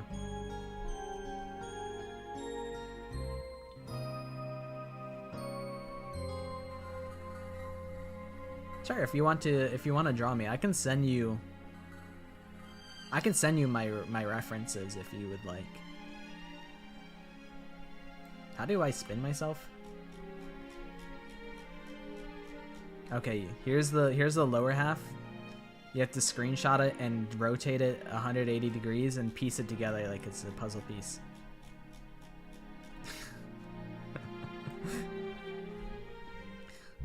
See you later, Nathan.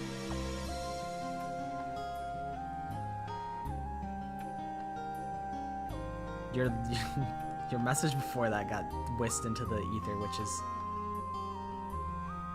which is justified. Bro, nice legs. Thanks. Thank you. Yeah, I'll send you my references. Do you want this outfit? I also have my Chuni outfit. I didn't even get the time to even screenshot. No, I'll send you a reference.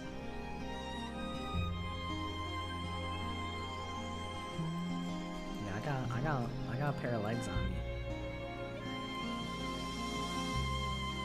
I don't remember how I had to move in order to like get the legs to do a little step, but the legs be stepping. I have step technology, but I don't remember how to do it, because normally having a full body model really doesn't matter.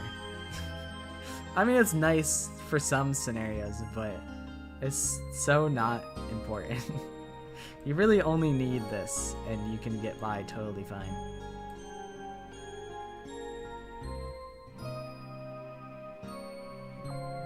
You know, I really fucked myself bad by having these leggings, because I'm like, I've expressed that I don't like being called a femboy, that I don't much care for that. But I willingly chose those as my leggings, so I'm like, really, I reap what I sow.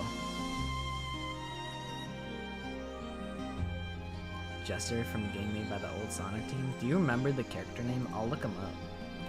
Sonic Jester. This is just Sonic as a jester. From Angry Birds? What the hell?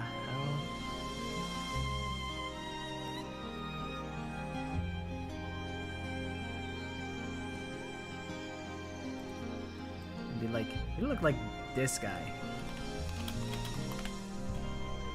Pockets, you remind me of this character.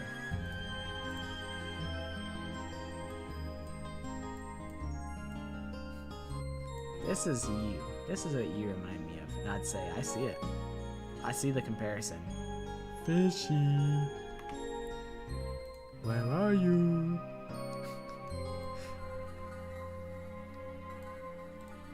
Froggy. That's what it is. It's Froggy. You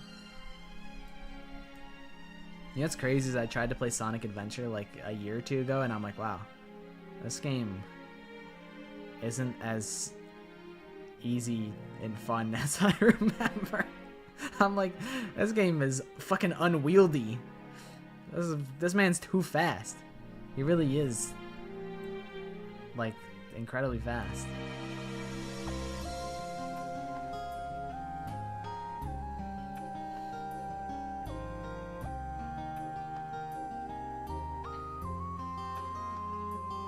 I did draw myself as my own Sonic OC. The one thing I regret is that, like, with it, it's like, oh, what's your gender? And I wrote like bitch, like I'm a bitch, cause like I don't know, gender is whatever. I don't really care about my gender. But I'm like, I feel like that's just I should have just not done that. I could have just made it more classy. So I kind of regret doing that, but also it's not the biggest deal. I'm calling myself a bitch, so it's okay. But I still don't like referring to anybody as a bitch. I feel like that's in poor taste. Unless, you know, someone's camping on a roof in Battlefield, then I'll call them a scumbag. A rat bastard, perhaps, even. Never mind, I was imagining things. You made it all up. The jester was never real. You were the jester!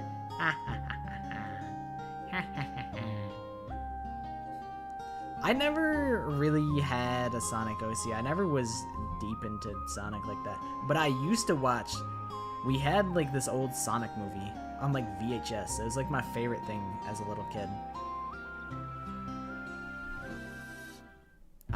I'd be turning up to, like, it was about, like, Metal Sonic.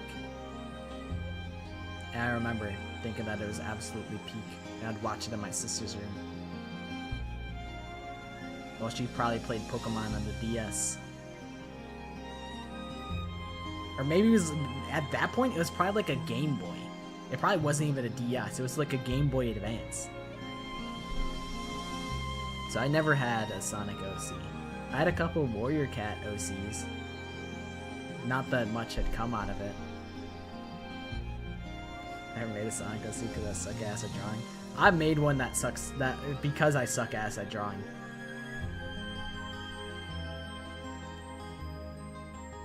Do not be afraid to make an OC because you suck ass at drawing. You should make an OC because you suck ass at drawing. because it's just silly. It's just something silly to do. That was my motivation. I'm like, I know I suck ass at drawing, so I'm gonna make like a shitty OC. And like, ironically, like I spent a significant amount of time on it. But it's like, it's ironic. But also, I like it though.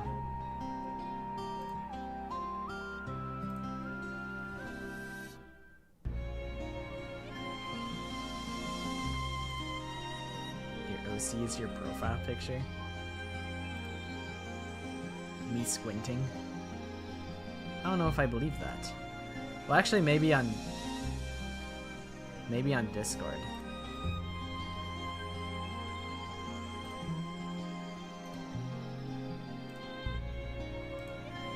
I trust you. You would not lie to me.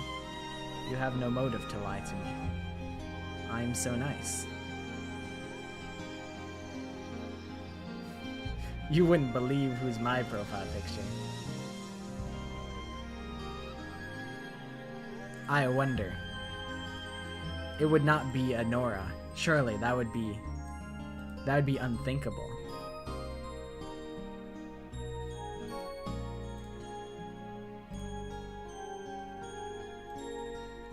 That's you for real, your OC. Negative 255 appearance.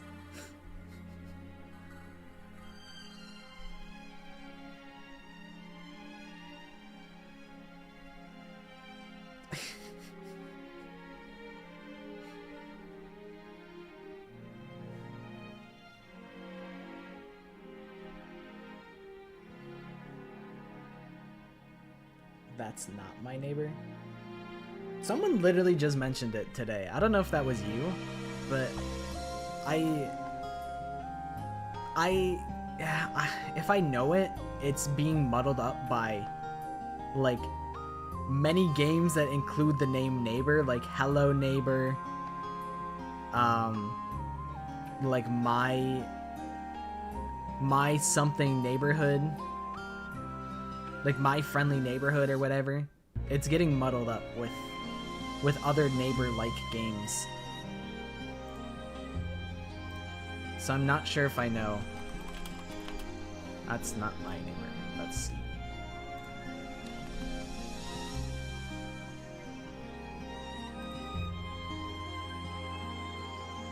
Oh, it came out this year.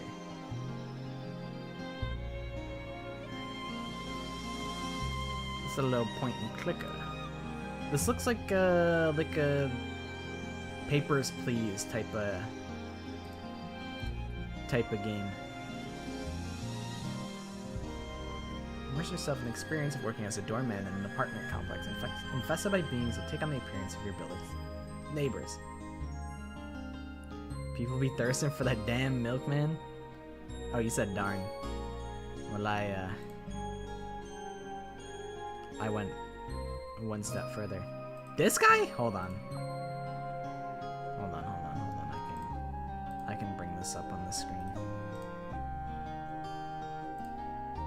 Thirsting over this guy? Ain't no way. Milkman jump scare, sorry. This? Thirsting for this? They want the milk?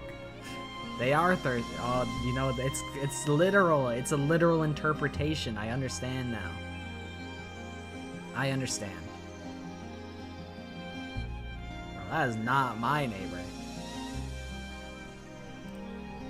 Unless this is just like, unless there's multiple versions of the milkman, and this is the not neighbor version of my actual neighbor.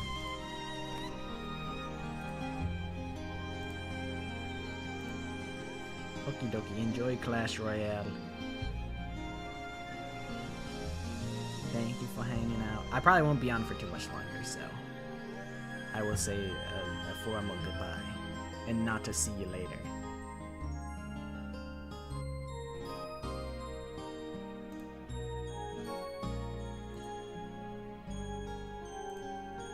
But this is the first I've seen of it.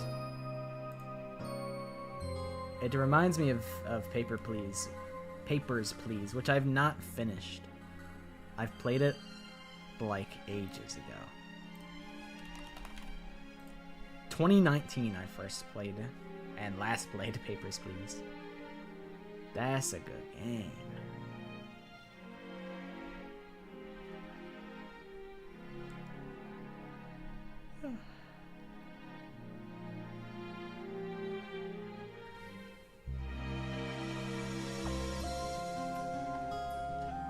I think I will probably end stream about this point. I've been good about sleeping at a reasonable time. I think I went to bed at like 2. Went to bed at like 2 a.m. Which is good for me because normally it's like 6 a.m., 8 a.m., sometimes worse. Although it might be beneficial for me to stay up a little bit later so I can stay up later when it comes to FNAF time. So I'm not so tired when it comes to midnight, when I'm confronted with midnight and I have 2 hours left to survive FNAF, when FNAF becomes real. Oh my god, I just realized I'm gonna be stimming during the FNAF stream, because there's a video that I've been aware of where this person goes, "I'm Golden Freddy, I like to scare, and when I scare, I become a nightmare." I'm gonna be singing that. I'm going to be singing that during FNAF in real time. It's gonna be so bad. Might be world's worst stream, potentially. I would have to like make that list first for myself before I decide if that goes on it, but it could be. It very well could be.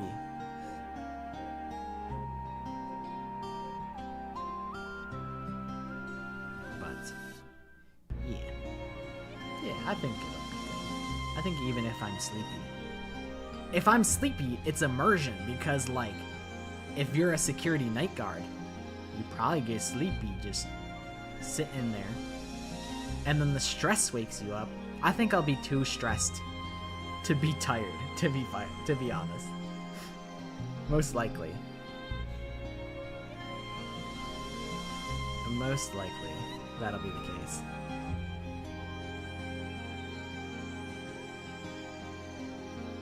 Scary redeem sounds. That's partially why I was working on the fart gotcha that I was talking about at the start of the stream. Because I'm like, what if I let people do multiple fart sounds so that when I get jump scared by a fart, it's like, haha, this guy got scared by fart sound. What a doofus. That was my main motive behind working on fart gotcha. I might still work on it. I don't know if maybe I should make proper scary noise redeems. That would be way easier if I just made like, here's a scream sound, here's Minecraft cave sound. I could do those with relative ease.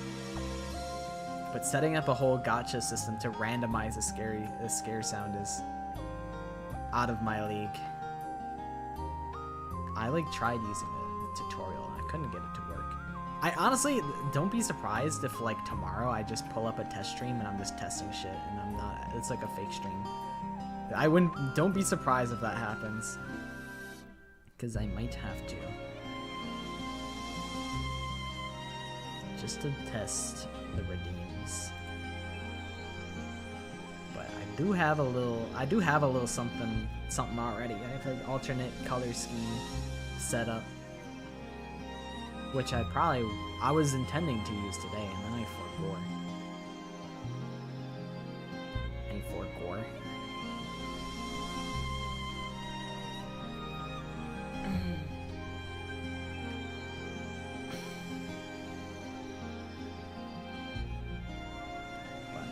Fun stream. I enjoyed the game. And I felt like I could have streamed a little longer. I don't know. I mean, I just ended up spending the time just chatting with the squad. But we were at like an awkward point where I'm like, I could probably stream for like another like 45 minutes, but not long enough to actually like start up a different game.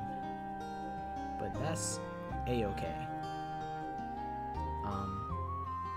But yeah, I'm gonna shower and get ready for sleep, and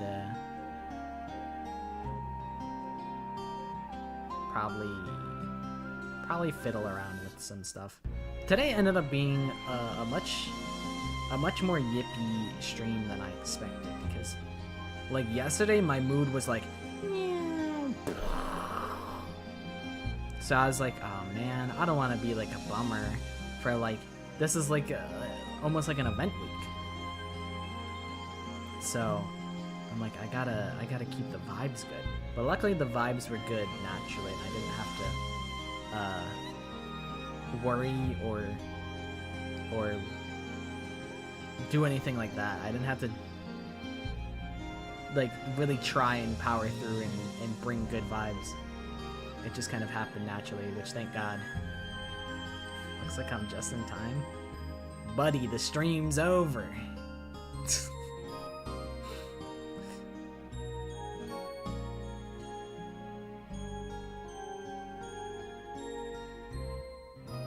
Play something? Bro, you were playing Battlefield for a million hours. I've been here for 5 hours. Wrong. New game. What's a toy game that I can... You guys want to do a Slay the Spire run? That's like an hour-long endeavor.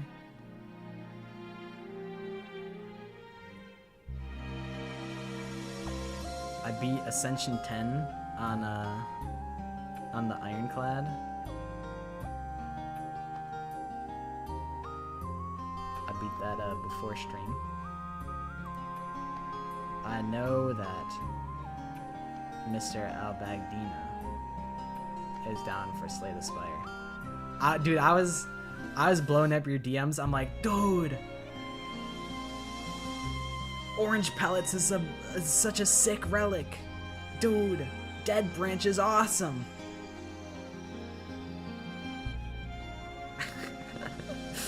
The man emo is one of my favorites. All my favorite like 7 TV emotes are like things that people just type organically, and it just turns into it turns it into something. Like I think this is one. Yeah, there. What else? I think 4. Maybe it's the spelling out of 4. Yeah, okay, there it is. 4. Balls, yeah, balls in all cap. And then there's also one that's very common. I'll pull it up really quick.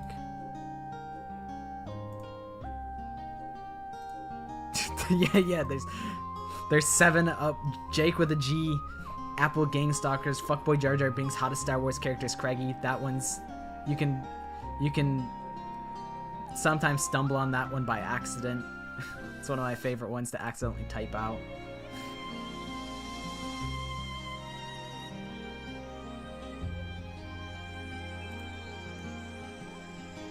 One of my favorite 7 TV emotes. I need to, like, steal some more from Fleshy. I just go to her stream and I just poach the funny emotes from her chat. That's all I do.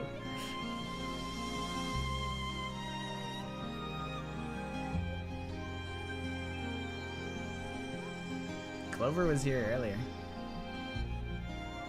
Clover has been watching endless Critical Role. Endless Critical Role content. I didn't even know there was that much Critical Role content to begin with.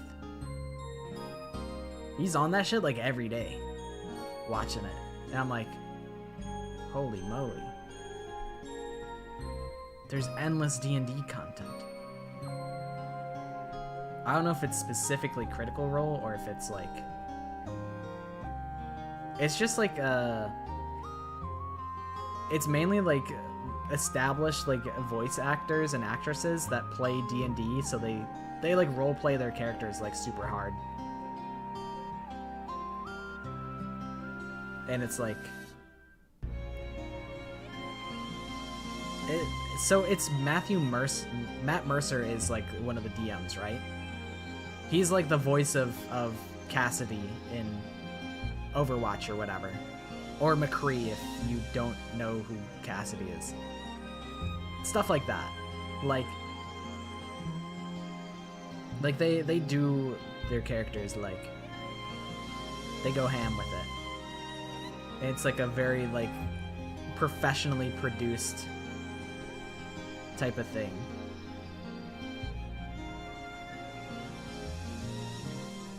So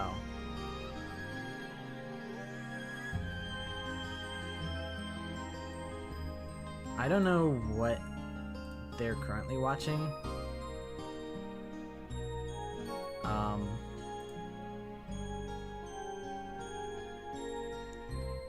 Live tweeting Dropout. He's watching Dropout. What else? Let me see. Let me see if I can figure out.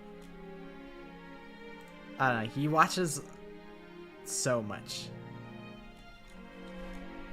I don't even know how much games he plays anymore.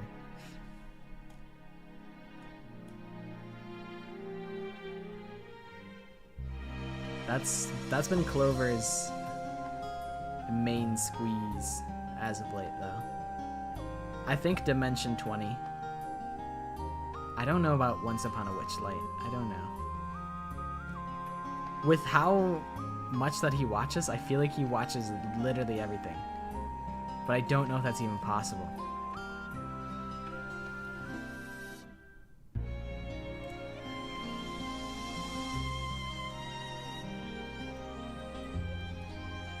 No clue.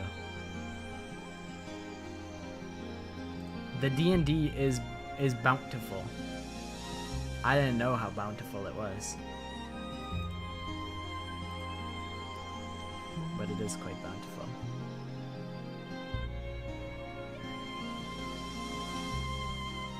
I don't think he played Blue Protocol. I don't think he's played whatever the new one is. The one that sounds like Zenless Zone Zero but isn't Zenless Zone Zero. It's like...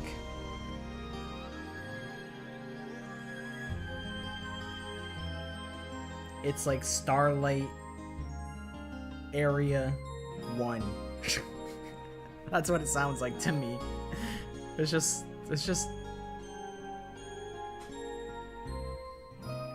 like noun.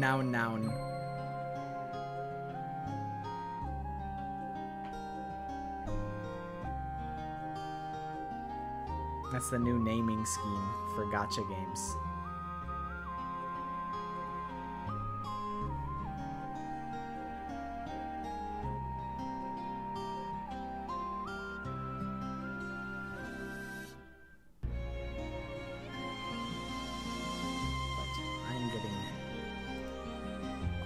Quite eepy. I'm an eepy little guy. I'm just a little guy. I am still here. Probably not for too long. I was tossing on the idea of a Slay the Spire run, but Slay the Spire is, if it goes well, it's like an hour-long endeavor, so I don't know if I have an hour's worth of juice in me. I was being harassed to play a new game by Mr. I just got here 5 hours into the stream. Play something new. Dance for me. Shaking my head. Do that silly little dance. that I like that you do. Do that silly little dance for me.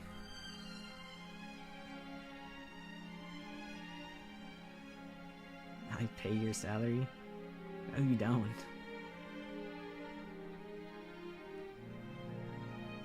My salary comes from YouTube.com. Twitch salary is you know, it's noticeable. But I looked and I think I went to like my creator dashboard and it said, woohoo, you made $5. And I'm like, wow, yippee.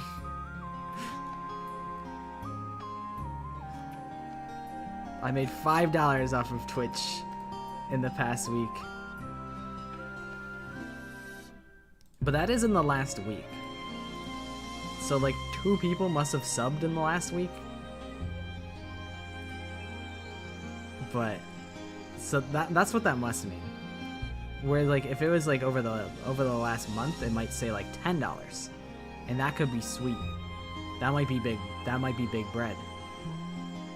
That might be bands.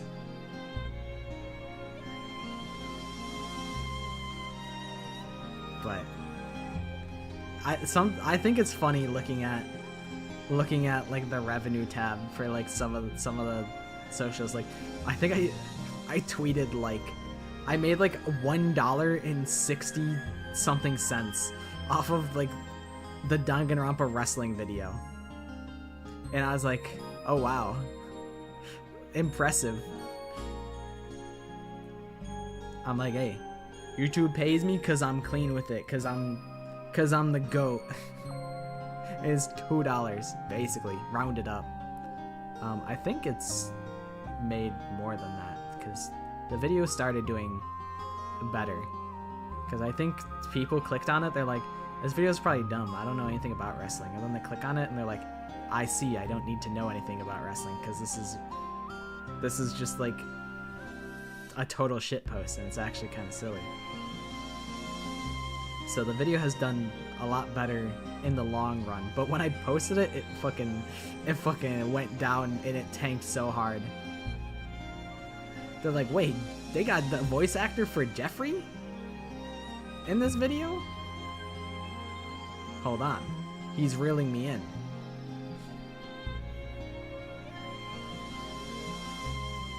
But I knew it was gonna flop when I posted it, but I was still surprised.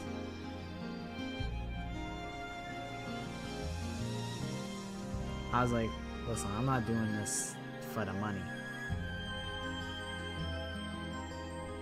I'm doing it for the love of the game. But I'm not doing it, I don't love the game enough to do it a second time. I don't know if I have enough love to do it twice. But somebody did say, they're like, I'd like to see you do this with the newer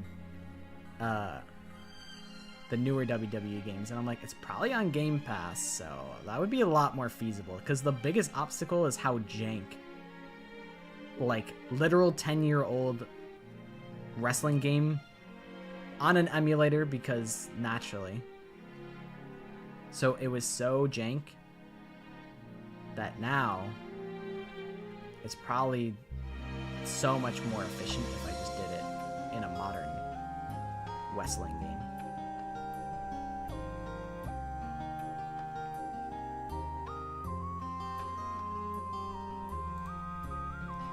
It is very close to Halloween.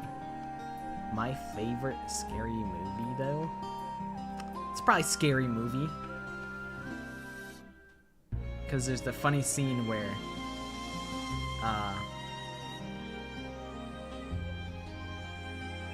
what's the funny scene? Lewd boy, help. Help. What's that scene that I like? The Scary Movie where, like, don't they like throw grandma down the stairs? Like, Ghostface is coming up. Ghostface is like coming up the stairs, like chase this lady up the stairs. And then the lady throws like grandma down the stairs. And then they throw like, okay, so they throw like one thing. small thing. And then I think they throw grandma. And then they throw like a whole piano. And Ghostface does the funny run down the stairs. He goes to not get like squashed by the piano. Yeah, he does the funny run. And they go, "What's up?" I could probably get a gif for that. Scary movie piano gif. Oh, this is good. Hold on. Tenor is like a shit website. That's just me speaking my truth.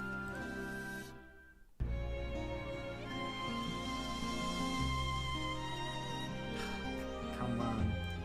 Okay, hold on. Here we go, for realsies. Here he is doing his funny run. His funny ghost face run.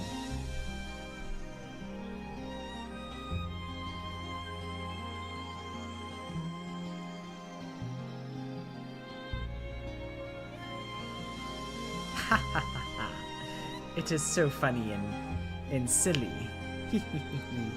Every time I see it, I go, ha ha ha ha.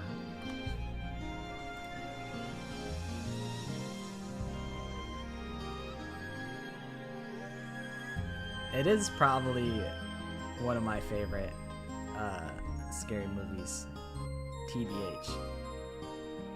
I mean, does it count as a scary movie? I feel like kinda, a little bit. I feel like it doesn't not count.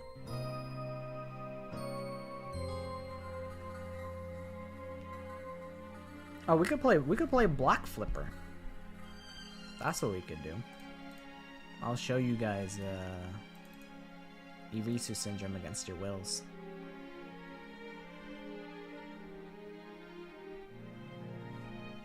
That would satisfy my good friend Noir, who's probably not here anymore. We can play Scary Block game. I wonder, is my save... Oh my god, he's here. We're about to get gameplay. You're in luck. Try not to pee your pants. Is this a fresh save? I think it is. That's good. Midnight is your cutoff. Oh, you got 30 minutes? That's plenty of time. That's actually endless time when you think about it. So the thing about Scary Block game, you might get scared. Oh shit, I just realized. You know what? Hold on, I got a fucking 3 million IQ. I got 3 million IQ strategy. I turn off... No, it doesn't work. I'm trying to think about this.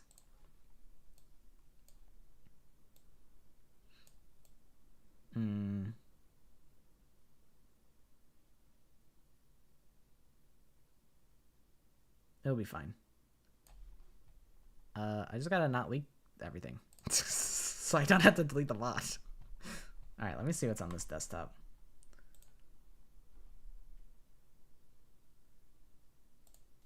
This should be fine.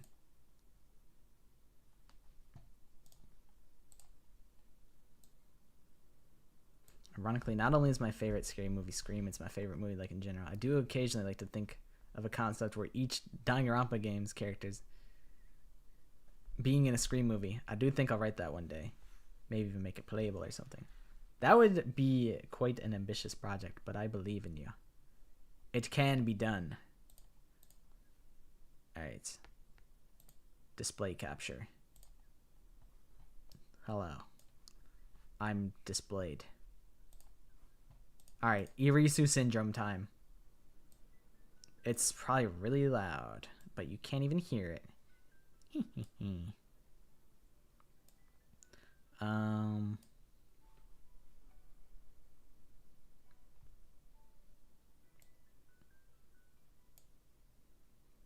Danganronpa Final Destination? Low-key, like... Scream is low-key, like, Final Destination. When you think about it. Is there a way to make this bigger? Alright, you gotta squint at your monitor. I I showed you 1.5 million thumbnails for this game. Is it too loud? It's really fucking loud for me. It's extremely loud for me. Hold on. Let me turn off the display capture and turn the volume down on my end, because holy moly. This needs to be at like 50% volume. I mean, you wouldn't need to play it if I play it, but also, you could still play it anyway, because it's just a cool-ass game. For Giga Chads and... yeah. I could probably... hold on. I could probably work this out.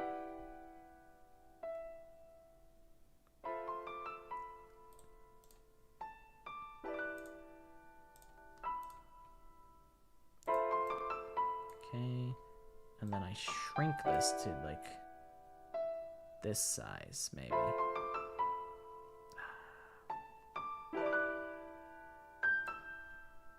And then I put this up here. That seems fine. Okay, is this a solid volume now? It's still probably a little loud. Alright. Shit. Huh. I have everything. That's not good. That's fine. That's fine. It's... is it?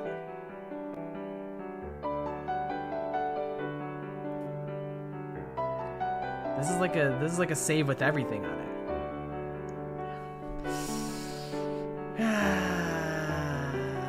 Who cares? Who cares? Block flip.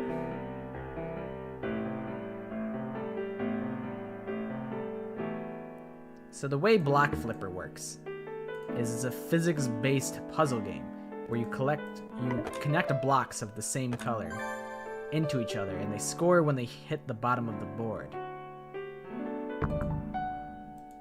And you want to hit big combos. So you go to like bink, bink, bink, and then you bring the orange all the way over. Ooh, not quite. Not quite. This one is the patience is important, and also you can be slick with it and get that orange over there. And then you go crazy mode with the blue and have it hit all those, and you get 1,000,000 trillion points and you go to the moon. This is what Block Flipper is all about. You can even get zany with it. And that really wasn't what I intended to do, but it'll work. Damn it. And sometimes, oh shit. Oh shit. Uh-oh. Sometimes what you do is you panic, right? You panic and you fuck everything up.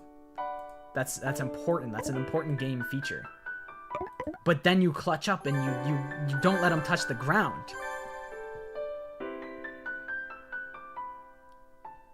The artist that made the alt design has it up on their VGen. I feel like I said, I can't leak what I said, but I think I said something that prevented them from posting it on Twitter. And I'm like, I hope it's not because they thought that I was going to do something with it immediately. But I have plans, which I think are a little bit potentially apparent based on why I'm being coy about it.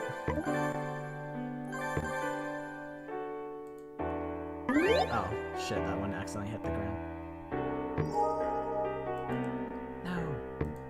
Block flip. The only hard part is that it's... Block Flipper demands so much attention out of you.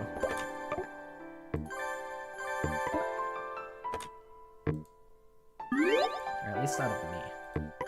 Piss.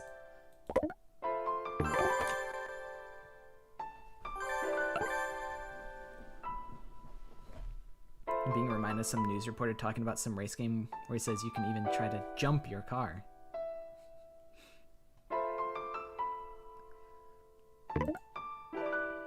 You can.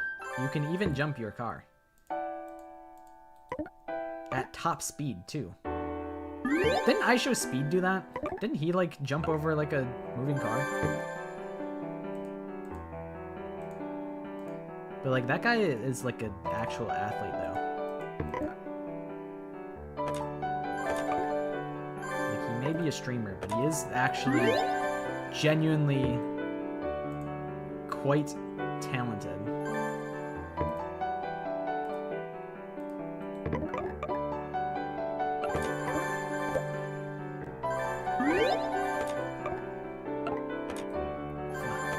Get the blue. Okay, that's fine. We could just do that. Everything will work out perfectly fine.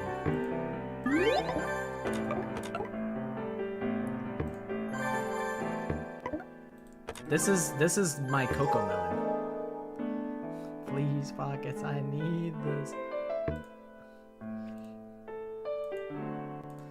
It's really funny that I've been like getting updates via Twitter that he did like a reunion stream with the same people that were responsible for that clip, and it turns out that his mom actually was kind of homeless, and he was getting grilled for laughing in that situation, which is quite humorous.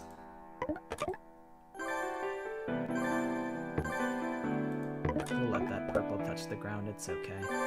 We can eat that. Our health bar is quite full. This is our health bar at the bottom. We do need to reach a score quota in order to get the good ending. Oh, this is money right here. Oh my god, we just went to the moon. That's a big combo right there. But we do have to act fast because all these blocks are hitting the ground, and that's not good. I'm gonna let this yellow piece touch the ground and hit that yellow block and clear out some of the stuff that's accumulated on the bottom floor. Okie dokie, good night, friend. Sleep well.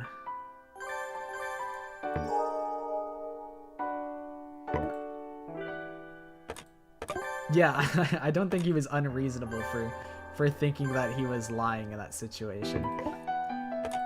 Especially because, as I understand it, the whole stream was like people just trying to like bait him.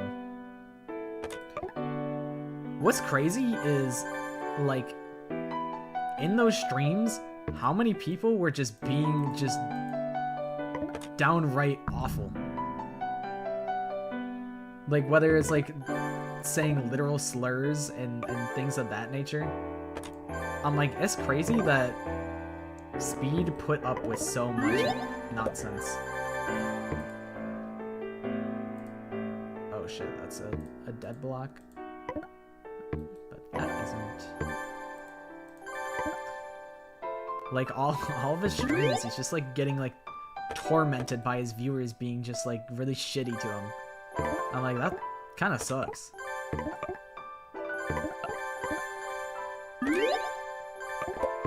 Like, all of them just trying to like guilt trip him and shit. It's crazy.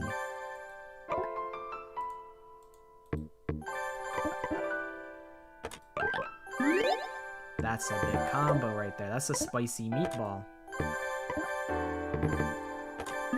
Damn it, I didn't get the blue block. Ugh. I'll drop this in to clear out that. And same with this.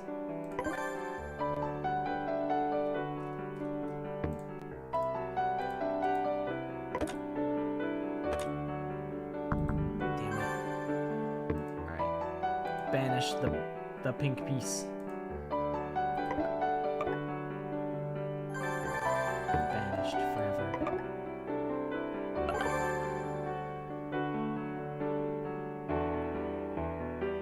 Speed's fans are terrible, what you mean? Speed wasn't exactly the best guy at the beginning, but no, Speed's definitely good. Yeah, I agree. I mean, having such a large audience, it's kind of understandable at this point, but it's crazy how, like, in like so many of like his earlier clips, like His fans are just being straight up racist.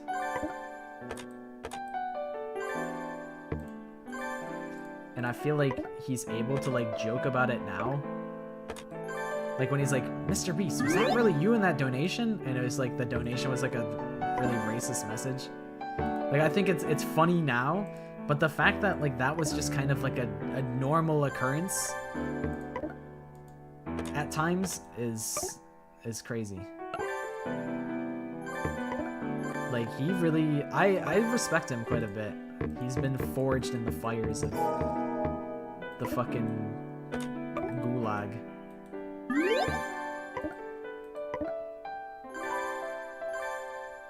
I don't know if we're gonna get a teal block for this guy. We did. Okay, he's gone. Gone forever and ever and ever. This is called juggling. Some have called this juggling in the past. I came up with the name. I invented juggling. Let's try and get this blue piece out. Okay, that was very clean. So now we can move this teal piece in, hit it into everything, hopefully. Okay, and then the orange is good. And then we can move the yellow probably over to the right. And then these guys can hit. We can do this. And then the orange is safer to move. And then the pink can fuck everything up, but I think it'll be okay. Because there's enough points going around. Yellow, pink, fuck. Oh god. Okay, we're fine. It's not over. Actually, our health bar is really good. Actually, I thought it would be way worse. Oh, that's because I hit the block that clears everything. Okay, orange to orange. I'm gonna get... Okay, I killed the pink block.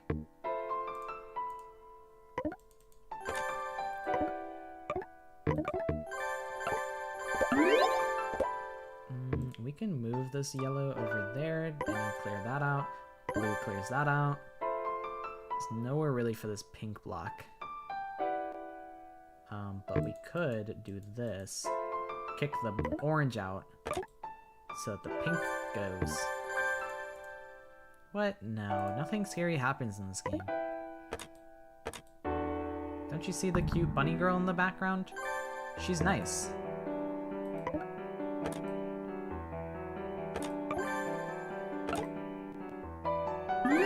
This is a nice game where everyone's friends and everyone lives happily ever after and nothing bad ever happens. Oh shit, I just killed that block. Oopsie. Oopsie daisies.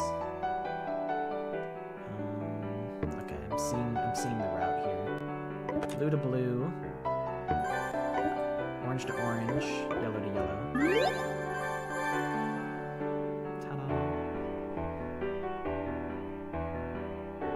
Yeah, nothing bad ever happens in this perfect town.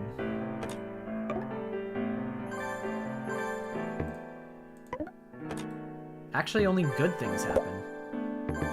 If you'll believe it.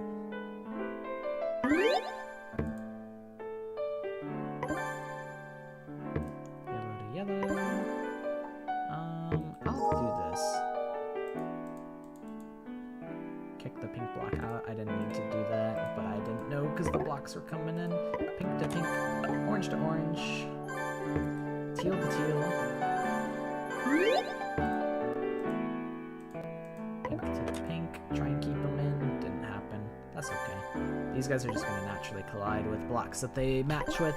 We're well over the threshold of what we need in order to get the good ending. I think we already are locked into the good ending already. I think it's 40k points in order to get the good ending. And we are already winning. But I'm going to go the distance just because I like playing the game.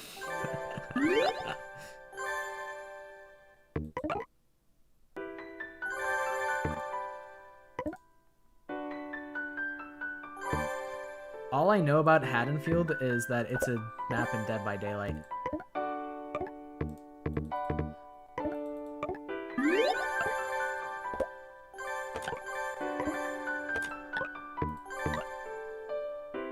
Keep the yellow block in the air. Bink, bink, bink.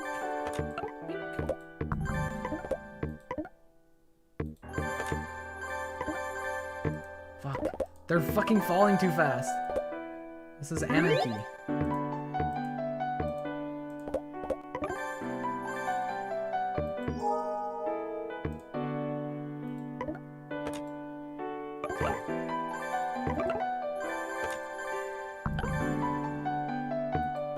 Blue to blue.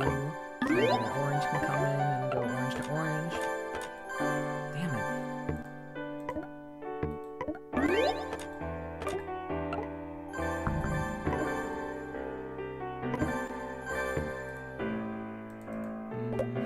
That's fine. It's fine. I'm not stressed. Our health bar is looking mighty good.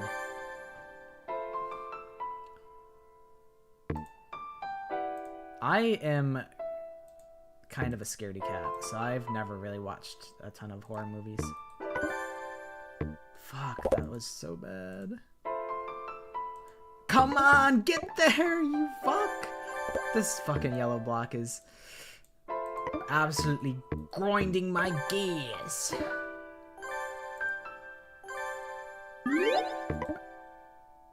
Okay, get the pink block. I was gonna get rid of you, pink block, but I had a change of heart. Because there's another pink block.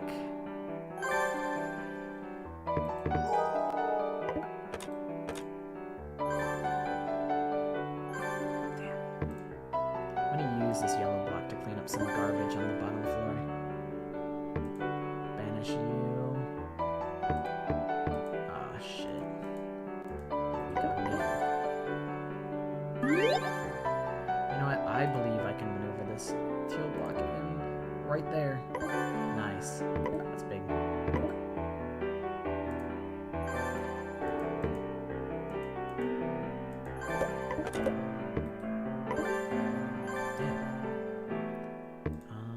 think I gotta remove that. Yellow block is good. Teal block is... Oops. Oopsie.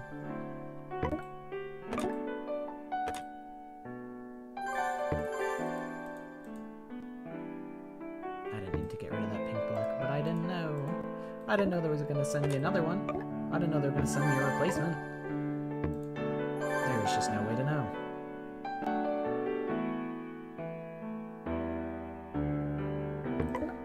What, you don't like sexy cop outfit for Halloween?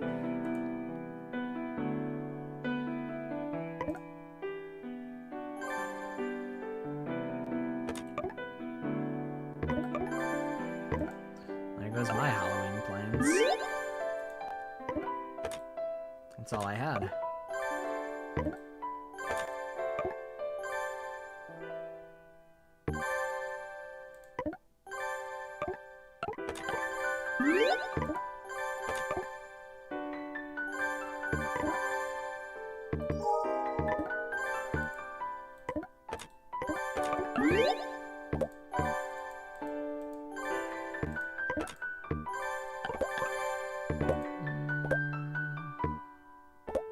Nice. I can't believe those touched. That was a fucking miracle. I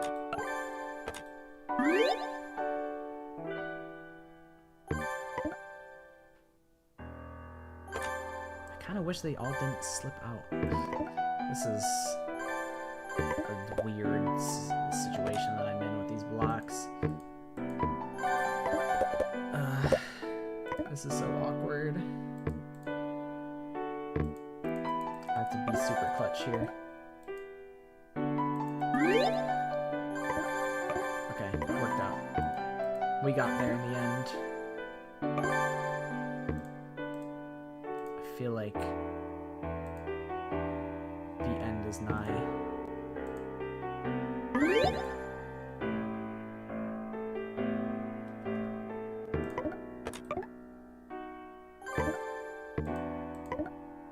And I ain't talking about Bill. This is about to be a huge yellow chain. Can't believe I didn't get them all though.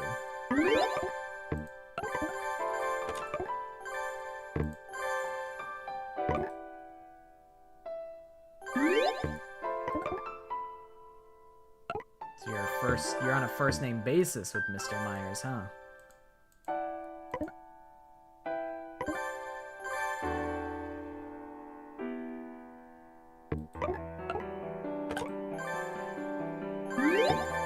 I don't do well with gore, so I think that's not that like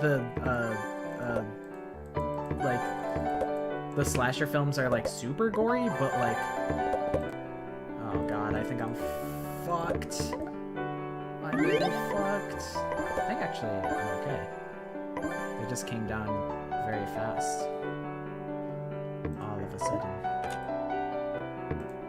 think I've managed to endure the horde.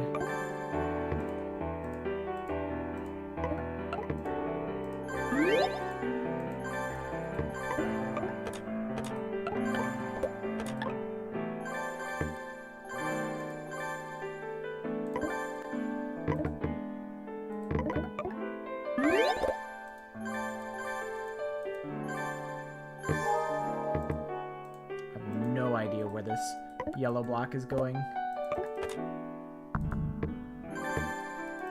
Come on, you fuckers. Alright. This is an important position to not fuck up. Uh-oh.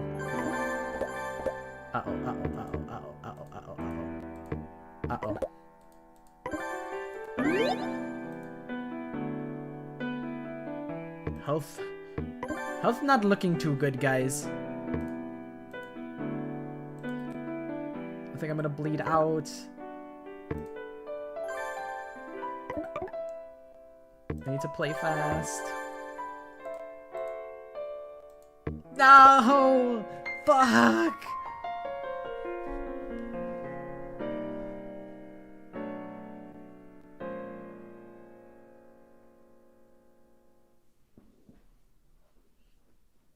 I don't think she liked that I lost.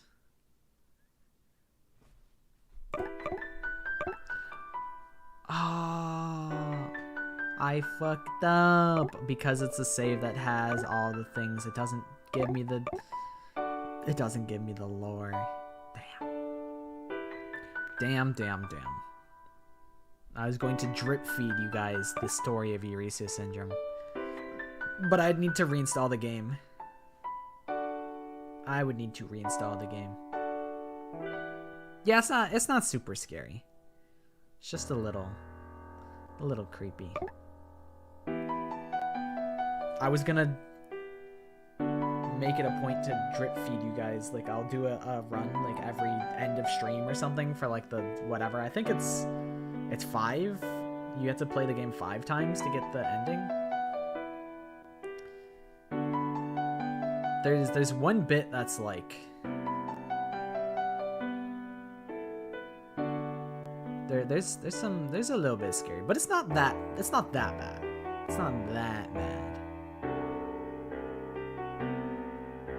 This Eurystheus Syndrome game. But that's how Eurystheus Syndrome is played. But I'll set it up and I'll reinstall the game so that we can properly chip through this as a little bonus treat. A little bonus treat.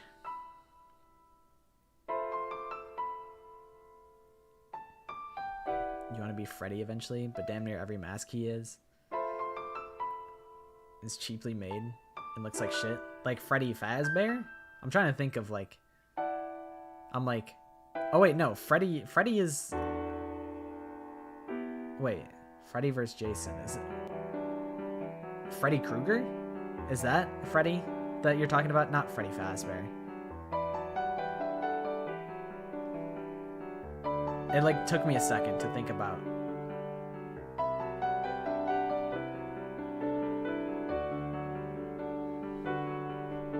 Also, there's different tracks on arose in German. If you would notice, I believe this is my BRB screen.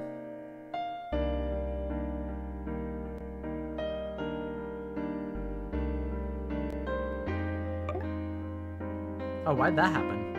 Huh. That's weird.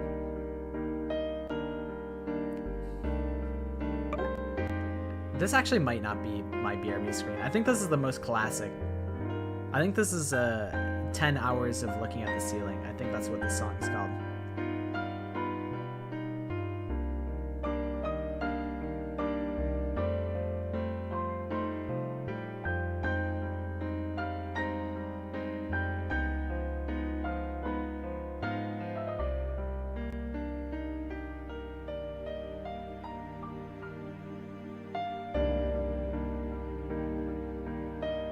Absolute banger. We have this one. This is like a snowy landscape type of vibe.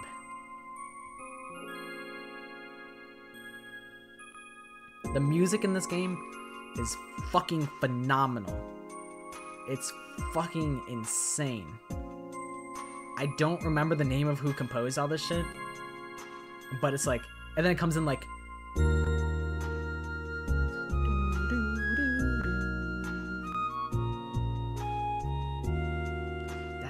jam right there, man. That's my jam.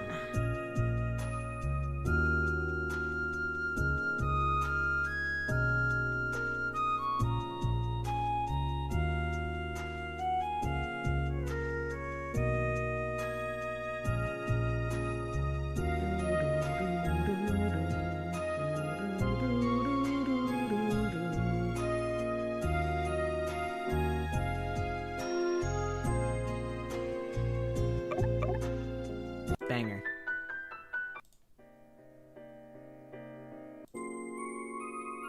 I don't... There's more than this. This is my ending screen song, I think. That's what I think this is, not the BRB screen.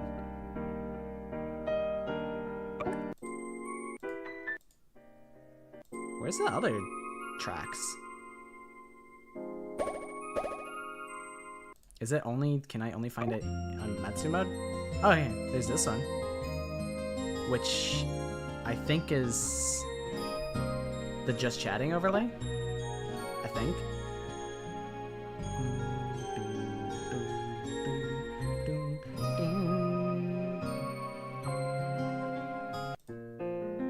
Or maybe it's the ending screen, I don't remember. There's also this one. I don't know, bro went crazy mode on the piano. Bro thinks he's fucking Johann Sebastian Bach. I think that's his full name, his government.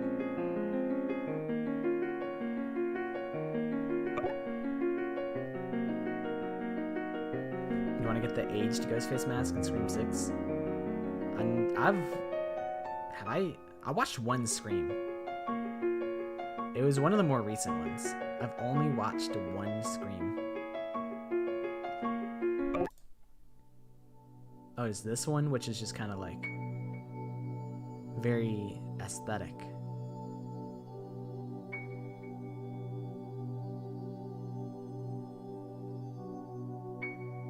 Literally the entire soundtrack in this game, from top to bottom, fucking slaps. It's insane. I've heard of One Bit Heart.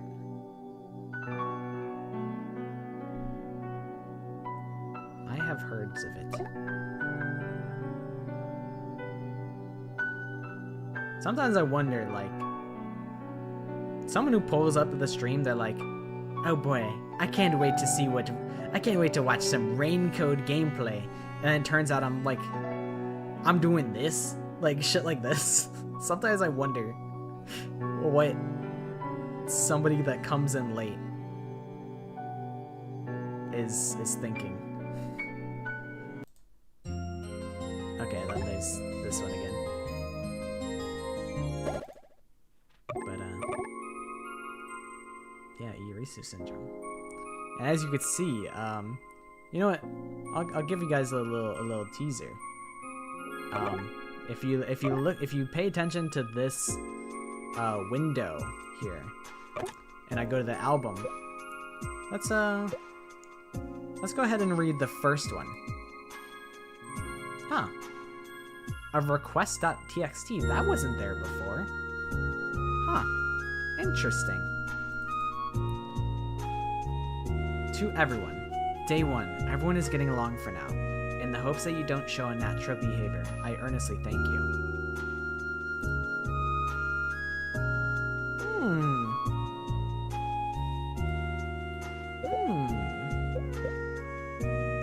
And we can even read their dialogue. Ah, the sun is good. Good, eh? So about tonight's dinner. I have no idea. That's too bad. Let me guess, is tonight's dinner canned food? Are you still going on about that? It sucks. Wait, there's no way we can catch fish here.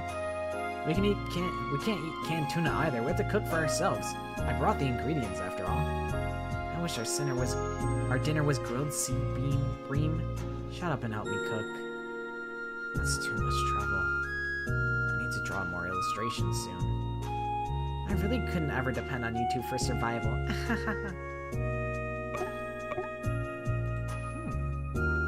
These three are discussing. Usually the other 4 are locked until you... Oh, I just closed out of the game on accident. Usually the other 4 are locked until you do more playthroughs and it drip feeds it. But I kind of have them all because I'm a goofball. But maybe we'll actually properly do Irisu syndrome at some point. But for now, I think that has been enough me time for today. I will let you guys all go and live your best lives instead of holding you hostage in my purgatory. My endless purgatory.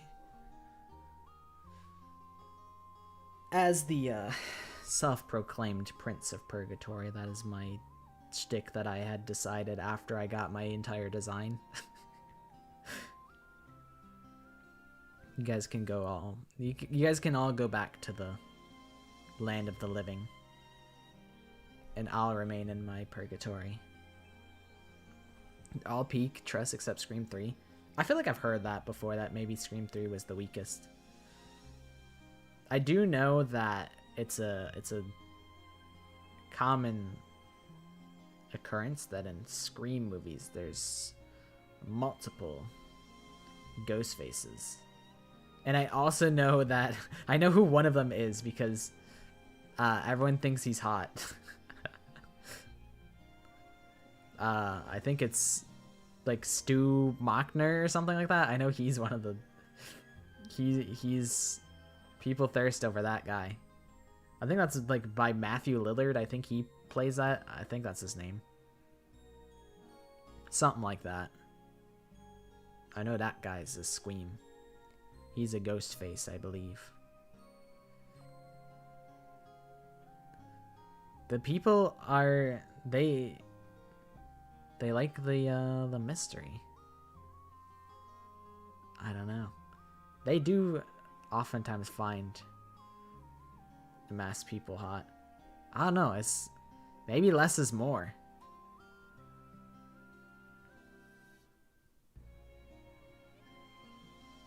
Like, I don't know. Like Kyoko Kirigiri with gloves. I'm like, that's awesome. I'm like, I love that. I would hold Kyoko Kirigiri's gloved hand. Gladly. I'm normal. Why do you ask? Less is more.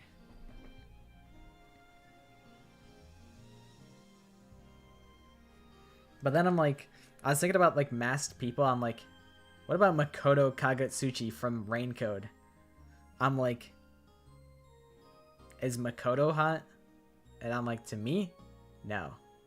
Because he's like Yuma sized. But there's probably many people out there that are intrigued by his mask. I prefer burnt hand Kirigiri. I'm gonna hold her bacon hand, as people have called it.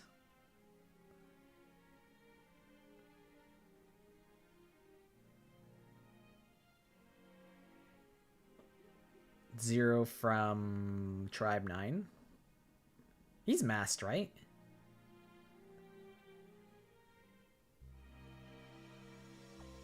Yeah.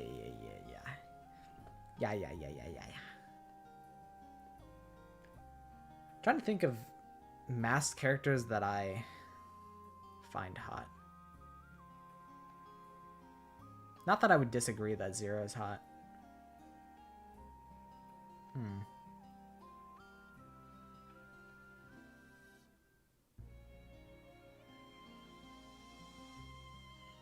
I mean, not really. I think I literally posted my own self on Twitter like yesterday. Admittedly, those aren't very flattering pictures of me. I'm like, I don't like not putting my own best, like my best self out there.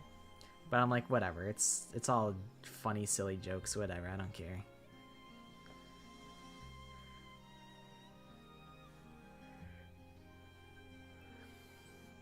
So I'm masked, but I'm also not. I think I have my own self in a video. I like dance in a video.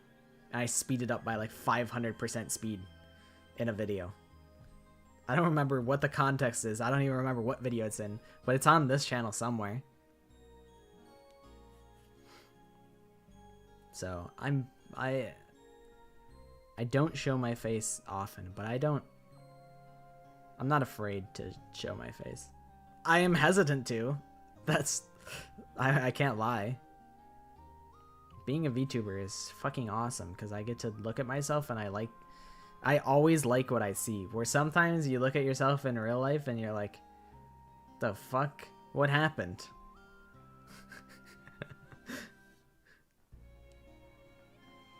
It's not all the time, but sometimes it's like that.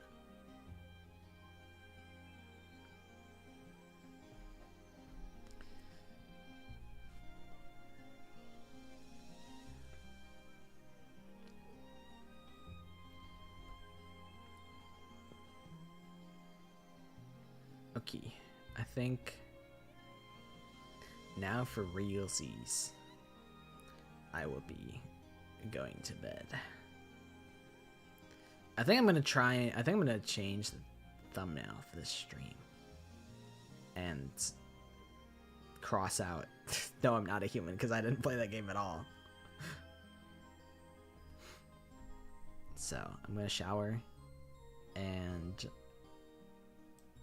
vibe for like a little bit till my hair dries, and then I'm gonna lay down and go sleep. But I appreciate you guys being here. I'm glad that the vibe was good. I had a good time. I had fun time.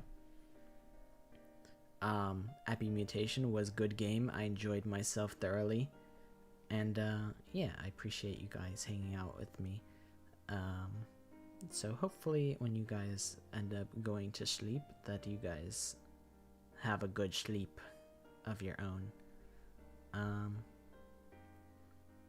But yeah, thank you for being here.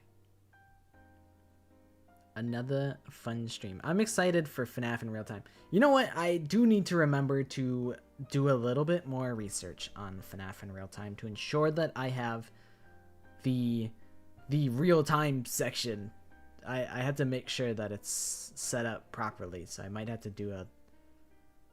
to start the game up just to see if it's working the way that I think it is. And if not, I gotta like put in like some fucking cheat codes or something. I don't know. To have the thing.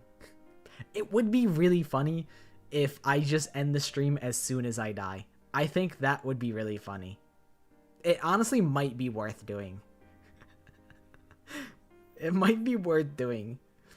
I think it could, you know, if I did that, I think it would be a peak stream because there would be no filler, no bullshit. It's just get in the game, the game's over, stream's done. No bullshit, no nothing.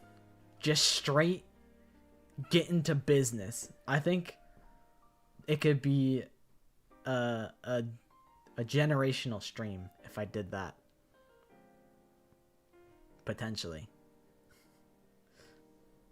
So, yeah, and that would be increased incentive to not die and play well.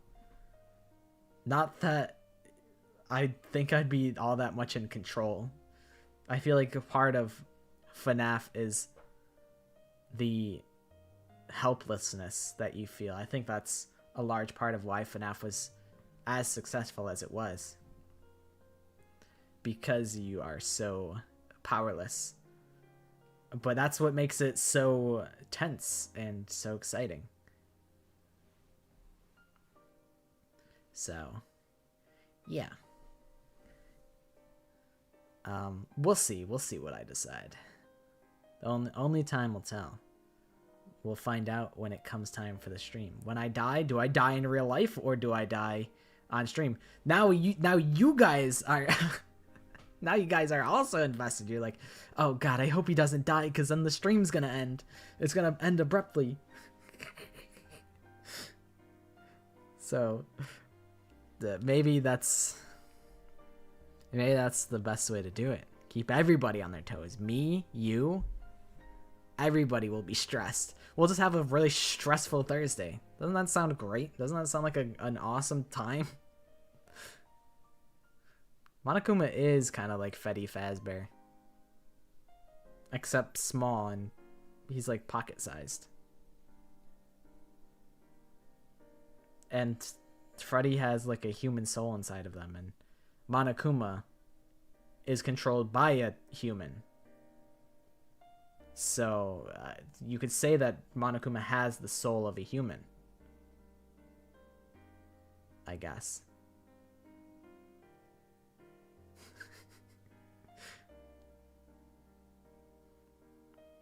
It really is too bad. Imagine if I had like something up my sleeve or like up my pocket. Well, I guess realistically, if I don't have pockets, even when I look at my design, they're right. I don't have any pockets in my outfit.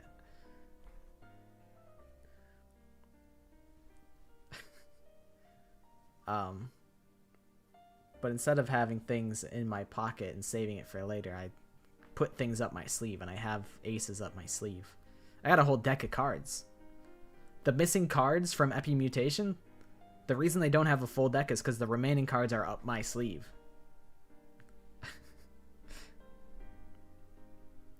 Okie dokie. I'm gonna stop being dumb.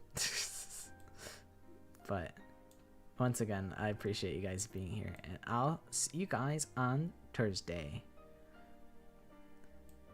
Bye bye. See you guys. Good night.